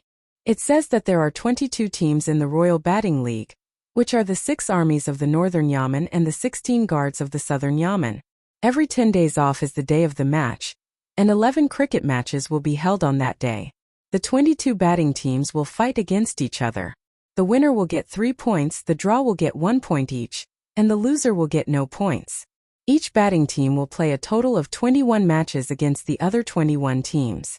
The team with the highest score in the end will be the champion, and will be rewarded by the sage. After he finished speaking, the people around him suddenly became lively. This is very interesting, but I don't know if we can go to watch the match.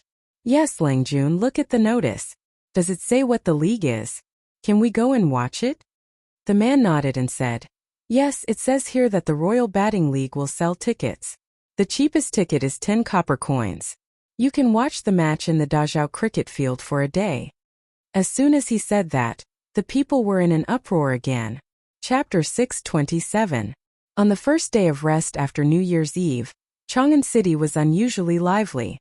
Early in the morning, whether it was the officials, the nobles or the merchants, they all rode horses or took carriages to the Dazhao baseball field in the south of the city.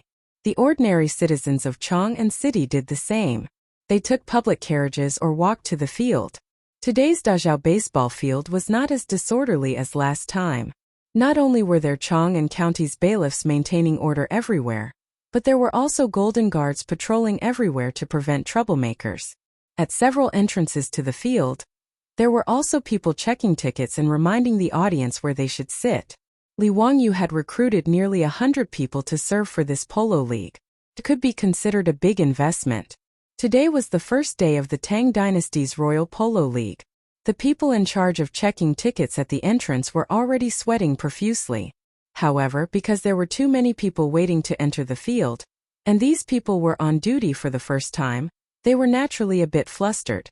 The ticket checker reached out and took a ticket from an audience member. He glanced at the color of the ticket and saw that it was yellow. He couldn't help but feel a bit disrespectful.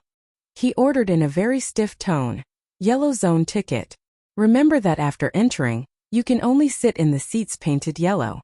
Don't run around. You can't afford to disturb the nobles." Before the ticket checker could finish speaking, he suddenly froze as if his pressure point had been pressed. His lips trembled. Fish County Earl, I don't know. The person holding the yellow zone ticket and waiting in front of him was Li Wangyu. Li Wangyu glared at him and said unhappily, "The audience holding the yellow zone ticket is also our source of income. Have a better attitude." Yes, I deserve to die. I know I was wrong. The ticket checker hurriedly admitted his mistake with a shocked expression. Li Wangyu didn't want to say more. He gestured to the man behind him and said, "Uncle, you go ahead too." Standing behind Li Wangyu and waiting for his ticket to be checked was Pai Lupi in casual clothes. Behind him were more than 10 palace guards in casual clothes, secretly protecting him. Everyone, including Pai Lupi, had tickets for the yellow zone. The reason why the stadium staff spoke so harshly when they saw Li Wangyu holding a yellow ticket was because the yellow zone ticket was the cheapest ticket. It only cost 10 copper coins. The seating area in the yellow zone was naturally the worst.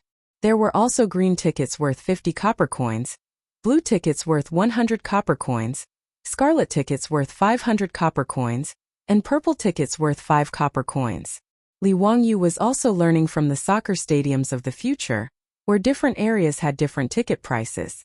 Not only could it allow the common people to watch the baseball game, but it could also provide more choices for the officials, nobles, and merchants who were willing to pay a high price. The reason why the tickets and the seating area in the stadium were separated by color was naturally the same as the public carriage. It was to deal with the huge, illiterate population of the Tang dynasty. The fact that the common people were illiterate was something that could not be helped. The reason why he came with Pai Lupi and held a green ticket to watch the game was naturally Pai Lupi's idea. He said that he wanted to enjoy the game with the common people. Li Wangyu naturally tried to dissuade him, but he could not dissuade Pai Lupi. He could only get a few of the cheapest yellow tickets. A group of palace guards in casual clothes surrounded Pai Lupi and Li Wangyu as they walked to the stands. When they saw the noisy crowd in front of them, they could not help but frown. Li Wangyu also had a headache about this. The tickets for the green zone were cheap, so the view was naturally the worst. Sitting there and watching the game was not fun at all. "Uncle, it's too noisy here, and the view is not good. Why don't we go back to the box?" Li Wangyu whispered. Pai Lupi did not pay attention to him at all. He found a seat and sat down. He even chatted with the common people who were watching the game. Li Wangyu rolled his eyes. "Your sister, do you have nothing better to do? Do you still want to go on an official visit?" He could only helplessly give the palace guards a look, indicating that they should find a place to sit. "Old man, why did you come to watch the game today?" "Haha, thanks to the blessing of the county count of who, old me also came to watch the game on the first day of the new year. I really liked it. Today is the start of the Royal Batting League. Old me naturally has to come and watch." The old man next to Pai Lupi said with a smile while twisting his beard. "Old man, you also like batting?" "I like it, but I didn't have the chance to watch it. The construction of this Dazhao batting stadium is a good thing. We common people also have a chance to watch it. It is not easy. Lang Jun, you also like to watch batting?" Pai Lupi smiled. "Haha, yes, I also like to watch it. It is all thanks to that county count. Otherwise, it would be rare to see such a grand occasion." When Li Wangyu heard Pai Lupi's words, he could not help but secretly curl his lips. "Damn, Pai Lupi, you have the nerve to say that it is rare to see a batting competition? Are you not afraid of having a long nose when you lie?" "Lang Jun, did you buy that lottery ticket?" the old man asked. "Old me bought one ticket for each of the 5 games today. I don't know if my guess is accurate." "Lottery ticket?" Pai Lupi was surprised when he heard this.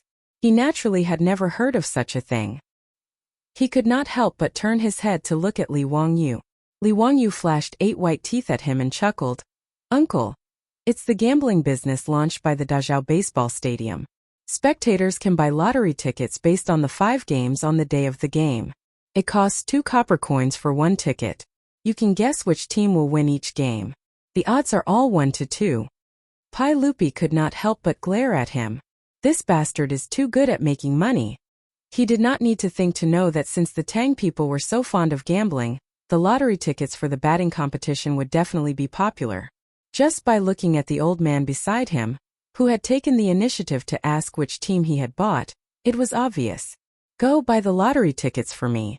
By the left Jinwu guards, the right Yulin guards, the left Shinwu guards, the left Chinyo guards, and the right Wu guards to win.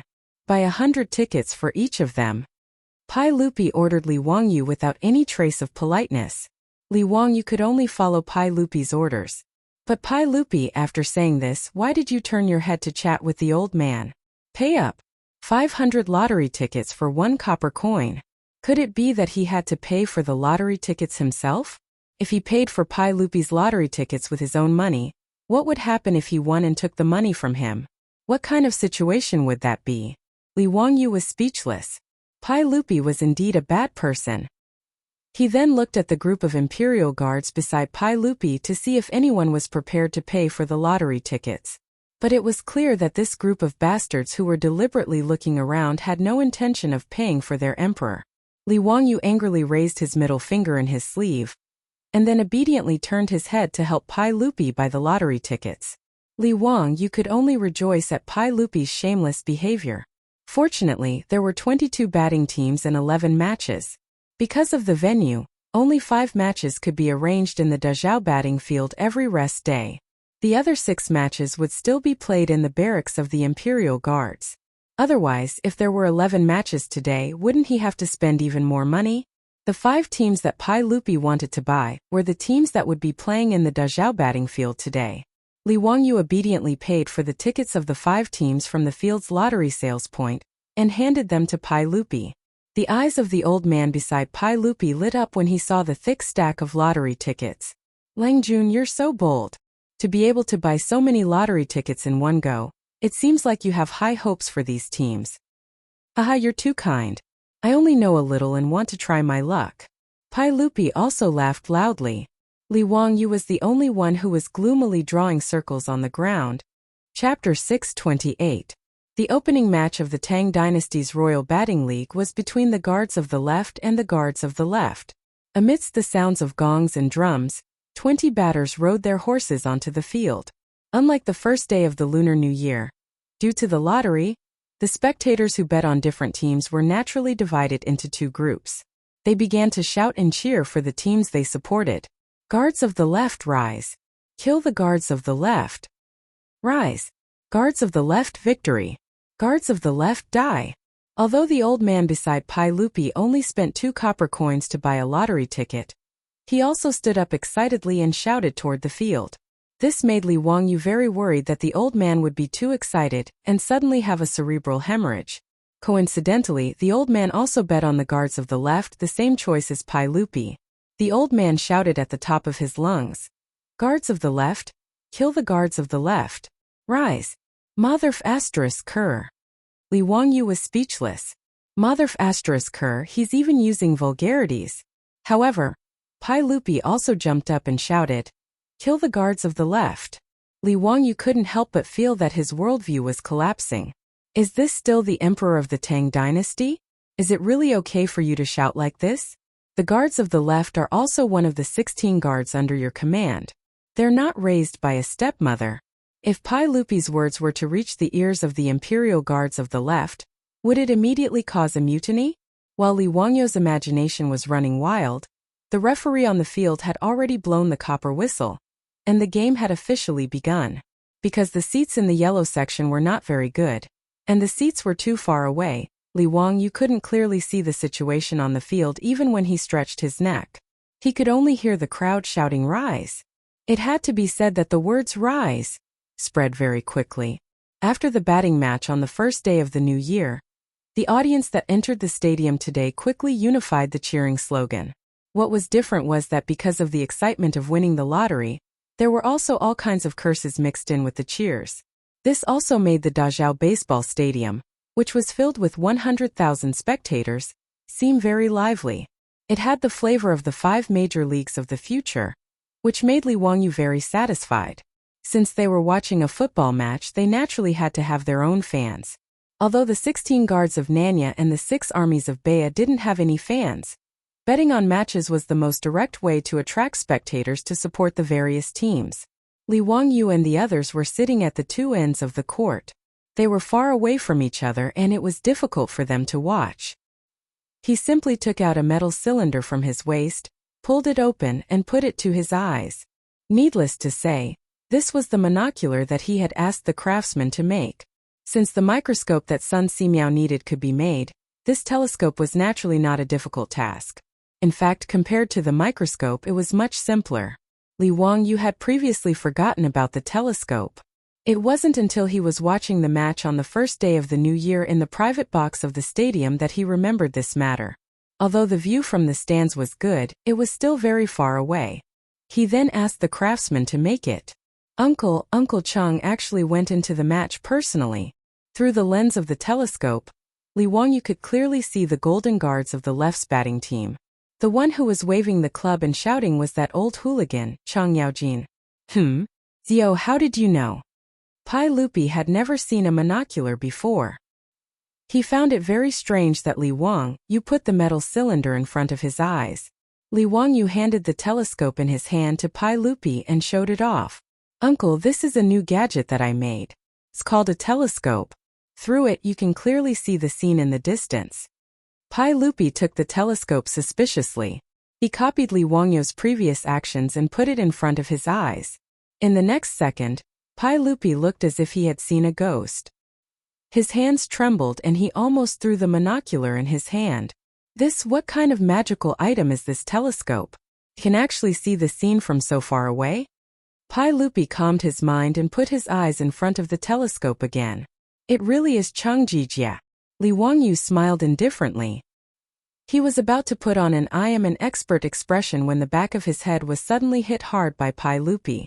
Scoundrel, if you had such a good item, why didn't you take it out earlier? Do you know how important this item is? Pai Lupi not only did not praise him, he even scolded him. Li Wangyu was speechless. Li Wangyu helplessly touched the back of his head. Uncle, isn't it just a telescope? You don't need to make a fuss about it, right? Fool. Do you know how useful this item is in the military? Pai Lupi stared at Li Wangyu with an expression that said he expected better from him. Li Wangyu suddenly understood. He really didn't think about the military use of the telescope. It wasn't that Li Wangyu didn't know the significance and use of telescopes in military operations. In any case, he was a fan of the military for a long time in the future, so he still had this common sense. But as an ordinary person who grew up in an era of peace, he really didn't think of using the telescope for war. How many of these telescopes did you make? Pai Lupi asked again. Li Wangyu raised 2 fingers. The craftsmen who are in charge of supervising the telescope have only polished the lenses of 2 telescopes. Did the craftsmen who are in charge of supervising the telescope help you make this item?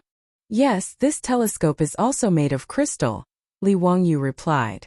Is it possible to make this item in large quantities? Of course, the telescope isn't complicated. The craftsmen who are in charge of supervising the telescope are already familiar with how to use crystal to make lenses. Pai Lupi nodded with satisfaction.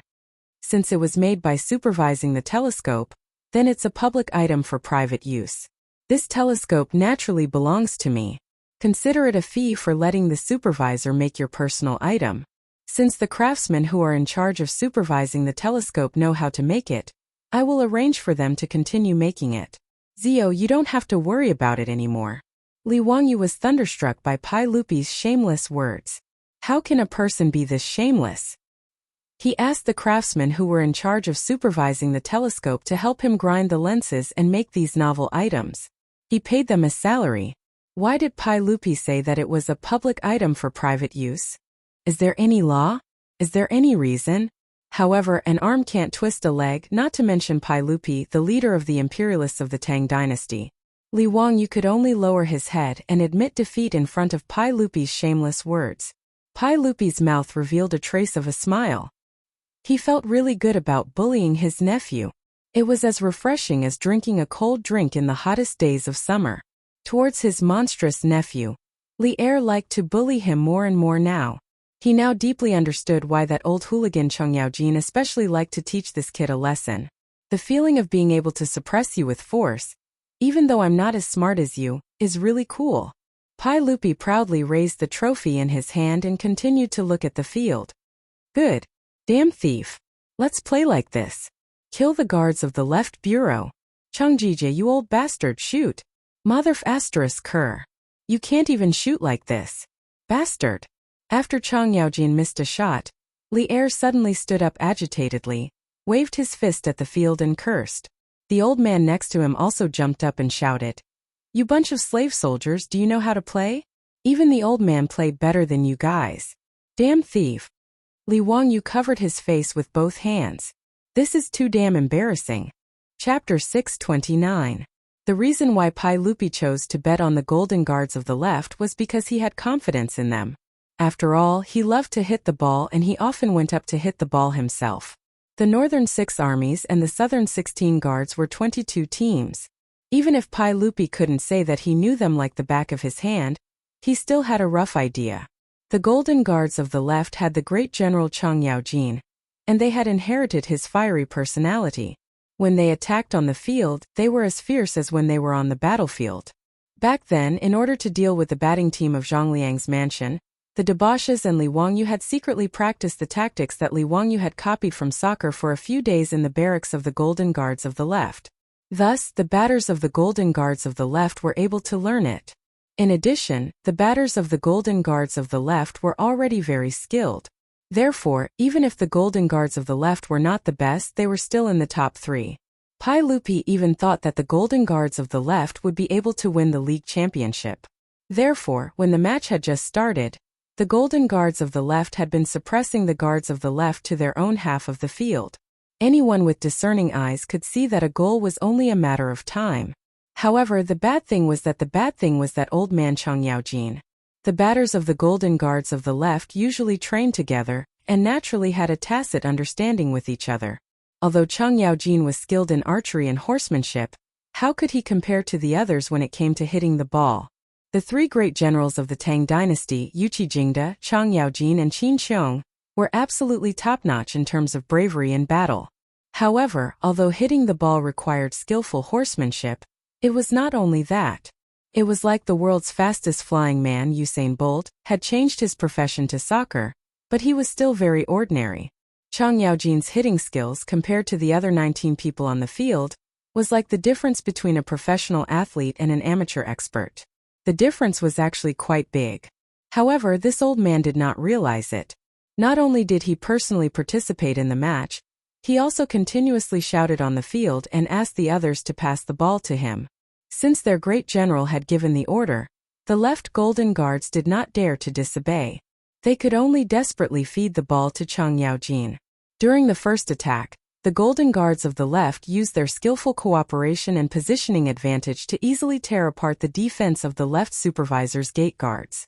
They directly spurred their horses and rushed towards the opponent's goal with the ball. Chang Yaojin's reaction was not slow. He also urged his horse to rush out. Of course, he was riding a BMW. His speed was very fast, and he quickly shook off the pursuers of the guards. He rode straight to the opponent's goal, and at the same time he did not forget to shout, "Wahahaha, you be asterisk, pass the ball to me." The batsman of the left Golden Guard did not dare to be negligent. He immediately sent the ball straight to Chang Yaojin's horse. Chang Yaojin was overjoyed. He turned sideways and raised the stick in his hand.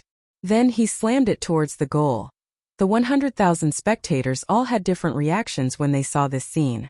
Those who supported the Golden Guards of the left and those who bet on the Golden Guards of the left naturally cheered excitedly. On the other hand, those who bet on the guards of the left prison couldn't help but gasp. However, in the next second, Noda's Dazhao baseball stadium exploded. The fans of the Golden Guards of the left, who were ecstatic just a moment ago, opened their mouths wide in shock.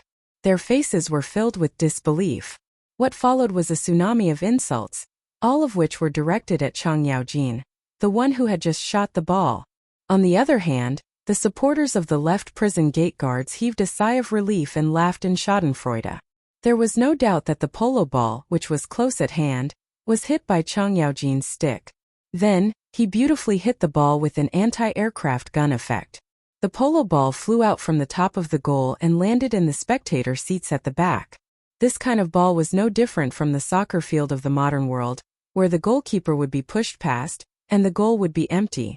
It was much more difficult to miss than to hit the goal.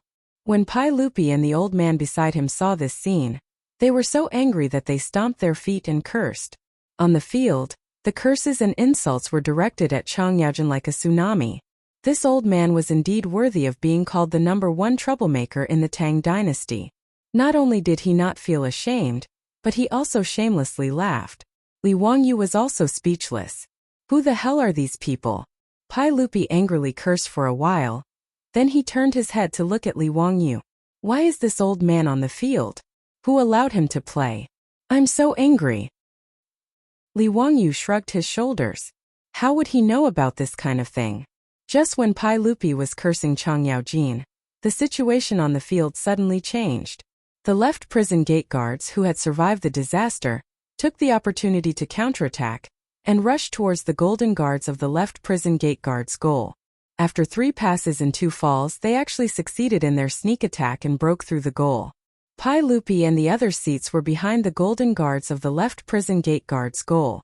When he saw this scene, Pai Lupi's face turned green. He stomped his feet and cursed. Damn it! Kill them! Kill that bastard Changji!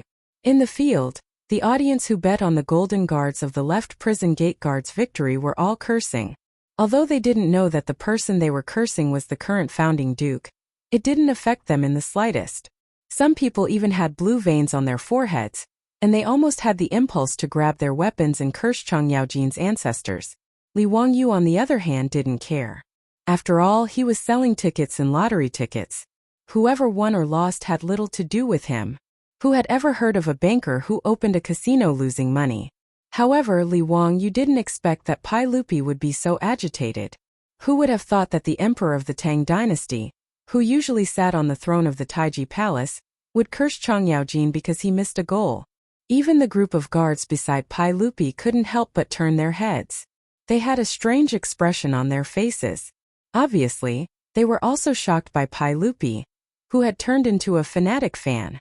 Fortunately, the golden guards of the left prison gate guards learned from the shame and bravery. Even with Chang Yaojin dragging them down, they still scored 2 goals in a row and overtook the score. Chang Yaojin, who was addicted to the game, proudly took the place of the golden guards of the left prison gate guards.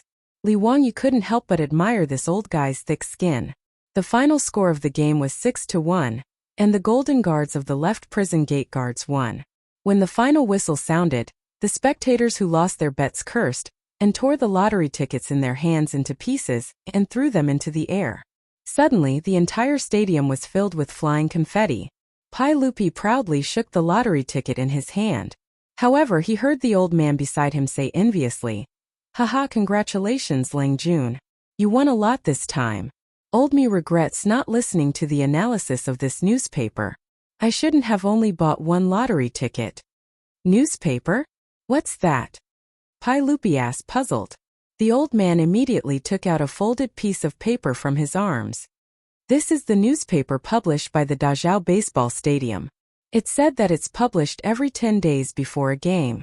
It has an introduction to the 10 teams in the game, an analysis of their strength, recommendations to buy lottery tickets, and so on."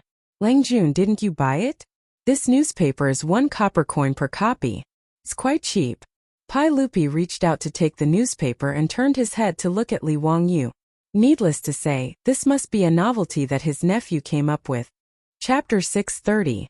Rather than a newspaper, the newspaper was more like an advertisement leaflet for buying a baseball lottery ticket. Because there was no movable type printing, Li Wangyu could only continue to choose the method of engraving printing to print the newspaper. In fact, Li Wangyu had also pondered whether to get the movable type printing out and make a real newspaper. It was actually not difficult. He just needed to find a craftsman to carve the type. However, after careful consideration, Li Wangyu shook his head with a wry smile and dismissed the idea of making a newspaper. With the terrible literacy rate of the Tang dynasty, even if he made a newspaper, it might not be able to sell much. Moreover, he did not have much influence in the scholarly circles now. Although he had copied some poems and articles and had gained some fame among the scholars, compared with the reputation of the aristocratic families that had been passed down for thousands of years, it was still too far away. Now that he wanted to make a real newspaper, he did not know who this weapon would be for. Perhaps the aristocratic families would be the ones who would be really ecstatic. After thinking for a long time, Li Wangyu temporarily dismissed the tempting idea of making a newspaper. The newspaper in the hands of the old man beside Pai Lupi contained the introduction of the 10 teams that played in the Dazhao Baseball Stadium every 10 days, as well as the analysis of the strength of the teams, the odds of the lottery, and so on. This was because the people of Chang'an City were unfamiliar with these 22 baseball teams. This was the only way to attract them to bet on the lottery ticket. After the launch of the newspaper, it naturally attracted many people to buy it. Due to the limited literacy rate, there were many people who spent a copper coin to buy the newspaper, and then went around looking for people to help them read out the contents. There were also clever storytellers in brothels who bought the newspaper and relayed the contents of the newspaper to the people. The Tangs loved gambling, and gambling on baseball was a novelty, so it naturally attracted people. Almost 80% of the people who came to the Dazhao Baseball Stadium to watch the game today spent money to buy the lottery ticket. The analysis of the strength of each team in the newspaper was actually written by Li Wangyu. It might not be accurate and was just for the people's reference. The report had divided the 22 teams into 3 tiers. Of the 2 teams that had competed just now, the left Golden Guards were the first tier, while the left Prison Guards were the third tier. The old man was literate. After reading the newspaper, he was skeptical. Following the analysis of the newspaper, he bought a lottery ticket for the Golden Guard of the left. Now that the Golden Guards of the left had won, he could use this lottery ticket to exchange for 4 copper coins. The lottery had just started, so the odds were 1 to 2 to attract people to place their bets. After everyone was familiar with it, Li Wangyu would then analyze the strength of each team and give different odds for each team. Pai Lupi took the report from the old man and read it carefully. He couldn't help but snort coldly. Ziyu, who wrote this analysis of your team? Why would the right Feathered Forest Army be classified as the 2nd grade? The next match would be the right Imperial Guard versus the left Imperial Guard, right? Wasn't this nonsense? How could the left Imperial Guard have a chance of winning? Li Wangyu rubbed his nose and laughed. Hee uncle, this is what I asked Chung Chumo to write. Is it inappropriate? I'll scold them later. Pai Lupi shook his head. Nonsense.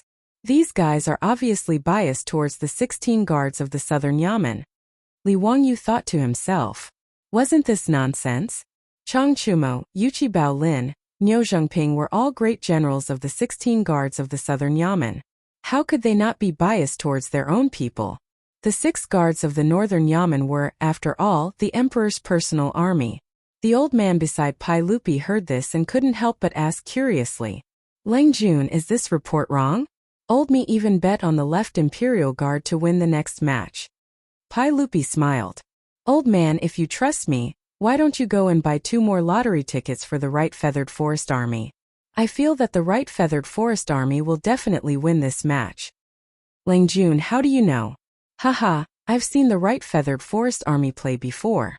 Their level is not inferior to the left Imperial Guard. That's why I dare to bet.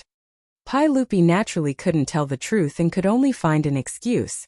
The old man looked at the thick stack of lottery tickets in Pai Lupi's hands and immediately stood up without any hesitation. He cupped his hands in thanks to Pai Lupi and turned to walk towards the lottery booth. After every match, there would be a quarter of an hour of rest. Before the match started, people could buy lottery tickets for the match on the spot.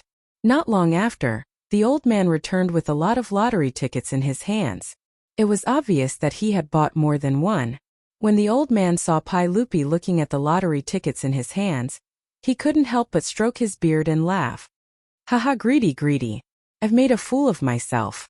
Since Lang Jun dares to buy 100 lottery tickets to bet that the right Feathered Forest Army will win, old me will also buy 10 tickets to borrow Lang Jun's good fortune. Pai Lupi also laughed. Old man, don't worry. I guarantee that you won't lose.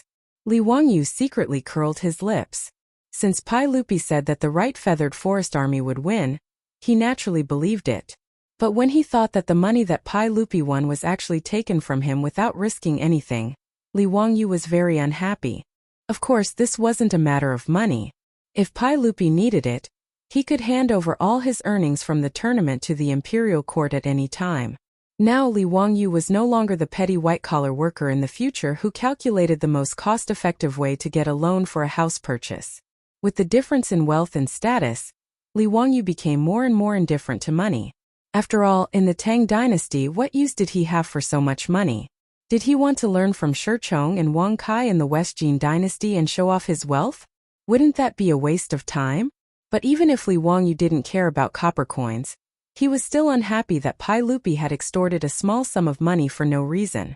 It was the same for Li Er. To be able to extort a small sum of money from Li Wangyu, he would never tire of this kind of game. Unlike the football games in the future, in today's Chang'an city, only the Dazhao baseball stadium was open to the public. Naturally, he had to make good use of it. After a quarter of an hour, the drums in the stadium sounded again. The game between the right Feathered Forest Army and the left Guard Army began. The result of the game was not different from Pai Lupi's prediction. In the end, the right Feathered Forest Army won 5-2. This time, the old man next to Pai Lupi smiled even more brightly. He repeatedly cupped his hands and thanked Pai Lupi. As for the spectators who had lost their bets, there was naturally another round of white snow in the stadium.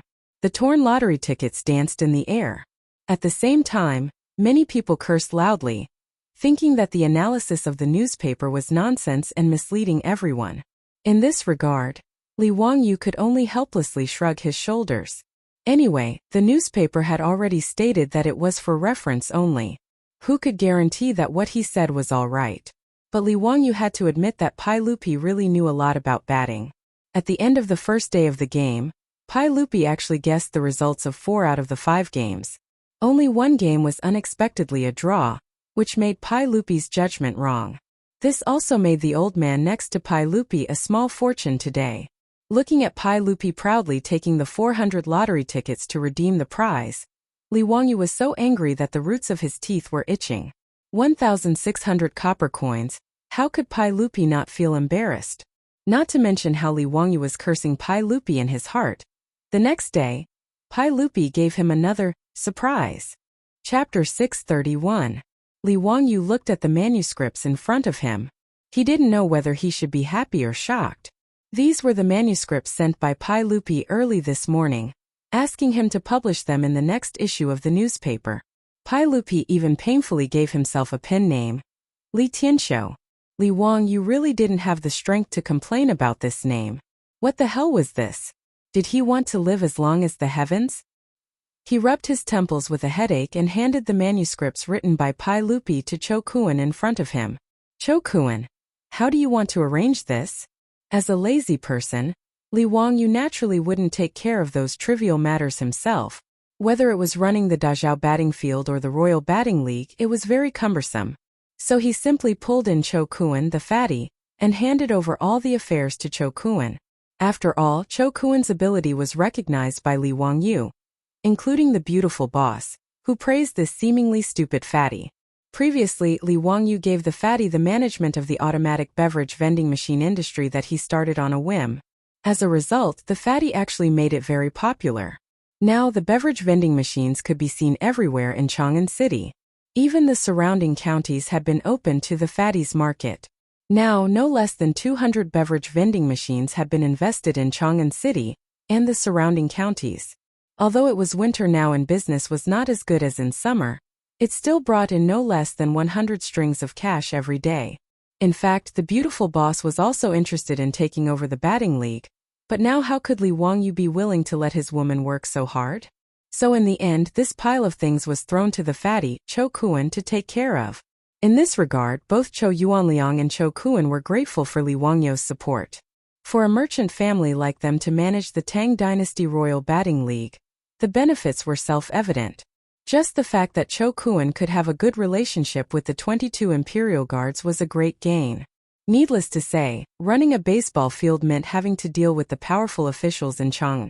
Although it was only the first day of the batting league, it had already caused a stir in Chang'an.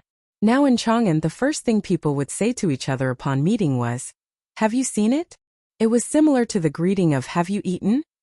in the capital of the modern world.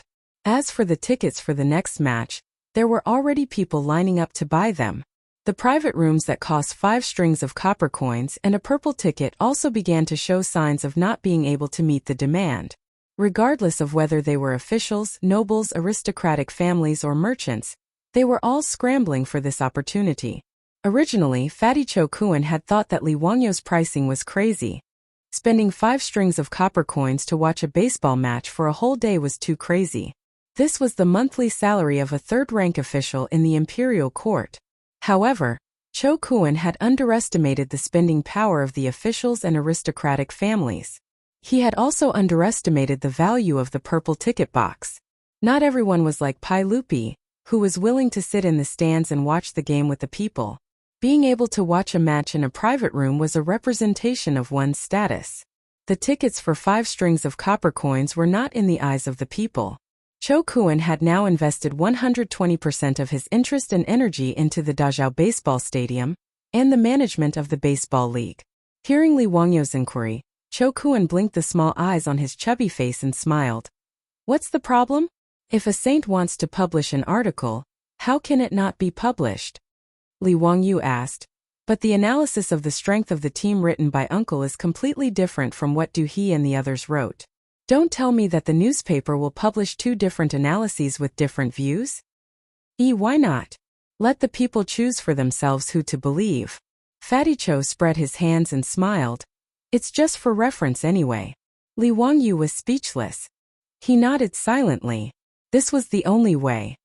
He really did not expect that Pai Lupi would be so interested that he would personally write an article to analyze the strength of the next match and even predict the outcome. Before the arrival of the second match, this issue of the newspaper had already been released a few days in advance. Everyone was quite fond of buying lottery tickets for the baseball match. Whether it was the ordinary people or the officials and nobles, they all opened their wallets and bought lottery tickets. The originally unfamiliar 22 Imperial Army batting teams had now become the most talked about topic among the people of Chang'an. The newspaper issued by the Dazhao Baseball Stadium became an important basis for the people to study the next match and how to buy lottery tickets. Driver, give me a copy of the latest issue of the newspaper. I want one too. Early in the morning, the public carriage in Chang'an was surrounded by the people who wanted to buy the newspaper. This was also because Li Wangyu wanted to save trouble and let the public carriage of Dingzhou village sell the newspaper. Anyway, these public carriages shuttled back and forth in Chang'an every day. They were the best mobile sales platform. 1 copper coin for 1 copy of the newspaper was cheap and the people could afford to buy it. But these people who had snatched the newspaper were not literate. They could only take the newspaper and look around for people to read it for them. For a time, anyone in Chang'an who could read was in high demand. Even the children who were reading elementary school were asked to help them read the newspaper. However, the content of the second issue of the newspaper stunned everyone. In the newspaper, there were 2 articles that analyzed the strength of the team and predicted the outcome of the match. They actually had different opinions. This caused everyone to discuss this matter animatedly. Hey, today's newspaper is interesting. There are actually 2 articles with different opinions. Who is this Li Tianxiu? I've never heard of him. Let's look at Mr. Du's article. Mr. Du is the son of Minister Du, the Duke of Kai. He naturally wouldn't talk nonsense. Yes, that's right. This Li Tianxiu is so bold. He actually wrote an article that analyzed the outcome of the team. Almost all of it was different from Mr. Du's. I don't believe that he knows the Imperial Army batting team better than Mr. Du. That's right. I've decided to listen to Mr. Du and buy lottery tickets according to his analysis. Haha, that's right. Think so too. Everyone, although I don't know who this Li Tianxiu is, he is well written. However, this article was written with reason and did not seem to be nonsense.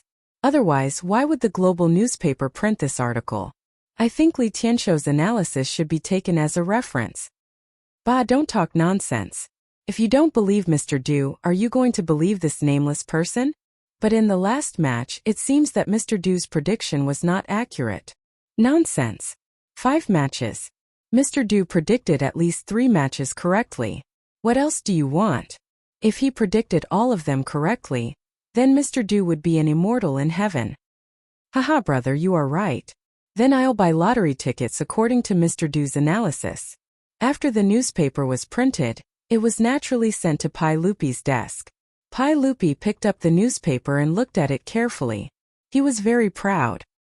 He stretched out his hand to summon Mito and asked, Mito, what's the response to my article?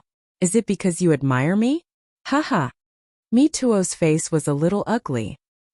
He stammered for a long time before he nodded and said, Of course. Everyone wrote the article. How can it be wrong? People are saying that they are going to buy lottery tickets according to everyone's prediction. Mitua could not be blamed for lying. He really did not dare to tell the truth to Pai Lupi. He could only lie against his conscience. Pai Lupi did not notice the change in Mituo's face. He was looking at the newspaper and was very proud. Chapter 632. Li Wangyu couldn't care less about the response to the article written by Pai Lupi under the alias of Li Tianxiu. At the moment, he was busy making lanterns in the house of Kaihua Square with a group of craftsmen invited from the General Works Supervisor. Since New Year's Eve, Li Wangyu had been staying in his house in Kaihua Square and didn't have time to go back to Dingzhou village. After all, during New Year's Day, he, as the county earl who founded the country, had to go to various big shots in Duke's mansion to pay his New Year's greetings.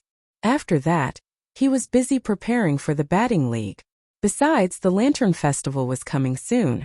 It was the first time for him and his beautiful boss to celebrate the Lantern Festival in the Tang dynasty. Naturally, they were very interested and stayed in Chang'an for a while. The Lantern Festival was the 15th day of the first lunar month. Since ancient times, Huaxia called the night Xiao. Therefore, the Lantern Festival was also called the Lantern Festival. The Lantern Festival was also known as the Lantern Festival because of the custom of decorating with lanterns and colored banners.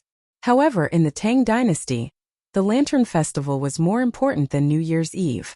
After the 7-day New Year's Eve holiday, the imperial court officially started on the 4th day of the first lunar month. A few days later, it would be the Lantern Festival and another 3 days of holiday. Li Wangyu felt great every time he thought about how many holidays there were during the Spring Festival in the Tang Dynasty. Compared to the 7-day holiday in the modern era, Li Wangyu felt that the civil servants of the Tang Dynasty were really lucky. The Lantern Festival was also the only day in Nota Chang, and that didn't have a curfew. In the Tang Dynasty, the Sunset Square was closed and people were forbidden to go out. Only on the 15th day of the first lunar month and the 3 nights before and after the Lantern Festival, the square was not closed. The people were free to go out and light the lanterns. Even the palace maids in the Forbidden Palace could go out and admire the lanterns during these 3 days. On the 15th, 16th, and 17th day, the curfew was lifted in Chang'an.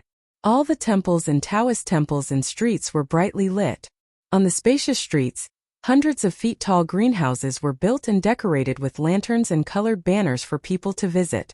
The children of all the soldiers in the city came out of the empty alleys. Carriages and horses blocked the road, and it was extremely crowded. Sometimes pedestrians could even be wrapped in the flow of people and walk dozens of steps without their feet touching the ground. It could be said that it was extraordinarily lively.